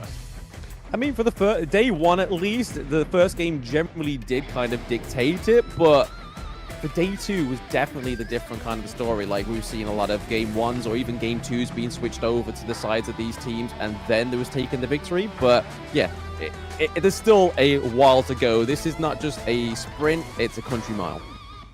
Oh yeah, and right now I think I'm really curious as to how Nova is going to be going for their draft in the next game. Now we know, I want to talk about Wendy. Wendy is known to be very proficient in the mid lane as well. This is the first time I've seen him play Noir, but one of the specialties that I remember from, even last season coming in from 2024 was his ability to make Shangguang shine like crazy, really shining bright like a diamond, right? So is Nova going to pull this out? Because they themselves, they have an access to a Dolia pick as this series goes on. They do, and we've been kind of hoping for the Shangguan to come through in Season 3 Invitational as well. I don't think we've actually seen a single pick yet for this hero, and maybe it's something some of these teams are holding out to for the knockout stage, because that's the thing about the group stages. You can't kind of show all your cards straight away, because if you do, what have you got in the barrel of the gun going into the knockout stages? Everyone's going to know your trump cards. Yeah, but KAGENDRA did show one of their cards, and that actually is going to be the Maya, played by Senku as well. So I'm curious to see if Nova or even KAGENDRA will allow the Maya to step out into this game at least once. We can hope, but there's been a lot of bans on Mai, right? I feel like she's probably one of the most banned heroes at the Season 3 Invitational, very similar theme to the previous international tournaments as well. But now with the global bans, you would have thought that we started to see her a little bit more. She has started to rear her head into the gorge, but still getting banned in those prio bans. Yep, but we can theorize, but it's better to take a look at the facts instead. So we will be heading into the bans and picks. Now, once again, let me remind you how this ban pick is going to work. It's called the global ban pick format, meaning you can only play your heroes once in the entire series. And because we are in a best of 5, the ultimate battle will not be triggered. So there is no more Ogren for the side of Nova Esports. There's no more Dolia for the side of KAGENDRA. A lot of big heroes with big impacts taken away. But of course, there is, if your hero pool is deep, you can have plenty more to explore. Absolutely. This is the thing that I've really enjoyed about this game one between these two teams, right? Is that it's not like one of the teams has gone for like B tier picks and then let the other team kind of exhaust all the greatest meta picks we've seen so far in Season 3 Invitational. There's been a little bit of a give and take between this one. Like you said, the Orgrim for the side of Nova Esports, Dolia, Lung for the side of KAGENDRA. Very huge picks on both teams being exhausted means that it's not kind of one-sided. Yeah, for sure. Right now, I'm curious as to see what kind of mid laner they're going to put on to the side of KAGENDRA as well, right? We all know Wendy is very proficient. I'm very sure it's going to be a spectacular performance once again. But on KAGENDRA, I don't think they want to allow the Mai to come out at all during the series coming in from Nova Esports. And if they do, it's not going to come out now. No, I don't think it'll be second game, surely not, unless they are looking to try and get that 2-0 on the board, right? And then hope that Nova Esports takes the reverse sweep. But I think everything's on the cards today for the side of KAGENDRA. Because like we were saying, going into this best of 5, they don't need to pull their punches. They need to be throwing fists, no gloves, no bandages on. They need to just be raw dogging the punches. Yeah. At this point, KAGENDRA, I mean, their fans have entrusted the team to show up at the highest quality. Now, both of the Indonesian teams did not manage to have a result that they favored, right? So Bigotron lost their series yesterday. Of course, KAGENDRA lost against Impunity. So they are looking to be able to put up a much better performance today. And so far, it rings true, right? There is a better performance coming from KAGENDRA.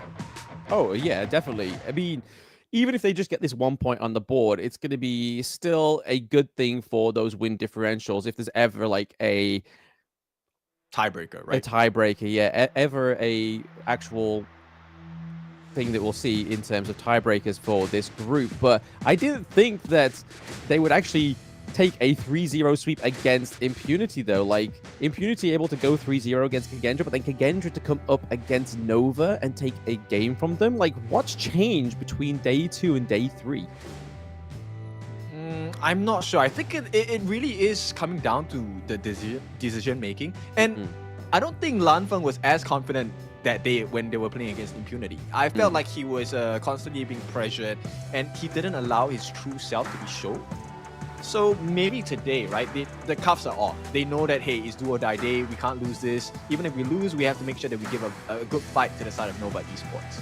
Yeah, very true. That could be definitely the case for the side of KAGENDRA, but we're hoping to see Nova actually bounce back in this game too, because they have very high expectations, not only from ourselves casters, but the viewers at home, knowing that this team made it so far last year in the KC 2024 and took down some of the biggest teams last year as well. But it looks like Nova's going to choose blue side this time around, so they are going to get the prio pick. And what are we feeling for the side of Nova? We say that obviously KAGENDRA would like to go for something like the Mai Shiranui if they got the prio pick again, but what is it that Nova could be holding here for the prio blue? I think Nova would definitely want to ban out the Mai. I don't think now that KAGENDRA have won, they have a little bit of comfort in their hands. I don't think you want to make things comfortable for them, right? You want to stress them out. So take out a Mai and maybe take the Dolia for yourself and show them that, hey, it's Nova you're playing against, right? It's not just some team from the Malaysia region. Well, they They do ban out the Orgrin. Obviously, this is something we saw yesterday as well, where one team would take the Orgrin and the Diadea combo and then ban it out for the rest of the game. Kind of like a little bit of a tease, like, hey, look, we did really well with these 2 picks. For you, we're going to deny you at every hurdle. But it's even KAGENDRA banning out their own Mai Shiranui, knowing that Nova is the Prio Blue and Wendy could potentially get that pick, is something they don't want to face against, right? Yeah, but, you know, is that the best strat? Banning the same heroes every round? I mean, it's global ban pick. If they have the hero pool, I think KAGENDRA definitely can kind of take the advantage and build upon it, right? Nova, I think they will do well for themselves not to underestimate KAGENDRA at this point. Yeah, I think KAGENDRA just kind of banning very reactively here from game 1. They saw that Wendy had a much better match than Muchi, so they're banning his picks. Whereas now Muchi gets the Ali here. This could be very troublesome for the side of KAGENDRA. Yep, and I think one of the very strong supports that KAGENDRA can kind of pick up for themselves is actually the Diadea, right? The lockdown from the Bitter Farewell does stop Ali from using the lift step to go back, and if the timing is right, she's stuck there. She is stuck there, but they decided to go for the Princess Frost, so they try and give Senko his pick straight away there. Ihans on the Dharma could be very deadly. We saw a very good game of his Byron in that game 1, right? So Dharma with the Truth Mantras, the Enlightenment Mantras, could be doing some pain gains. We had some fantastic performance on this pick yesterday. Okay, Nova, they pick up the Shi for Wendy. We all know how dangerous Wendy is on this Shi. So KAGENDRA, I like this pick. Gen.G with the legal immunity will be able to get out of sticky situations here. Yeah, and I mean, he's recently been buffed as well. He seems to be one of the more sought-for farm laners, especially when there's not really much else on the board. And sometimes it's even surprising that he comes through and does very well. But when you've just drafted the shirt for the side of Nova and also have the Unbridled Outburst from the Zhongfei, having that illegal immunity is just going to be easier to get out of jail card, right? You just slip out of the team fights. Okay, so Nova, they will ban out the Diadea. They understand what's at risk here. And it looks like Nova, I think they might be going for the Yuhuan because they ban out the Musashi, right? They don't want to deal with the duel to the death, the Imperil state. So let's see, is it going to be the Yuhuan? Meanwhile, KAGENDRA, they pick up the Mankey. I think that's a very nice pick. Very big pick for the side of KAGENDRA. Monkey been having a little bit of a 50-50 performance here. And actually, it's not going to be the Huon we're seeing. We're going to see the Dion Wei. A little bit of a love letter to Jizzix. We know he had one great game on it. Not so good yesterday. But pairing that with the Sunset is going to be frightful. Yeah, it's actually one of the best junglers to deal with the Mankey, right? Able to shred through that cute fur. But here's what happens. KAGENDRA with the Secure, I think Lu is going to do well in the Secure to be able to get as much heals, but more importantly, get the stop onto Shi or maybe even Sun Ce. He can tank the hit from the set seal and jump back into a different brush. Yeah, I like the fact that that KAGENDRA have gone for a little bit of a healing potential here, just to kind of like try and out-sustain the damage from Dion Wei, the true damage going over to Monkey as well. But looking at Nova Esports draft, they are looking for something of a dictation. They want to dictate the pace of this game because they have picks like the Sunset. So set sail, being able to get you up and down the map a lot quicker. We saw already from Nova, especially Xuan on the Mayin, using that teleport mechanic to perfection just to get up and down the map. Yes, they didn't win game 1, but they were able to kind of have a great presence just across the gorge as a broad. Yeah. Okay, you know what? Actually, I'm kind of concerned a little bit for Nova's draft because if the Unbridled Outburst is not used at the most efficient time, it actually opens up the door for Ihans to jump in with the Truth Mantra. So they need to be very careful about when they unleash the beast here.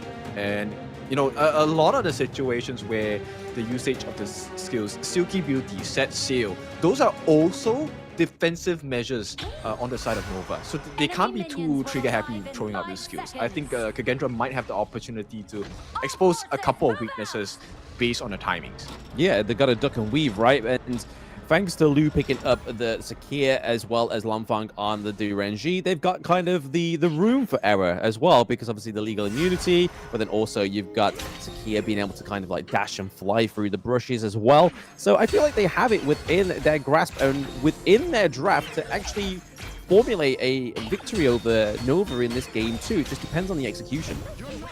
Yep, and this is how important the farm lane is, which is why the supports are already going over to that side. Right, whoever has the advantage will be able to have the trickle-down effect, essentially having map control as well as the burst potential. Yeah, already we see that Muji is ahead in the XP as well, able to clean up those first wave of minions just a little bit quicker than the side of KAGENDRA, but it's still very early doors. That's not going to dictate who wins this game. It just means that you don't want to make sure that Muji has that same kind of field day going into the mid to late game. But CY doing a lot of damage onto Wero here, and is paired up with Waypit into the mid lane, giving over a bit of support. But again, we're seeing that same kind of rodeo. Yep, so it gives you a little bit of a preview of what the fight is going to be like later, right? So it depends on Senku's ability to be able to catch out the remaining members on the side of Nova. And CY actually is not the ideal person you want to catch because he's able to get out of CC abilities, right? The only thing that really stops him is suppression. Yeah, the suppression coming through would have to be something of a god kind, but I feel like with Senko though, it's a little bit of a different playstyle from the Gunamo to the Princess Frost, right? Like your trick shot, the Frigid Prison, is going to be a lot harder to land onto the side of Nova, and you've got to time it correctly, right? You don't want to be using it willy-nilly. You need to make sure you're trapping something like the Dion Way within the Frigid Prison so he doesn't just leap in with the Leap of Fury and do so much true damage. That's where the value of the Menki and the Dharma, as well as Lu coming in with the Sakir, matters so much, right? Because the three of them can actually, each of them individually set up situations where the Frigid Prison doesn't even need to be aimed, right? They are already stunned there. They're already stunned. I mean, they also have the Winter is here as well, right? So that big AoE stun. The Slow as well is able to set up nicely for those trick shots. But right now, we are seeing that Nova are just a little bit ahead of the gold. So the farming is a little bit faster on the side of Nova. But this could potentially be the unbridled outburst that we need here. Pushing away Lu is going to force the flash away for the side of KAGENDRA, which for the side of Sakia, it doesn't really matter. He can still fly into the bushes. Okay, so this is a big moment for the side of Nova's Wendy, right? But Lanfeng did not expend his flash as well. So that is the winning marker. Wendy will only expend the flash after Lanfeng uses his own, right? Because then there's no escape available for the side of Lanfeng. Yeah, they're kind of watching it with a Hawkeye. They're watching that common skill cut. Like, hey, is he dropped it yet? No, not quite. But we haven't really seen much action or brawling going up into the clash lane just yet. But they're both level, well, we see that Hans is level 5 and Shuan is actually just ahead a bit with the level 6 going broadening into the level 7 at some point soon. But we are getting into the 3 minute and 34 second mark. So very soon, those neutral objectives will be up on the Gorge. And I feel like we'll probably see a lot more brawling going on for these. But do you think it's going to be the same story for Nova as in game 1, where we see a lot more pressure and obsession go for the Tyrant? I think they might have to contest, right? Tianwei under level doesn't do well, especially against a tanky Weeraw here on this Squirrel Bunny. And Lanfeng, like, nobody has died yet. So if everything goes status quo, it's actually not as easy to fight on either side here. On either side now, but it looks like the neutral objectives are now up. We're seeing the teleport mechanic come through for Ihans. It is now back into it, so we're going to see a little bit of a 5v5 here. The set sail does connect a little early on in that team fight, doing a lot of damage onto Ihans, but it's not going to be able to set up a kill just yet. I feel like it's just a bit of a deterrent to a clean wipeout of that Tyrant. They force the flash from Xuan. So Xuan now, his only viability is when he has set sail, of which is off on cooldown. So this is a very open neutral objective that KAGENDRA will happily oblige here. Hans, does he want to commit for the ultimate? I'm not too sure here just yet. It looks like he's going to... I mean, Shuan was taking a lot of damage from the T1 there as well, but also dealt a lot of damage to it. So they're going to make sure they give some TLC up into the clash lane. But we do see that Waypit has activated the Unbridled Outburst. He is in beast mode right now. So they've got to be careful that they've got a long time before that's back up on cooldown. Yep, so the Firefly Brush here doing so much work for the side of KAGENDRA as well, right? Muji, I think, doing okay, does expend the Frenzy to try and deal a huge amount of damage. But because of the existence of Lu on this Sakir, look, all that damage mitigated. All the damage is mitigated. I'm just trying to check here where the strongest and biggest goal difference is within these lanes. And it's looking like it's very even in terms. It's only like a few hundred between lanes, so there's no kind of like clear dominance. But the Dream Roll does come through. The set sail kind of missed there, but what didn't miss is Muji getting the kill on Sakir. So first blood is actually going to go over to Nova this time around. They may set up for another one here. Ihans is on the death edge there, but it is going to be Shuan getting picked off there. The winter is here, picks off the sunset. Okay, it's a big win to me for the side of KAGENDRA because they traded a roam for a clash lane, right? And here's what's happening as well. Lanfeng now has access into the top lane. He's going to be able to amplify his farm. We didn't manage to see a significant difference in terms of gold. We might see it now. I mean, we might see it now. They were able to take the T1 down into the farm lane as well, so it's not like they're just staying in one lane. Lanfeng is making full use of this. He's going to be careful, though, because we do see both CY and Shuan there. We do see that the illegal mutant comes through. He's able to outplay the CY, but Shuan then comes through with a knock-up and taking the kill onto Lanfeng. So down is the farm lane for now. Okay, so it's trades all over the place right now. If they get a kill on Hans, this is a big win for the side of Nova. Oh, huge, right? I mean, they're already looking to approach that T1 and do some damage onto it there. So trying to open up that second side lane because they already have the farm lane open as well. But they got to make sure that they aren't able to get too much more real estate from the side of KAGENDRA too early. Because I think if they do open up that mid lane, it's going to be very difficult for KAGENDRA to come back in terms of gathering resources in safety. Yep, if you take a look at the itemization, and they might not be in a good position here. So, slight advantage in terms of gold for Muji, right? Simply because he was able to get the T1 at the bottom and get one wave. Because right after Lanfeng was eating the wave at the top, he got taken out by the side of Nova. Yeah, we do see a bit of engage here from Lu and Lanfeng picking up the kill onto Shuan as well. Shuan is actually taking a lot of lives here. Is he going for the same strat as Senko? He doesn't seem as effective, but we are seeing Ihans into the mid lane. Winter is here, is freezing the CY. Is definitely where you want that Dion way to be. Is in place and not all up in your face. Yep, they're trying to pull the side of Muji back as well. They're going to force that T2 down. This is a big move by the side of KAGENDRA, right? Not only does this get them a little bit more vision control on the top side of the map, this also opens up the neutral objective on that Shadow Overlord, which is going to come in the next 2 minutes. So at this point, Muji needs to be really careful. KAGENDRA, they realize that, hey, there is a potential opening here. And after they deal with this loss of the T2 on the bot, the next big move that KAGENDRA can do and should do is to try and find where Muji is. If they can get a kill on the Muji, this is going to be a big advantage for the next neutral objective. Yeah, definitely a bigger picture play here for the side of KAGENDRA. They're not thinking of the smaller picture. Normally we see the puzzle pieces having to be put together for the bigger victory, but right now they've just got the bigger picture in mind. The Unbridled Outburst there does land onto Sakir, but no more. The Dream Roll is not going to connect onto anybody on the side of Nova, just mainly being used as a bit of a distraction and keeping the damage away from Wero for now. But there's something brewing here, Ken, in the mid lane, it seems. Yeah, they have exhausted everything. It is Ihan's time, right? If he can get the perfect truth mantra at this point, Nova have no answer. But okay, time expired. All the ultimates are slowly coming up when he and Muji do have the ultimates available. They do have their ultimates available. Like, this is getting to one of those, like, where the pendulum starts to swing. It's now that point of the game, right? We're getting into the 10-minute mark. I think just one bad mistake, which we've seen over the past 2 days that happen. Sometimes we see teams overextend, and then that's it. It's kind of like being punished by your opposition. But set sail is coming through here. Is it going to land? It does actually land onto the Gen.G there, but it's not going to be the end of everything because there's nobody to take the engage. There's no minion wave to force the fight there for Nova Esports. It's okay. They won already, right? Nova, that small little exchange of buying time, look at the damage that has been done to the top T2, right? So KAGENDRA, every time they commit to an exchange and engage like that, Nova win the map bit by bit.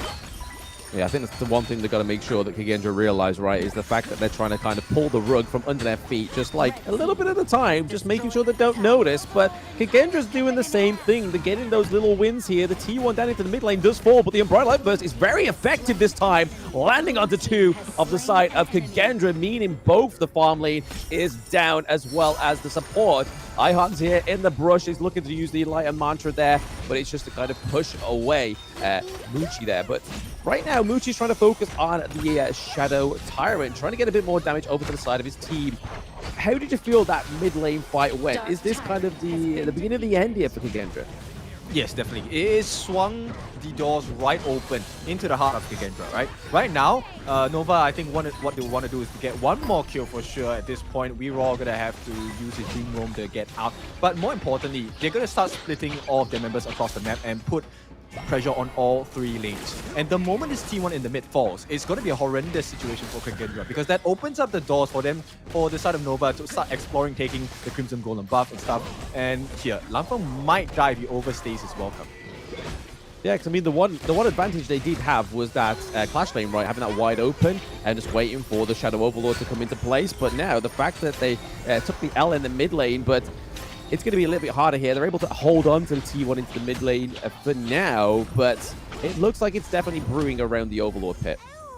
Yep, and Nova, they're not going for the Shadow Overlord, right? They still have the Primal Bond. So at this point, it's really about, can they find a freebie coming out from KAGENDRA? Anyone out of position?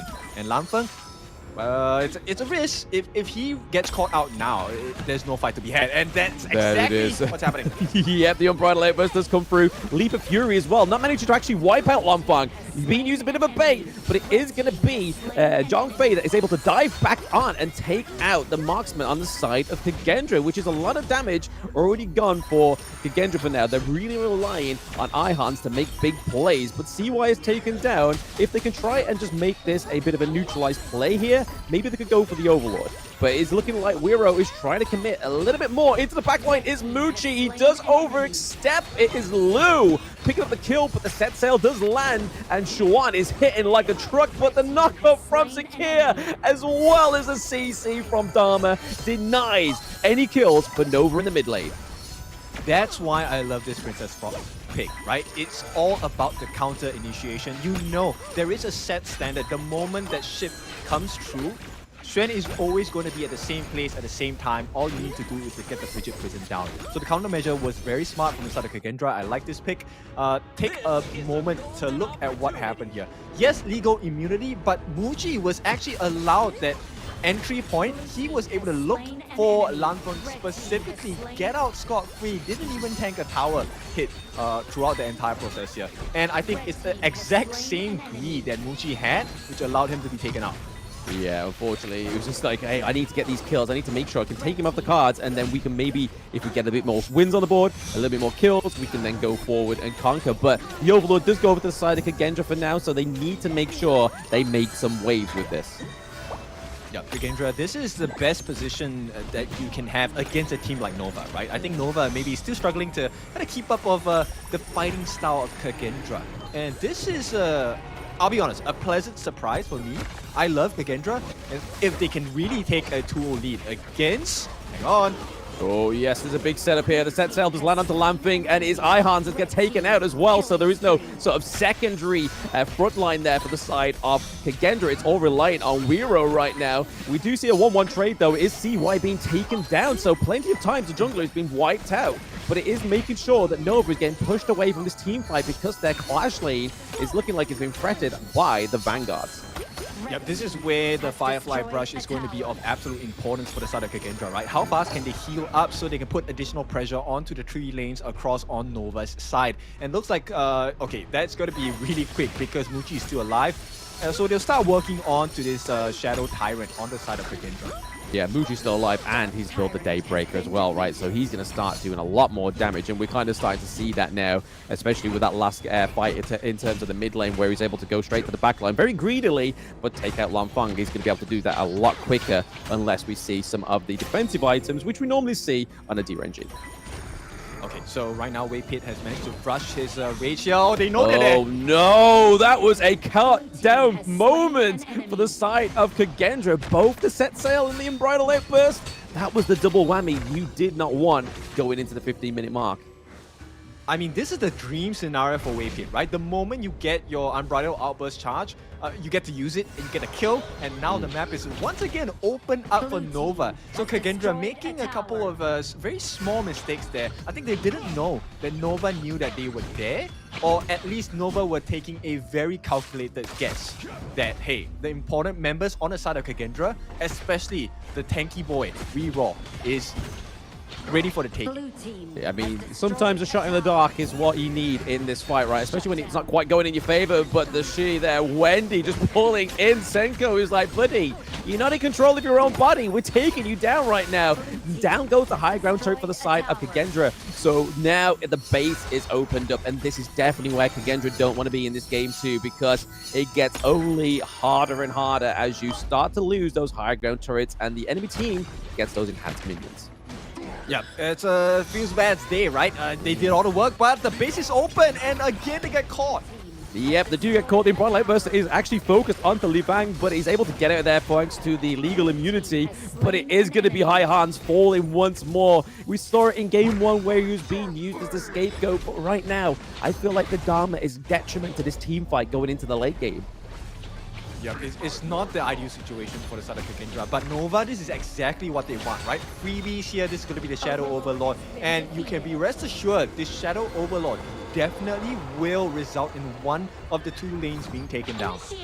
Yeah, if not both. If not both, yeah. It's nice to see, though, that both Lampang and Muchi are playing very close in terms of the gold resources within their lanes. Like, both of them are over that 12k mark as well. So it's just showing that both of these players are at the same caliber, and it's not quite the easy matchup that Nova were probably thinking about. But right now, Nova definitely have the wearing the pants, right? They are ahead of the game. They have the minions here into the farm lane. They have the Vanguards rocking up in all three of the lanes as well. So it's going to take such a good defense on the side of KAGENDRA to make sure they're able to come out of this on the other side. Yep, they didn't manage to sync the waves that well on the side of Nova. So this is going to be nullified. This attack is going to be nullified for now. But the Shadow Overlord is flying down on the top lane. This could be the opening that Nova have been looking for. Could be the opening. They're still waiting for Waypit, just getting as much madness as possible to get the Unbridled Outburst as well. They do get a lot of damage onto Muchi, but he has thankfully the Sage's Sanctuary. So even if they were able to wipe him down, I feel like it could have been a unlawful overstep there and could have been very punishing on the side of KAGENDRA. But right now, it's still playing that defensive measure. They still need to make sure those Vanguards are wiped out and no more high ground turrets are taken from the side of KAGENDRA. I think it's a good idea, right? This practice of patience is really good. Hang on. I don't think it's in a very nice position. Lanfeng, they might not know. I think they caught a glimpse of the three members of Nova hiding in the brush there. That could have turned out really horrible for Lanfeng. Oh, yeah. If he was going in blind, you'd be like, no, you're not walking out that one alive, unfortunately, buddy. But Nova's actually starting to get the push back. We see that Ihans is trying to get a bit of a macro play down into the farm lane, just trying to get more pressure onto the side of the Shadow Overlord. But this may be where the fight is all brewing up here. We did see Shi trying to bring in Wiro. Is he going to be able to make this out alive? He has no dream roll. Wiro stuck into the middle of it. You're in the jungle, baby, and you're going to die. Yep, that's exactly why you have to be really conservative with your usage of your skills as well. KAGENDRA, they make a small error, and look, Nova now primed to be able to break into one of these lanes for sure. Yes, I mean, it's down the Wiro as well. And again, both Ihans and Wiro are literally the lifeline for all of the other squishier heroes on the side of KAGENDRA, because as soon as they go down, Senko is wide open, as well as Lanfeng using the Splendor so early. I feel like that might have been a little bit of a mistake there for KAGENDRA, because now Nova have that incel. Yeah, I mean, you can't really blame him. False error. Set Sail is going to start the fight here. They're looking for an opening. What can they get? Yeah, the Winter Resist has been placed down just to kind of use as a bit of a zone-in potential here for the side of KAGENDRA. The minions in the mid lane, they are enhanced, but they are able to wipe them out. So still, Wiro is now back into the fight as well. It only seemed like a brief moment for me. I thought he was gone for quite some time, but the Splendor unforced here there was actually wasted also. I think at that moment, it was a good play, right? It was guaranteed death. If he got caught by the Silky Beauty, I think a lot of the members on the side of Nova were ready for the burst as well. And knowing at this situation where the Tempest Dragon is going to be out, I don't think it's a risk it's worth taking to eat that Silky Beauty and hope to survive that situation. KAGENDRA, right now, it's a lack of resources, right? They have to be really careful about the next move they have to take. Yeah, Shuwan is taking a bit of damage into the backline, but it is giving intel over to his teammates. It is going to be Shuwan taken down, but it is the Sage's Sanctuary that comes back. A little bit of a bait there. We did see that the Unbridled Outburst did connect as well as the set sail, but it's the illegal immunity that keeps Lanfang alive. But there's just so much health onto the Zhang Fei that it's just not enough. The damage from Lanfang is just not going to be able to wipe it down. He's able to take down the Sunset though, but Muchi is rolling through the tourists that are the blue minions here and looking for a little bit of a backdoor. He has the damage. He can do it. One man, one dream, taking the team to game 2. This is not what I expected out of Nova, but a win is a win. And so they tie the series up 1-1. KAGENDRA once again caught blindsided. One of the specialties on the side of Nova, right? They forced them out of resources. They forced them to take unnecessary fights. And now they force them back away from the base and take everything away. Yeah, everything away from the side of Nova Esports there. We're seeing the casters on the live there. I thought we changed for a second, Ken. I was checking myself in the mirror. But no, a good play for Nova towards the end there. But the fact that it took Muchi and the minions alone to actually try and get the victory there is definitely a telling tale, right? Yeah, now for those of you confused, I'm actually Yasumiao. I'm on the left. And I'm OSX. How's it going, guys? Okay, well, jokes aside. I think this is a very impressive series by KAGENDRA, honestly. I think that the fact that, hey, we're in the second game of a second Tempest Dragon. How many Tempest Dragon games do we get out of Nova, man? I mean, we would definitely, it's not what we was expecting. Tempest Dragon and Nova Esports are definitely not synonymous, right? This is something completely out of the ordinary. And the fact that it's now a 1-1 makes me feel, Kin, that we could be onto a best of 5 here. I mean, you are on the desk. I'm watching your words come out your mouth, but it's not quite matching what's coming out on the screen. But you are here, and it could be the first best of 5. I mean, we're talking about actual, true, full-blown value here, right? And that's what I like to provide. So at this point, it looks like both KAGENDRA and Nova are providing full value of entertainment because it's really back and forth. Something that I did not expect when I came onto the desk today, right? We were expecting Nova to have a much stronger punch, but it's KAGENDRA who's punching above their weight today and actually bringing the game over to Nova. But that's exactly what we want to see. Yeah, we was privy to it in the introduction as well, right? We're saying, look, KAGENDRA, this is the do or die. They need to make sure that the punches they are landing are hitting and hitting hard. And it's exactly what they did in game 1. Game 2 could have gone either way, but I feel like there was just kind of a little bit more control from Nova, especially going into that late game, was able to kind of just, especially with Wendy on the Shi, I feel like he was the ultimate control mage in this one. Yeah, I feel like they were a little bit too jittery on the side of KAGENDRA, right? The early usage of Splendor, specifically, I think the usage of Splendor from the Princess Frost by Senku, I think that wasn't necessary. He could have healed back, right? But we don't know whether Muji did have enough damage at that point to be able to kill off Senku with 2 hits, which is a possibility, right? But the one that Lu used, that one's definitely necessary because he definitely would have died. Look at the defensive capabilities coming in. CY just building the full tank. Xuan as well, actually going for a real hybrid, but more focused on getting as much value from the damage items as well. Starbreaker, Siegebreaker, and the Axe of Torment. And Waypit, I think he shows you what it is like to optimize the usage of your Unbridled Outburst, right? He never used it without waste. Yeah, I mean, there was some better than the others, but they were all definitely kind of hitting to scratch, right? They needed to be at that point, which is what you were saying in the draft, right? They need to make sure they execute the Unbridled Outbursts to perfection, or else they will completely waste this huge utility going into these team fights. And I honestly think there's only 2 contenders on the side of Nova Esports for MVP, and I'm gonna have to give it over to either Muchi or Waypit. Waypit with 0 deaths, but just the contribution he gave to his team, the 12 assists, was really the thing that I think made them have this victory, as well as the control mage that is Wendy there. But you can kind of see that that gold graph is not as confident as it should be for a top 3 team of KC 2024. Yeah, definitely. I think there were moments of shakiness coming out from Nova, but let's take a look at who the MVP is. And yes, it is going to be Muji for 1 and 5, taking only 10% of the damage. The way that he worked out his target prio was so good because he was able to weave in and out, get the kills onto Lanfeng, and if not, late game, work his magic onto, you know, just shredding that squirrel slash, I don't know what, panda, right, that Weeraw was having. I mean, it was a beautiful game by the side of Muji as well.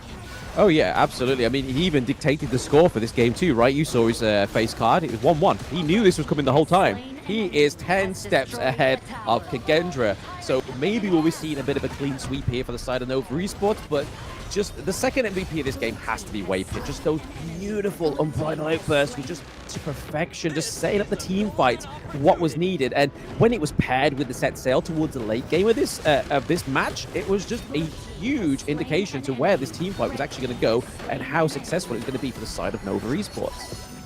Yes, Waypit was always saving his skills to be able to catch out Lanfeng. I think that was one of the main things why they won the fights so hard, right? At the other side, we have to give props. I really like this performance of Princess Frost by Senko. Yep. He did manage to get a few nice catches like this one. Unfortunately, there was not enough damage coming out because they did a really good job on the side of Nova, actually just stifling the amount of times Lanfeng was actually able to get a hit.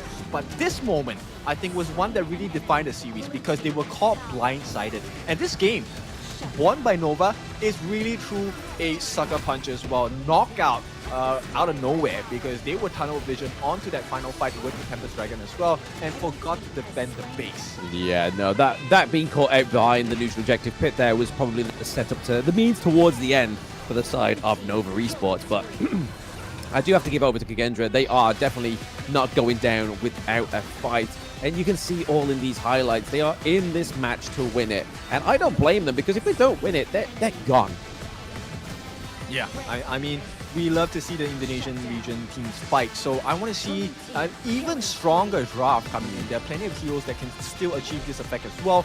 And as we go in, look, it feels like we're in a very long series, but it's just 2 games. So let's see if this series is going to go the distance, or now that Nova have finally gotten their hands on the first win, are they going to just steamroll KAGENDRA and get a 3-1 victory? They may do. KAGENDRA may have taken too much of a morale blow there, but honestly, I feel like they shouldn't. They should be definitely keeping their heads high going into this Game 3 because it's not like they were beaten sorely in this one. They were going blow for blow, and every match, every fight they were going for, they were getting something out of it. I just feel like maybe the early to mid-game map control just needs to be a little bit different and a little bit more better improved for the side of KAGENDRA going into this Game 3, right? Yeah, for sure. And I think, you know what? I have just reminded. So you kind of jinxed the production here. I have, haven't I? I've jinxed it. I think they forgot to press the right button. They haven't clearly got our faces on the keyboard. It's okay. So with that being said, I think this unexpectedly has become my favorite series of the tournament so far, right? I mean, this has always been about letting teams shine, finding their strides in the games as well, and KAGENDRA is proving this theory at its best. Oh yeah, absolutely. But to be honest, looking at those drafts though, there was probably a little bit more at risk here for the side of Nova than KAGENDRA. I mean, yes, they lose picks like the Princess Frost and the Dharma as well, Ihans. I feel like didn't have as good a performance as he did on the Byron. It was less effective, but I feel like that's kind of what happens when you've got such a great CC on the side of Nova as well. Dharma doesn't get quite the Enlighten mantras through and the Truth mantras hit in the way that they should do when you've got somebody like Shi or Zhongfei that's pushing you away with their CC moves, right? Yeah, I think there's plenty more heroes still left to be explored, right? So I don't think KAGENDRA have been held to a standstill in terms of draft and hero pool as well. While KAGENDRA hasn't been given the opportunity to be put under stress where they had to really show the depth of their hero pool because, you know, IMP was a 3-0. But I think maybe today we could see a very different KAGENDRA because they're doing well. The picks might not have been the best or what they're known for, but they're doing well. They're doing very well. Very, very well. And it looks like the Dolies are doing very well after that game one right? They're happy they got to see their hero on the board. But going into this game 3, this is definitely one of my favorite series of season 3 Invitational so far. I feel like what we had as expectation-wise going into this one compared to what we're getting, I feel like I've got into a bargaining with a salesperson and I'm coming out with more than I expected. And this is everything that I wanted and more, especially at this stage of the competition. Yeah, I mean, whatever I had planned and whatever I had thought about, thrown out the window, and that's exactly how I like to have these games go, right? It's the surprises that make it so super exciting. And at this point, I wouldn't want to say that, hey, maybe Nova is going to dominate from this point on, but you can't deny that possibility as well. No, you can't deny the possibility as well that what's happening here between this matchup. But right now, we're just waiting to see what the draft will be into Game 3. But here is the update for the global ban picks. So these are the ones that these teams cannot pick for themselves. So we see for the side of Nova, they've already exhausted the Ali, the Zhongfei, the Child, the Lady Sun, the Nua, the Orgren, the Mayin as well. And over to the side of Kagendra, they've exhausted the Dolia, the Lung, the Ganamo, the Dune, the Byron, Gen.G, some really big picks for both of these teams already gone. So in terms of the draft and what's available now, are we going to be expecting to see something like the Motsu, right? Like, this is something that normally comes through very early on within the drafts of these series, but so far we get into Game 3 and not a single Motsu has surfaced. Yeah, maybe. I don't think it will come out for Nova, to be honest. I think Nova will go for the Dolia pick this time. Right, looking like they need to close the series now, or KAGENDRA is really going to bite them back. I think it's time to give us that Shangguan Dolia combination. We've been hoping for it, right? We've been praying and hoping for it. We said it in the last little intermission of the 1 minute time there between these matches, but it could either be the Dolia, it could either be the Diadea. We're still yet to see this little lady grace the gorge, but maybe it's getting to day 3, and this is where the teams are kind of realize it, even though we realized it very much early on, especially those day 1 and day 2 matches, how effective this pick can be in this game. Yeah, and you know what? Likewise, for the side of KAGENDRA, give me that wee raw Luna, dude. I have been waiting for his Luna for months. I mean, it's not been the best performance pick so far, so I feel like because they're at point here, maybe they could decide to go for it and just say, hey, look, we're kind of even Stevens on the scoreboard. This could either go 50-50 for us. We could get game 3 in our possession, or we could lose it. So we may as well just try some of the more riskier plays here rather than at match point. Yeah, I mean, champions always believe they're champions, right? So why are you scared of risk? At this point, I think if you really want the result, you have to take the necessary risk for it. I mean, you've been training for months. You have had to deepen your hero pool. I think it's a worthwhile risk to take for KAGENDRA. We shall see. I mean, KAGENDRA's taken the worthwhile risk of being on the blue side here, so they really want to get something big with this Prio Blue pick. And I mean, was it the Prio Blue pick that was able to get them the Game 1 victory? Was it blue side buff? Or will Nova have the warranted response of the red side? Yeah, I think, you know, there's pros and cons, and they do ban out the Dolia. I think they do consider that, hey, Nova would like to go for a comfort pick now. Let's destroy the Shangguan combo, destroy the Dolia combo as well. Oh yes, the Ali does get banned out here for Lanfang, so they don't want to see him come through with this pick. We've already seen fantastic performance on both Lung and Gen.G. So again, 2 farm lane heroes that are on the opposite side of the spectrums. But with the Lanfang, with Lung being banned here, Nova's kind of been forced into the position of trying to ban out the Mai Shiranui, or Cinco gets it. Yeah, I like that notion actually, and they oblige. They say, sure, let's give you the Mai. Now the question is, do they take it? Okay, yeah. Stupid question. Of course they'll take it. KAGENDRA here with the Mai Shiranui, a Senko special.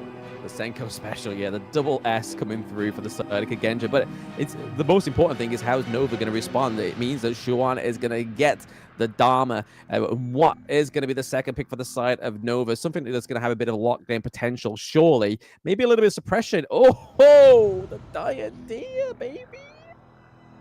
Yeah, this one's a bit tough, man. It's a very strong start for the draft on the side of Nova. I mean, that's the benefit of being on the red side, right? So you have the potential for the counter picks. You do have the potential. Oh, wait, is this actually going to be locked in, the Yaria here? Is this going to be It's the locked. debut for the side of Kagendra and for Season 3 as a whole? Oh, we're getting the Marco Polo and Yaria combo. This is going to be pretty cool for Kagendra. I like this, but also it's a double-edged sword because if you get caught out by Dharma, it's game over, dude.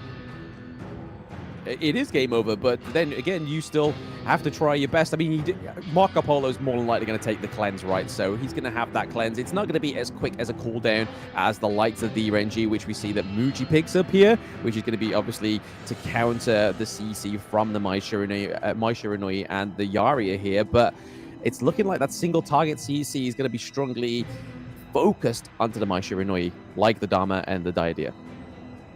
I mean, Purify definitely does make sense, but there's a bunch of ways Nova can get that Purify off of Lanfeng early in the game, right? Or early in the exchange, right? Gen.G has the Imperial Order with the Golden Stun. You have the jump in by Dharma with the Truth. You have the Bitter Farewell by Diadea. There's so many things that will force Lanfeng to use that Purify early. And I don't know. I mean, if you're gonna go with danger, I would rather just go full on stun, get the full value of it. Oh, the Kong Ming. I mean, this is probably like the second time that this has come through, and the last time it came through, I believe, was it Gen.G's game against Elevates? I believe it was. Yeah, yes, and it was. a good success. Yeah, it was a success because they were able to win that match, but it's all now depending on who's going to be body blocking those shots, because that's the way that they won it on the side of Elevate, right? I mean, Gen.G kind of tried to mitigate the damage and the outcomes of the Kong Ming, but the winning strategy became the winning formula. Does a Kaiser make sense here? Ooh. No, it's going to be a Nerta. Okay, very tanky, able to reposition in the team fights as well. I like this, and there is a very strong global presence from this Kagendra lineup. Yeah, I mean, we saw, was it Loops that played this when it was Lubang and Netzer in the, I think it was either in MSI or there was a team that played this in the KC 2024, and it actually was like one of the throw-offs that we had. It was the first time seeing it, but it was played very, very well.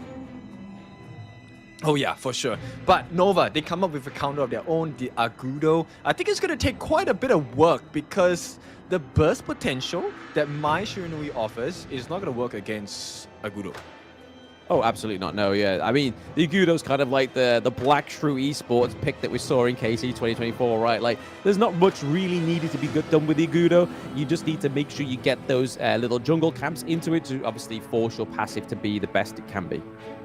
Yeah, so Kagendra's draft needs to work on a very specific thing. Number one, they need to make sure that they kind of stifle the growth on the side of Nova. Like you mentioned before, jungle camps are of utmost importance for Agudo. So see why, if he gets his jungle taken away, those camps, it matters too much. It will hurt him in the long run.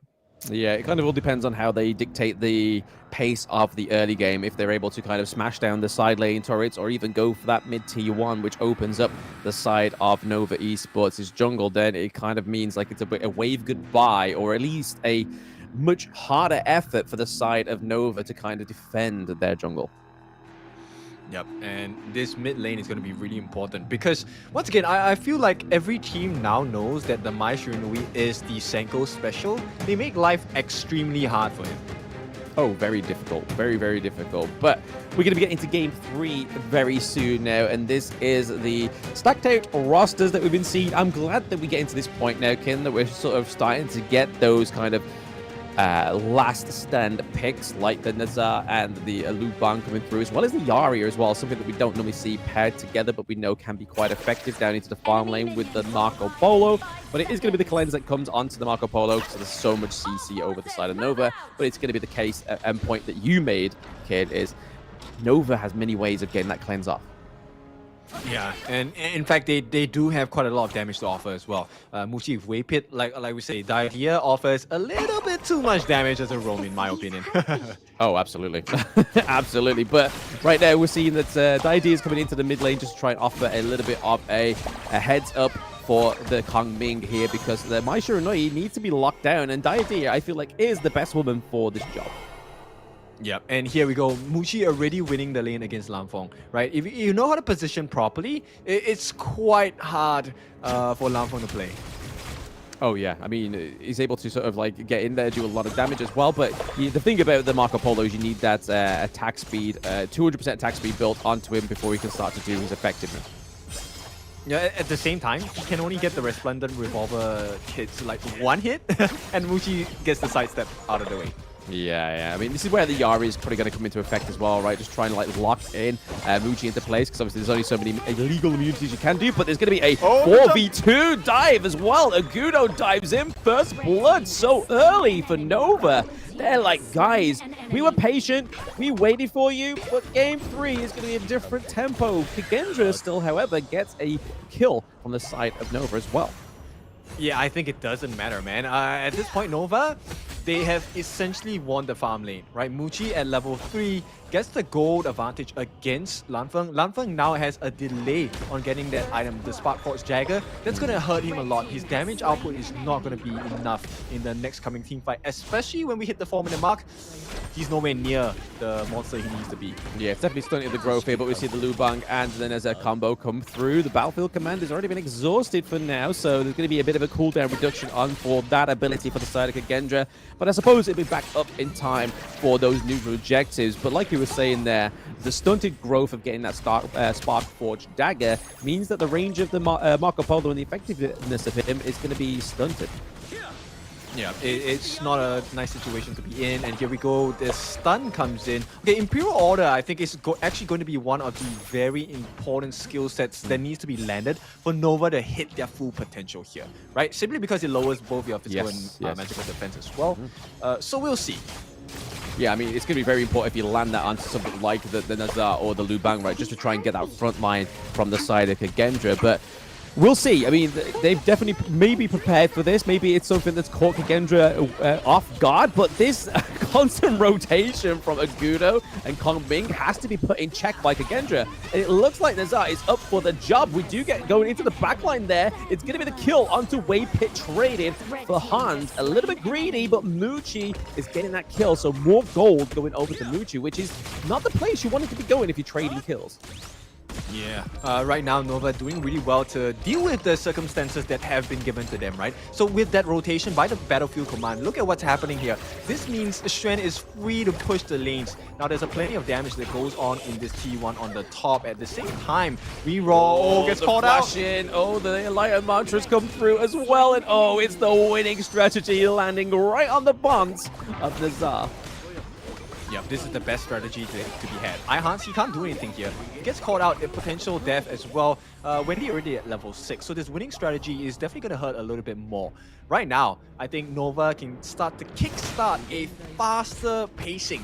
And I would expect this first neutral objective definitely going to go into the hands of Nova.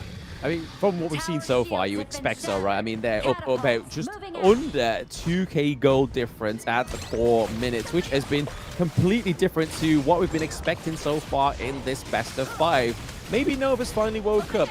There's not much of a time zone difference from Malaysia to Philippines, but maybe it's just a little bit enough for them to just wake up on the stage and maybe just feel and get into the groove of things. But right now, we are seeing Agudo trying to get a bit of a head start onto the Tyrant.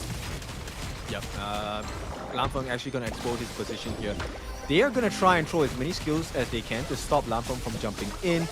The Fever Barrage is a good skill, but right now, because CY is so tanky, I don't think CY is too afraid. Here comes the jump, Skyfall. Yeah, Skyfall does come in onto the backline. Is looking like they're trying to focus Wendy as well. Just trying to take it off, but it's going to be the winning strategy. That's from the sideline from Nova. As well as Wei Pick getting on the action. It's like, bro, give me a kill. I want some goodies, but the bit of well is going to make it so difficult for KAGENDRA once they dive in to get back out. But it is going to be Marco Polo trying to do a bit of damage there. The winning strategy comes through once more, wipes out Lanfeng. There is so much damage going over to the side of KAGENDRA, and as they're doing this, they're picking up Monopoly. I mean, if Lanfeng didn't choose to jump in there, I think it would have been something that they could stomach, right? This loss, this trade is something that KAGENDRA could still stomach, but the fact that they lost Lanfeng in that exchange after, you know, even though they got the Tyrant, it's not good at all for KAGENDRA. Nova now definitely very much in the driver's seat.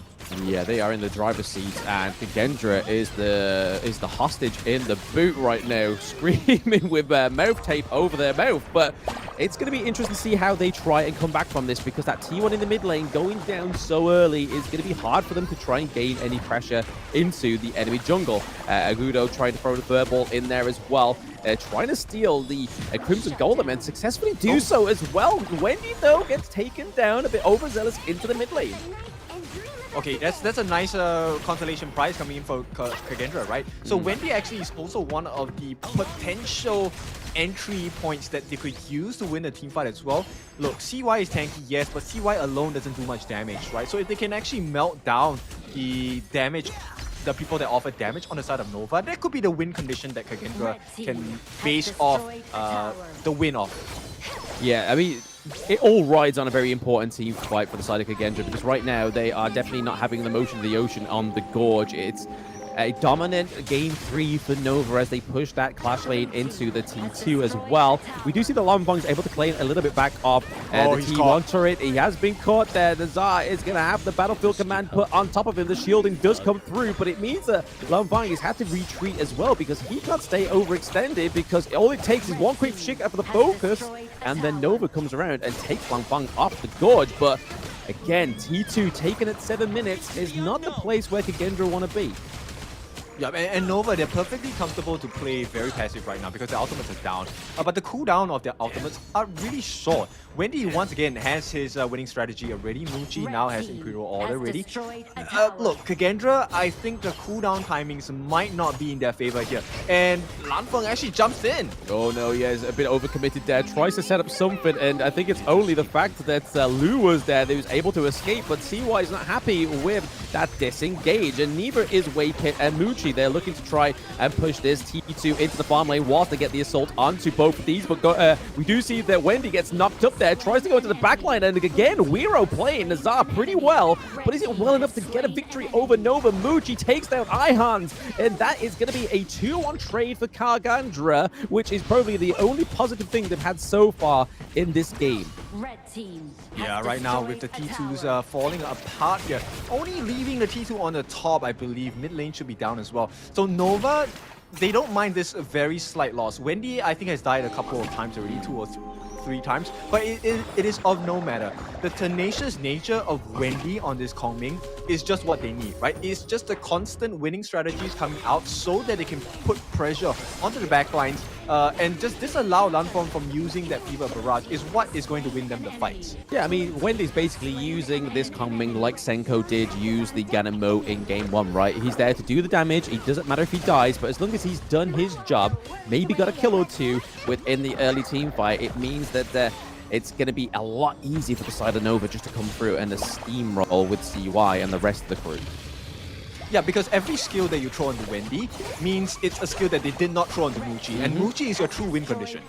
Absolutely. I mean, it takes a little bit longer for Gen.G to activate as well with getting those items, and also proccing his passive. He needs to get that movement speed and attack speed increased to be full optimal, but it looks like the high ground turret may fall here for the side of KAGENDRA, holding on by the skin of its teeth, but the battlefield command just come through from Ihans, but he is going to be dodged and taken down, both Senko and Ihans, and it's looking like Longfang is trying to get a little bit of a last resort kill onto the side of Nova Esports, which is Waypick going down. Are they looking for a pre-10-minute victory here? They're like, hey, you battled us and beat us in one game, but we're going to make sure that we take you down now going forward. It is looking like it's going to be a 2-1 for the side of Nova Esports. Very convincing game 3. Absolute domination. I mean, the violent nature of the draft coming out so strong from the side of Nova. KAGENDRA, I think they kind of felt like, hey, there's some hope here. We are able to take the fight on to Nova. But Nova, they showed how strong they are. And this is the real level that Nova is at. Oh yeah, absolutely. This is the Nova that we expected going into this day 3, right? They taken a while to get here.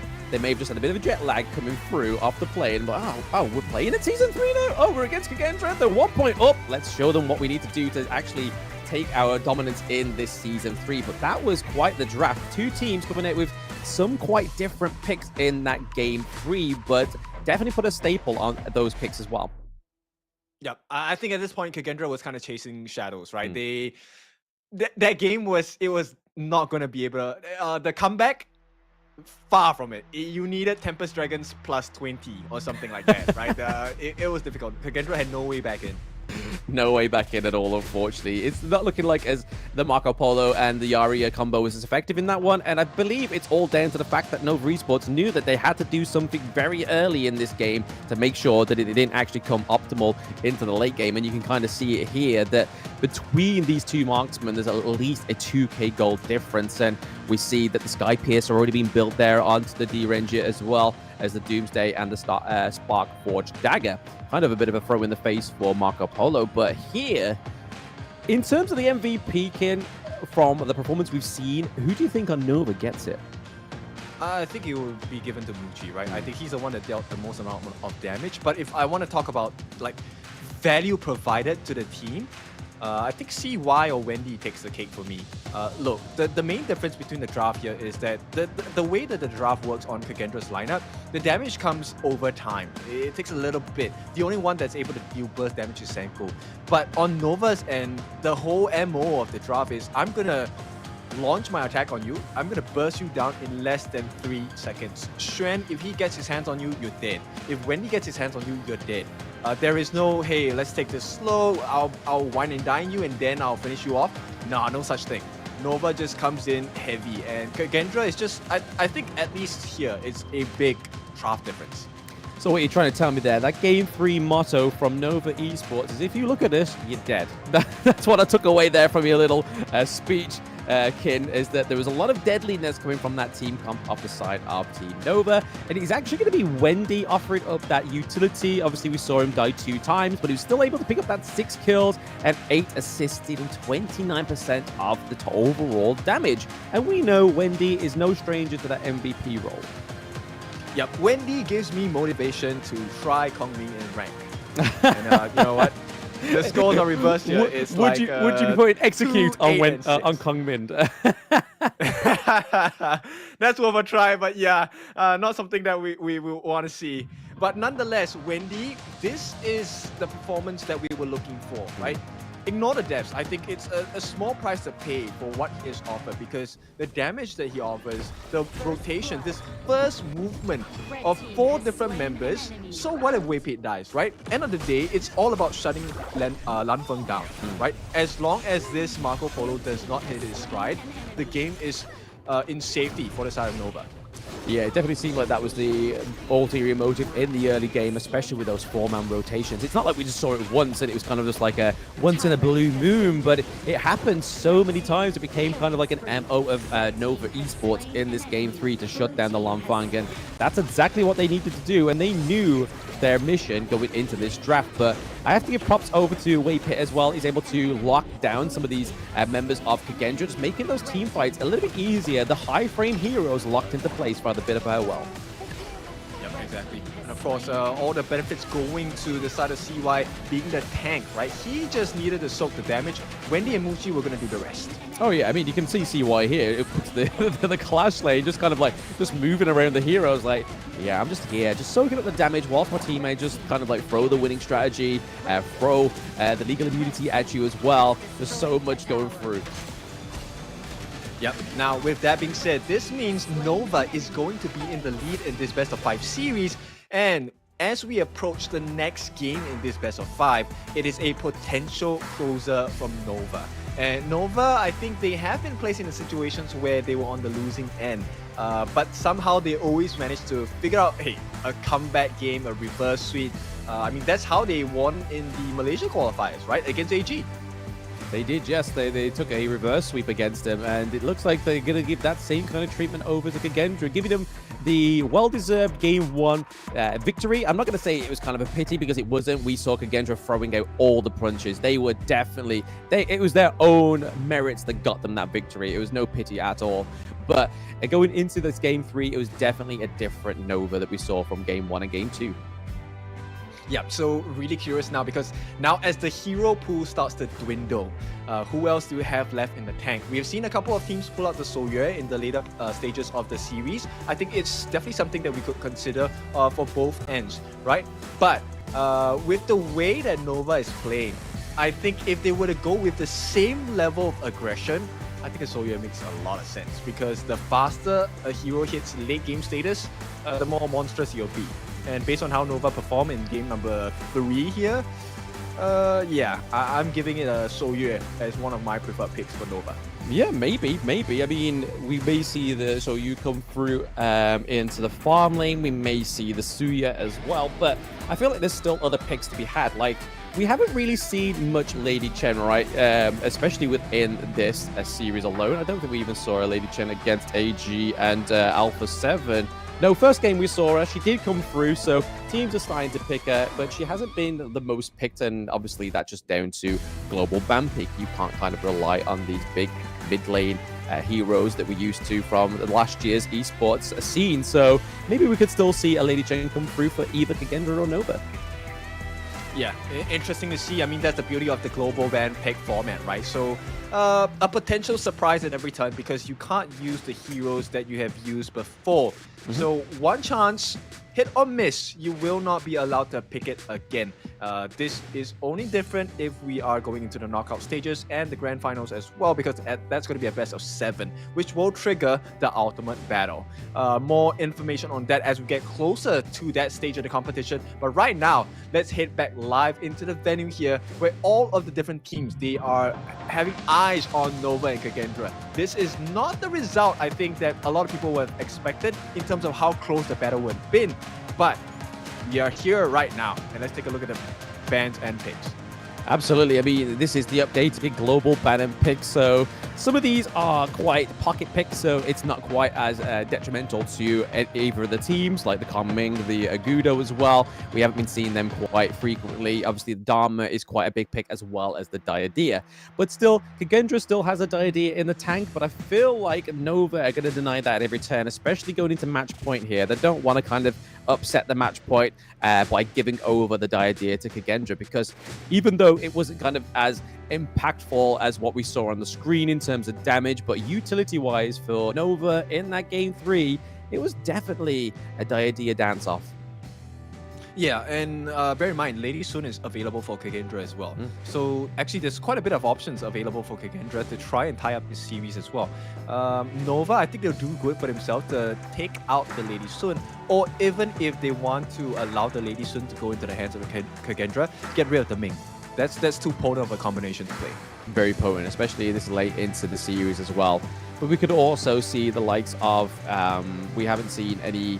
Obviously, Guan Yu's been banned quite frequently by the side of Nova Esports. They don't want that to come through. But I feel like that's just as a frightful pick for Xuan than it is for iHans. We know that Xuan can play this pick to perfection. We've seen it many a times in other international championships. So maybe the Guan Yu could come through because they're now on blue side. But in terms of what's left for Prio Blue, it's going to be interesting to see what Nova actually do go for after these bans.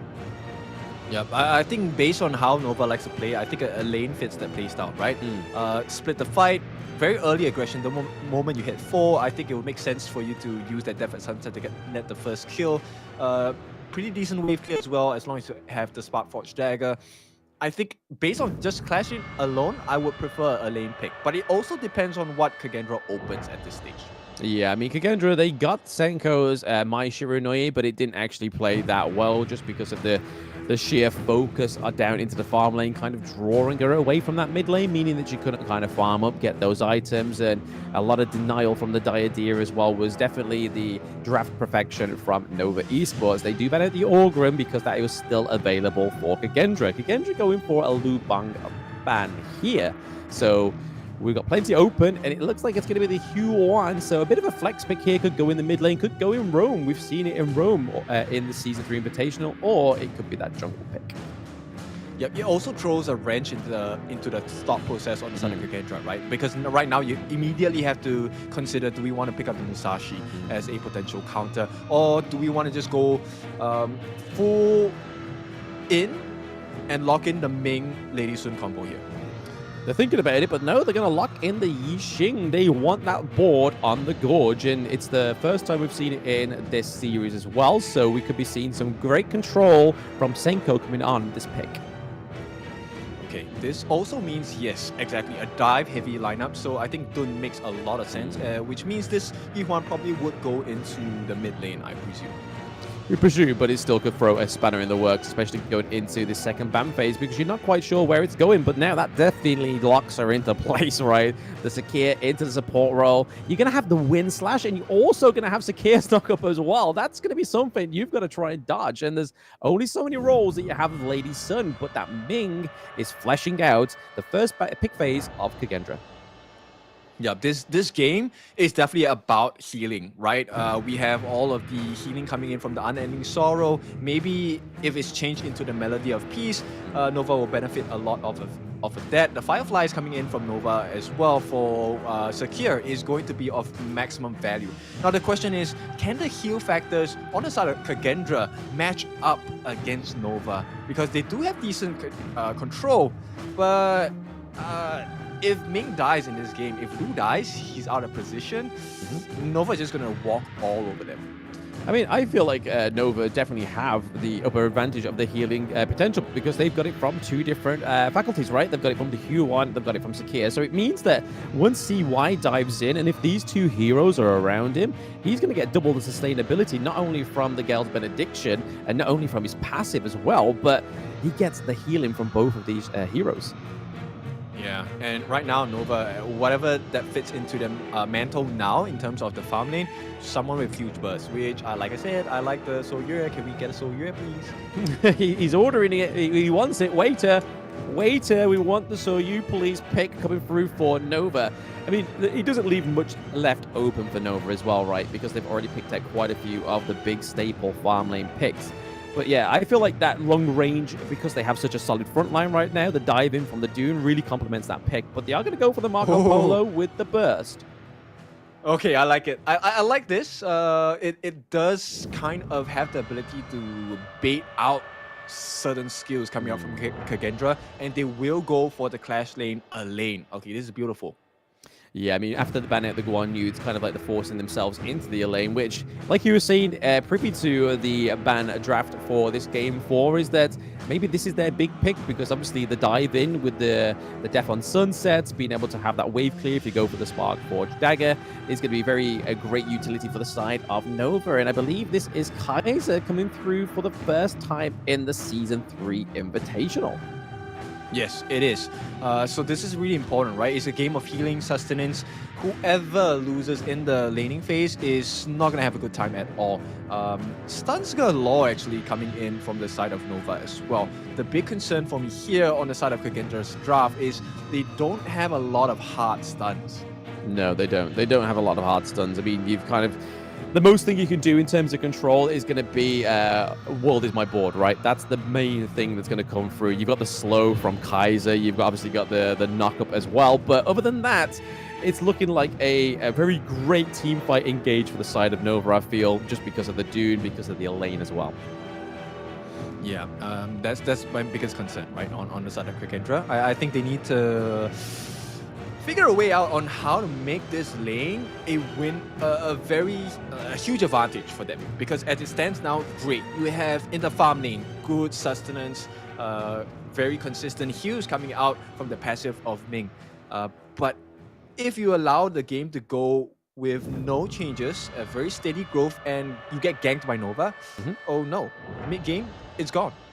Yeah, I'm very shocked that obviously we saw that KAGENDRA's already exhausted the Dolia as well, so it wouldn't come through with the Kaiser. And that's the kind of the combo I'm still waiting to get out of this Season 3 Invitational, because that's generally when you see the Kaiser come through, locking in the Dolia. But hey, I'll take the Kaiser here. It's the first time, it's his debut in Season 3 Invitational. It's whether that Weiro is going to be up for the brawl that CY is going to bring with that dude. Yeah, and bear in mind, there is no one to protect Senko, and there is no one to protect iHearts, right? So if they get caught, they're essentially dead, because Lu, his primary obsession is to be able to save Lanfeng. Lanfeng is meant to be the main win condition here, so if Lanfeng dies, this whole composition breaks down.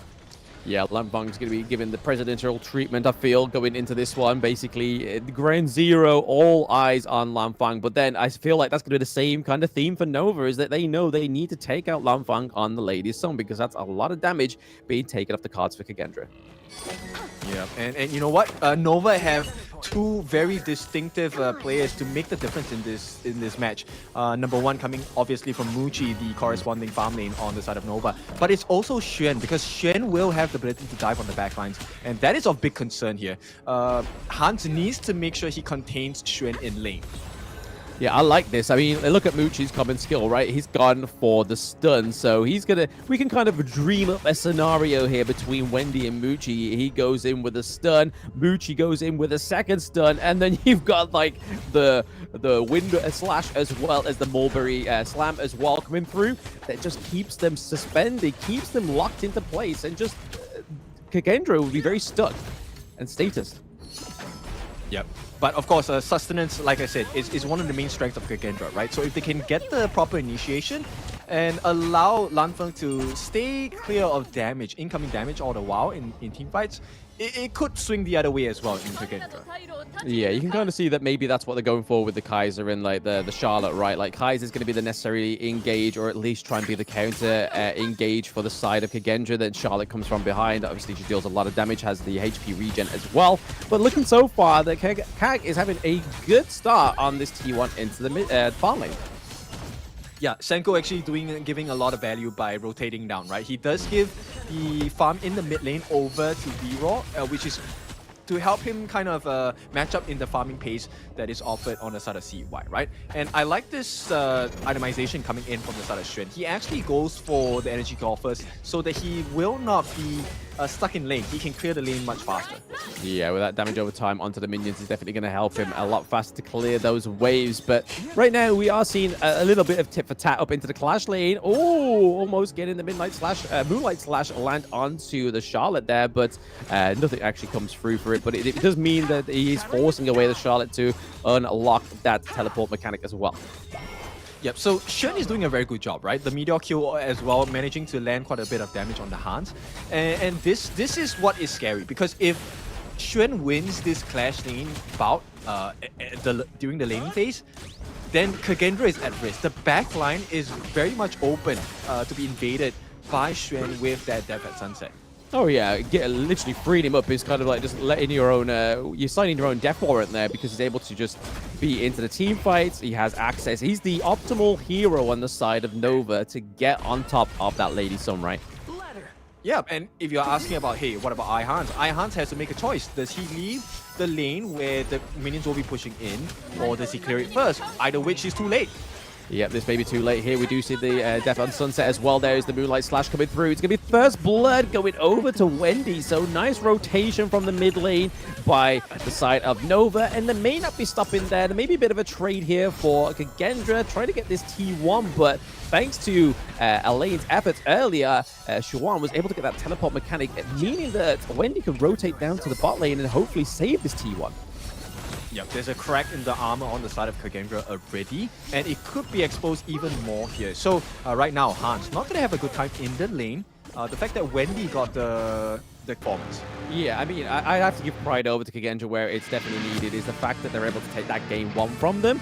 And to be honest, it makes a little bit difference in the win game differential of this group, right? Because, I mean, IM managed to get the 3-0 victory, but then Nova Esports was out to get the 3-1, so whatever happens between IM and Nova is going to be super duper interesting to see where they sit in this bracket finally tomorrow. All right, so I think we will have an interview later with the players as well. But before we get to that, let's take a look at the items. I think there's a couple of things that I'm very curious about, right? So the transition of items, I think, was also what helped Xuan kind of win that Clash lane. But the rotations from Wendy was what made the major difference, right? That First Blood coming into the hands of Wendy. Yeah, he kind of all set it up from there, as well as the efforts up into the Clash lane as well. Like you said, they bought the energy core first on, just so it made it a little bit easier for a lane just to clean out those minion waves, as well as also do damage over time. And then, as we saw, it was kind of just like a pejorative up into the Clash lane, as we saw iHans fall down, as well as Weiro, as they tried to defend their T1. And it kind of just all collapsed from there, because Nova just never took the foot off the gas. Yeah, I think it's rare that we don't talk about the farm lane at all during the entire game until like the later stages.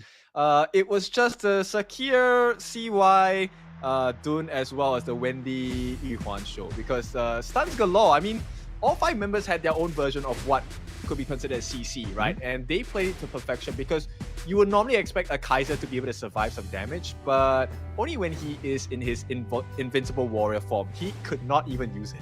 He couldn't. I mean, we saw Weiro use it literally at the edge of death, and unfortunately, that's still not going to be enough of a lifeline for Weiro on the Kaiser.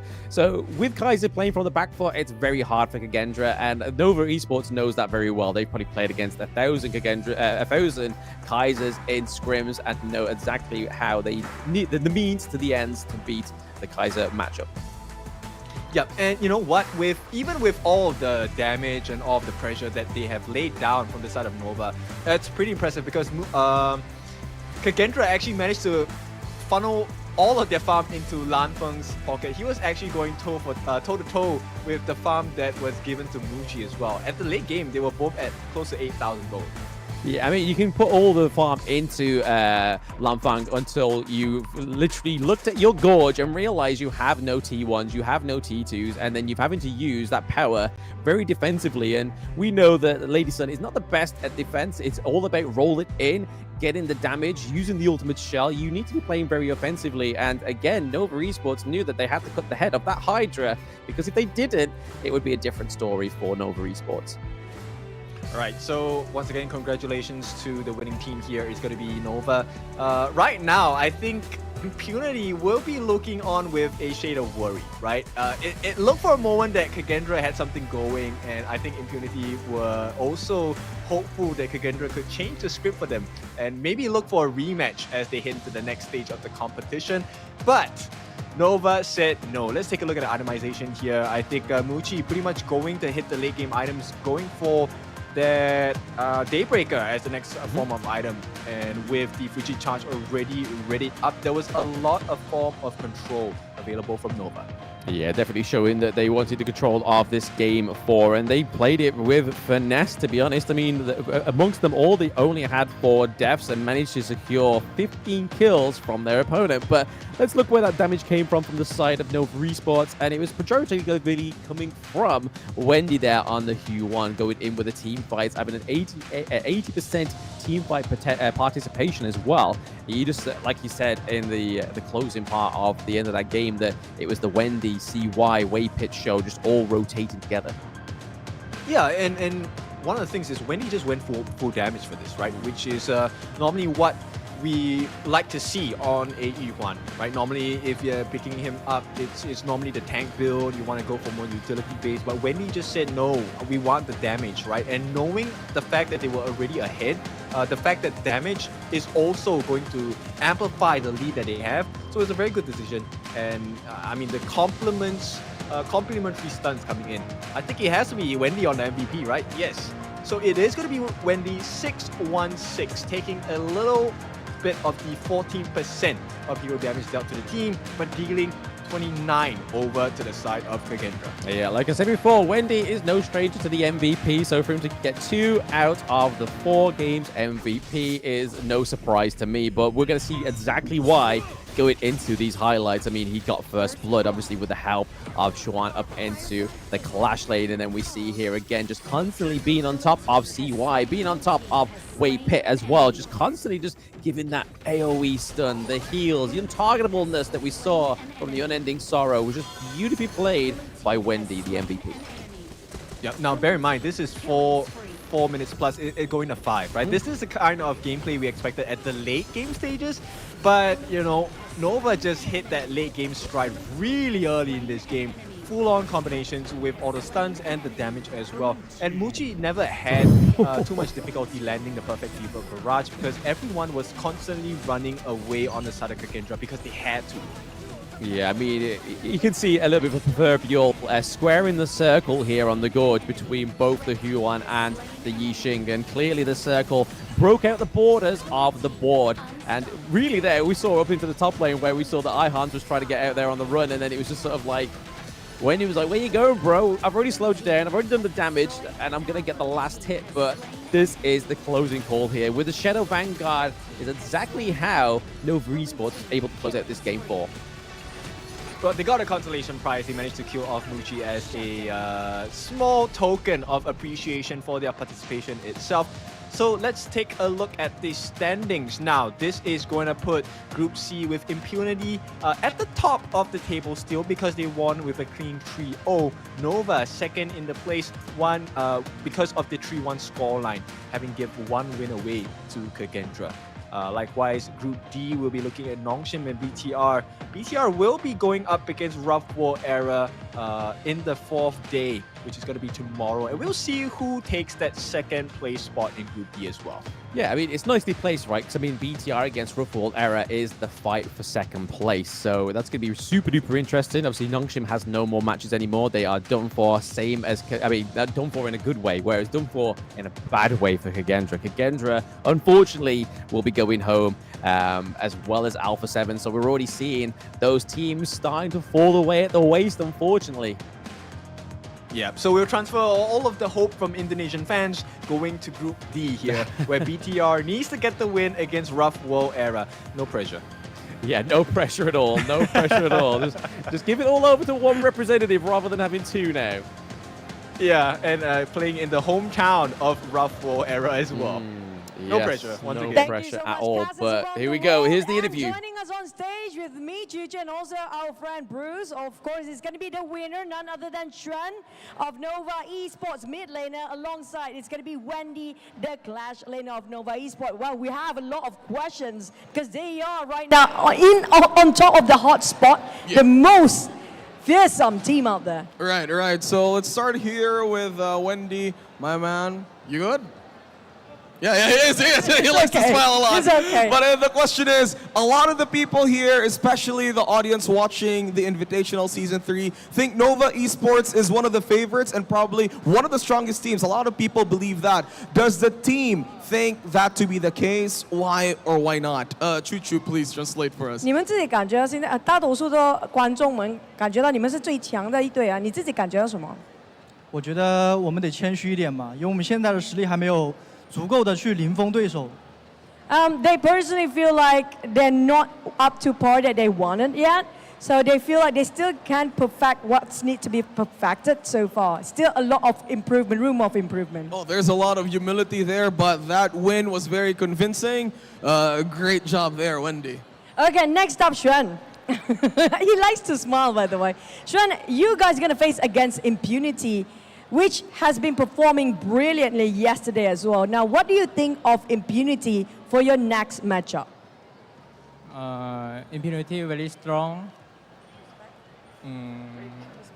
Respect. See you tomorrow. Oh, that's going to be a very clean respect. And I'll see you guys tomorrow. But for last and not least, there's so many fans across all the globe. Yeah. For Nova Esports fan, do you have anything to say to them? Terima kasih semua fans Nova. Malaysia boleh. Yeah. All right, let's go. Applause to Nova Esports. Where are the fans of Nova right here?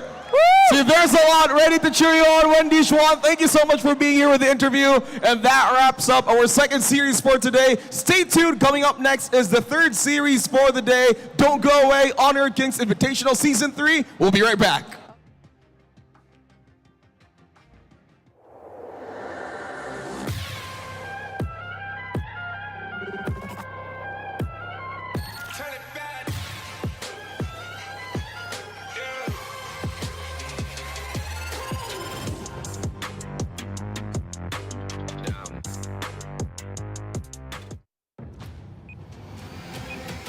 Which is asleep.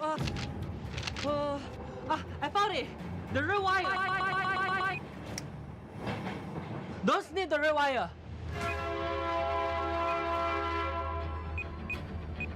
Hurry up!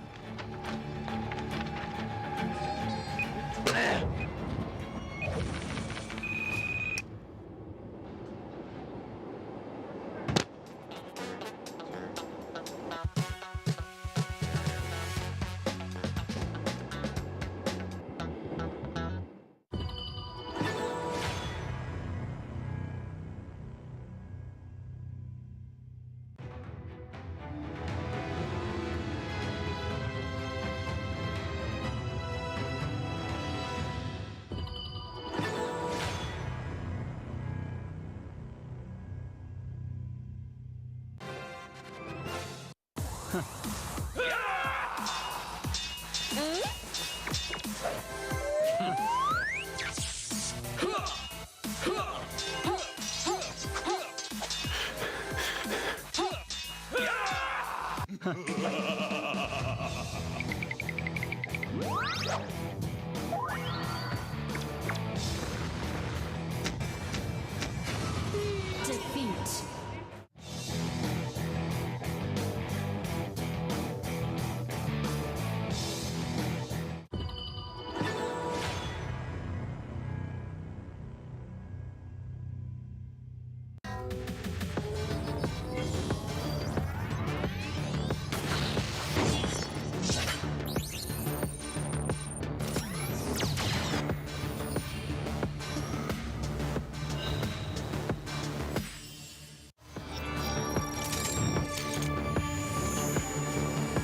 Kaya kang puntalin kahit pagsama-sama pa akin lang bubombahin. Yung asta boys in the hood, yung dating boys to men. Sobrang toxic na galawan, dapat dyan poisonin. Ako yung prince of landing, lahat pupuksain. One hit kill, lahat susubukin for the win. Paalam sa karera nyo, advanced condolence. Mga kulang sa intelligence, no offense. Walang duda na kami ang the best, oo guess. Pahiya kayo sa amin in-game hanggang sa online trends, diba? Common sense. Kami yung pag-asa ng Pinas. Kami yung pag-asa ng Pinas. Kami yung pag-asa ng Pinas. Tapang ay likas, lakad matigas para sa bigas. Kami yung pag-asa ng Pinas. Kami yung pag-asa ng Pinas. Kami yung pag-asa ng Pinas. Tapang ay likas, lakad matigas para sa bigas. Cash G. Hindi ko na dapat gagawin to eh. Pero wala, binuhay ni Julian Dragon man. Kra! Samda na bo, kanda na pita, la kanda na pita, la kanda na punsa, la kanda na pita, la kanda na punta, la kinda na bu. Se lo topira da pi, se lo topira da bu. Se lo topila da kulo, sa pela da kalita pila. Pero ang kompetisyon, bigyan mo ng kombinasyon. Siguradong buong panisyon, yun lang ang aking misyon. Malupito ng paboritong komedyante na jowa mo. Ba't nag-aaway tong dalawa, di ba magtropa to? O ano kung mag-isa mong nagagawa?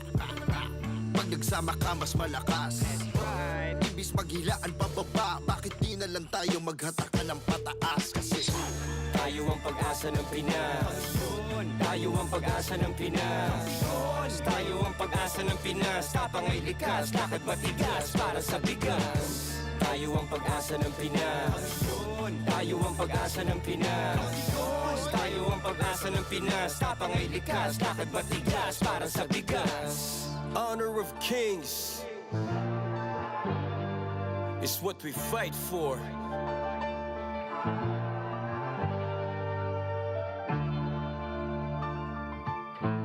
Looney, Abra, Malupiton, 2025. Tayo ang pag-asa ng Pinas. Tayo ang pag-asa ng Pinas. Tayo ang pag-asa ng Pinas. Tayo ang pag-asa ng Pinas. Tayo ang pag-asa ng Pinas. tayo ang pag-asa ng Pinas. Tayo ang pag-asa ng Pinas.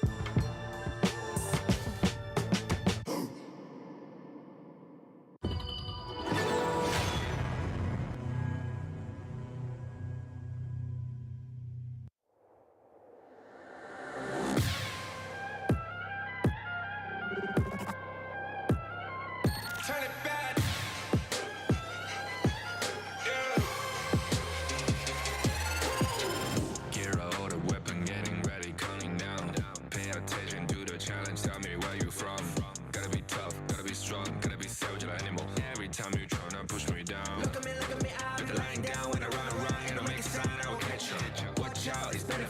I'm rusty. Look at me, I'll be rising. Carry the season. You got a damn, gonna wibble. You never hesitate for another moment. But my bone is golden.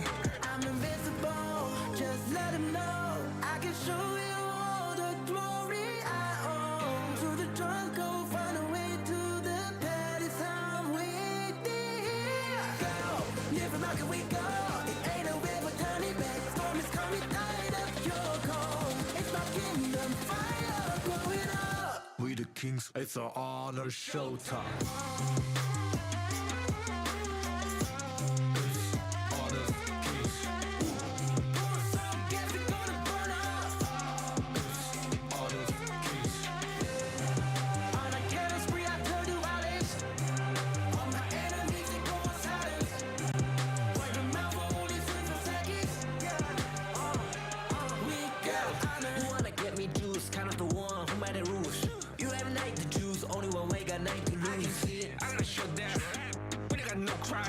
We barely five as one, crushing pieces, you can G. First blood, double trouble, then I take a pen, I kill. All you do is sweat and look at me still victory. Say. I've triggered my soul down. For my pace. We the champions screaming, I'm invincible. Just let them know I can show you all the glory I own. To the drunk, go find a way to the palace. I'm waiting here. Go, live from how can we go? It ain't a river turning back. Storm is coming, tired of your cold. It's my kingdom, fire growing up. We the kings, it's our honor showtime.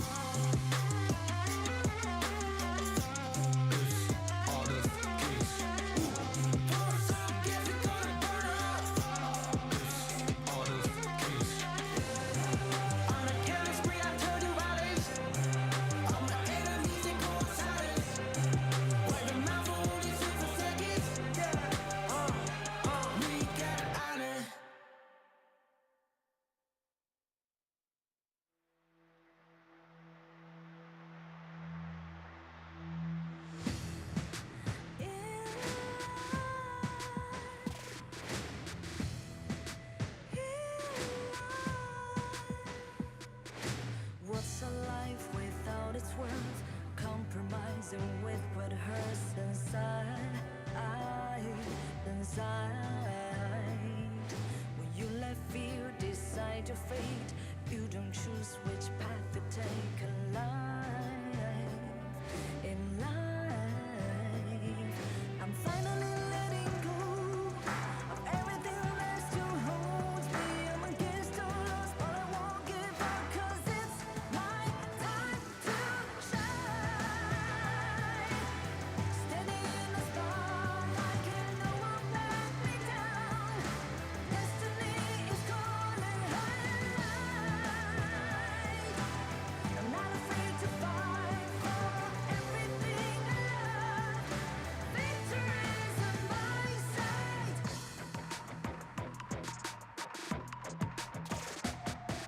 The more we lose, the more we gain. The more that nothing stays the same in time. Can't love ever, can't forget. What you see is what you get sometimes.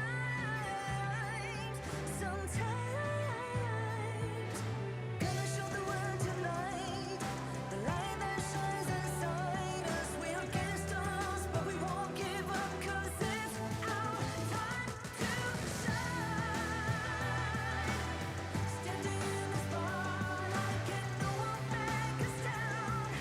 Destiny is calling high and light. We're not afraid to fight for everything we love. Victory's on our side. Takiki-takiki-takitao. Takiki-takiki-takitao. Takiki-takiki-takitao. In the earlier days, the Philippines and its towns were ruled by a mighty Datu, the monarchs, rulers of the Philippines archipelago.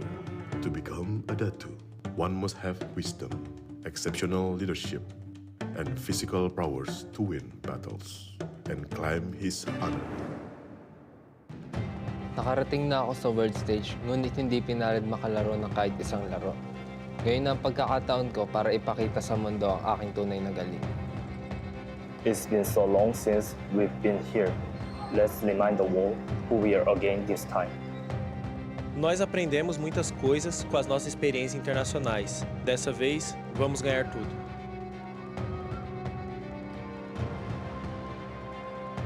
He watched from afar, and hair to his throat, he seek. Built and revitalized, we're coming for the crown. We'll show you the legacy of our organization. A lot considers us as the underdog. Dark horses are imminent. I have read the one the overlord are the warriors about to be crowned as king. Kemenangan selalu ada di ujung jari. Kami gagal dan itu menyakitkan. Kami akan melakukan segalanya untuk menang. Kami tidak akan mengecewakan penggemar kami kali ini.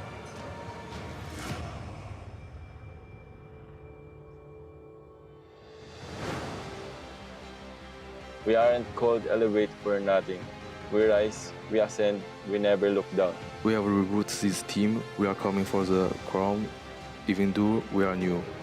We are now back in the world stage, and we remind everyone who they need to be wary of.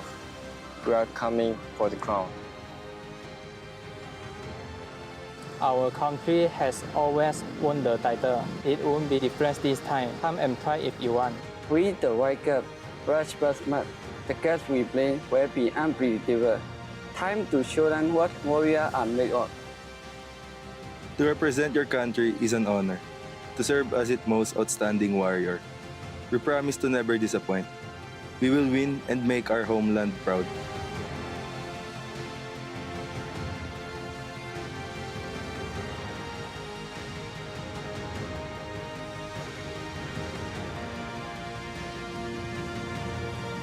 Who will be worthy of victory?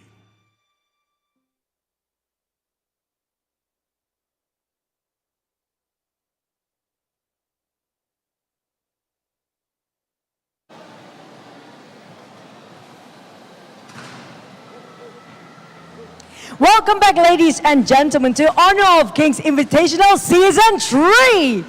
Thank you so much, Chuchu. Before anything else, Pilipinas, mag-ingay! Kasama ko ngayon, si Wise. Wise, coming up next is series number 3. Ano bang gusto mong sabihin for all the fans of Blacklist right now? Kailangan natin magpakabayas dito, guys. Kasi, yan, ano sabihin natin yung chant ng Blacklist? Alam naman siguro nila, no? Alam na alam yan. Okay, Wise, take it away. Blacklist! Isa pa, Wise! Blacklist! Isa pa, Wise! Ayoko na. Alright, thank you so much, everybody. Now let's move on to the series for today. Choo-choo, Wise, let's give back to our casters. Casters, take it away. All right, that is the legendary Wise, a legendary esports player in the Filipino scene, gracing our tournament. Welcome back, ladies and gentlemen, to the Honor of Kings Invitational Season 3. I'm back here at the test circle together with my buddy Blam, and we will be watching some amazing matches, including the hometown heroes of Blacklist International next. Yes, I mean, it's not the last time that the Philippines will get back on the stage. Obviously, we still have Rough World Era tomorrow, but this is a very important game, not only for Blacklist, but for Gen.G as well. Oh yeah, well, I have a few fun facts about Blacklist International, but I'll drop it later when they do the walk-in, so stay tuned, ladies and gentlemen. And of course, Blacklist International, they're in the comfy state right now in their group stage because they won against Elevate yesterday. But Gen.G, this is a must-win match for them.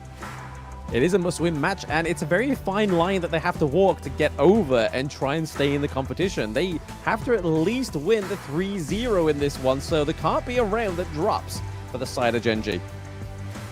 Yes, it's going to be pretty scary for them. It's a tall order. It's a David versus Goliath situation. But before we get on to the game, this is Blacklist International, ladies and gentlemen. And fun fact for Blacklist International, Dragon and Golden Kite, they are actually twin brothers. I mean, now that I see it, I can't unsee it, but there we go. We now get some lore of Blacklist. I mean, we had some lore earlier of Nova Esports. I don't know where you guys are getting this lore from. I'm clearly not talking to the right people, but hey, it's good for the audience to know anyway, and I now know as well, so every day is a school day. Oh man, I mean, I just love discovering these fun facts, right? Just outside the game, you know, all these other fun facts. And just to drop another fun fact while we have them on screen. So Dragon, his real name is Dragon Heart Cow. Hopefully I didn't butcher that. And for Golden Kai is Golden Heart Cow. So there you go. But here we have it. Their competitors in this round, the do or die team, it's going to be Gen.G.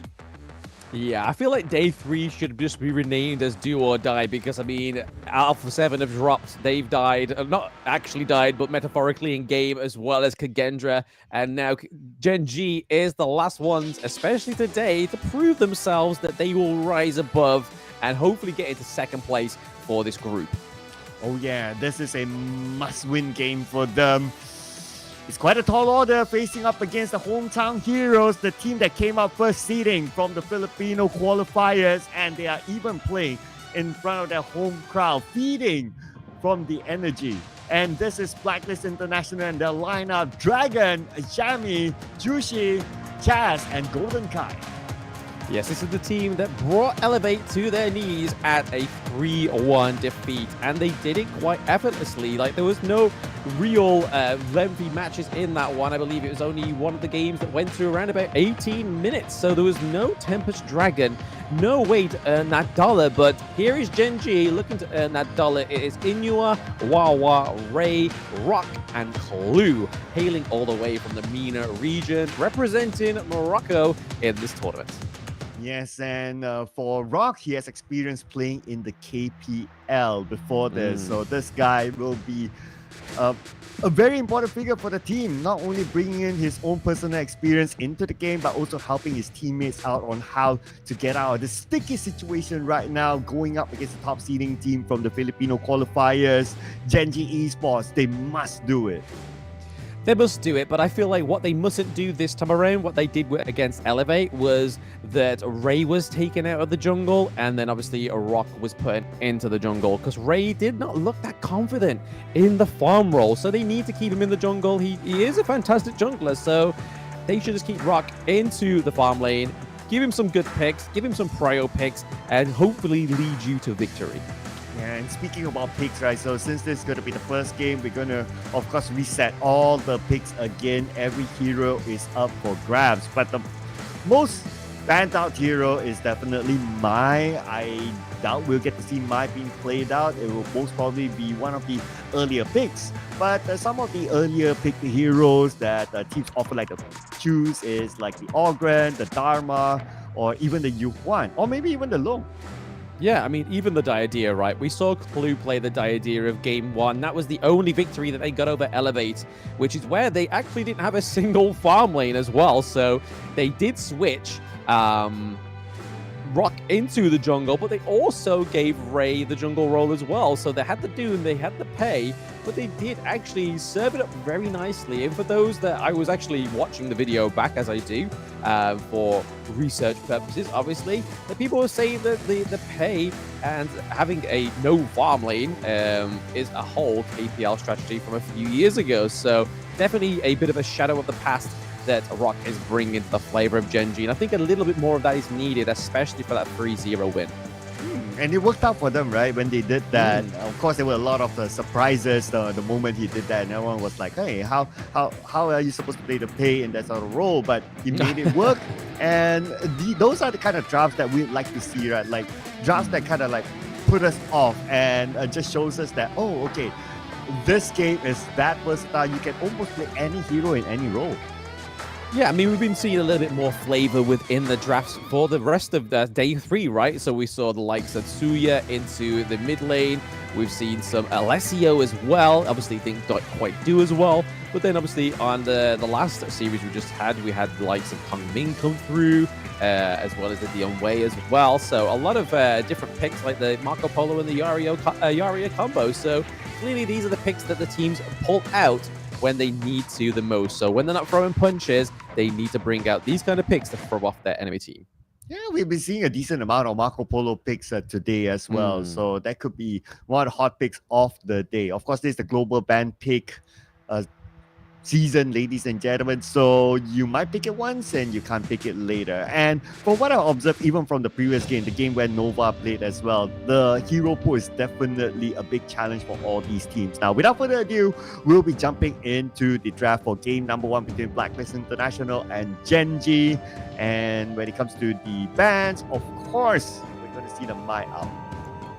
Oh, absolutely. Mai is probably a overbanned hero in this one because we haven't really seen her perform. When they do come out, the teams that generally do get to pick her either shine in the early game or we see what happened against Nova and KAGENDRA in one of the games in the series where they just went completely full aggression on the side of Nova Esports, completely denying the Mai Shiranui any chance of growth. And there it is. There's the ban, followed by the Dharma, but it is going to be Chami banning out the Dharma, even though both Wawa and Chami are fantastic on this hero. Yeah, and it's common for the second pick team to ban out the Mai, right? Because you don't want to leave it for the first pick team. First pick teams, they normally don't ban out the Mai because they're hoping for the Mai to land onto them. And now the Liang is being banned out as well. The Liang has been a very strong hero. We saw how it was used yesterday. It's used as a top CC sort of hero, or it can also be used as a zoner type of hero. So very flexible there, and Blacklist International just doesn't want to deal with it. Don't want to deal with it, but they now have the option, thanks to the Dolia ban, to go for the Orgrin or the Diadea here. They lock in the Diadea because they know that Clue had a fantastic performance on this one in Game 1, but it does mean that Gen.G may have fed this to them for a reason. Let's see what their counter picks are going to be on the red side. So going from that match that we saw from Gen.G earlier, obviously Doom was one of their most successful picks in terms of getting them the victory, only victory against Elevate. But are they going to go for something a little bit more convenient for the side of Gen.G? They are going to lock in the Sakia. So, okay, we saw some great performance so far today on the Sakia and lock it in the second pick on red side. They're definitely thinking about this one wisely, and they're going to go for Wawa's Sunset.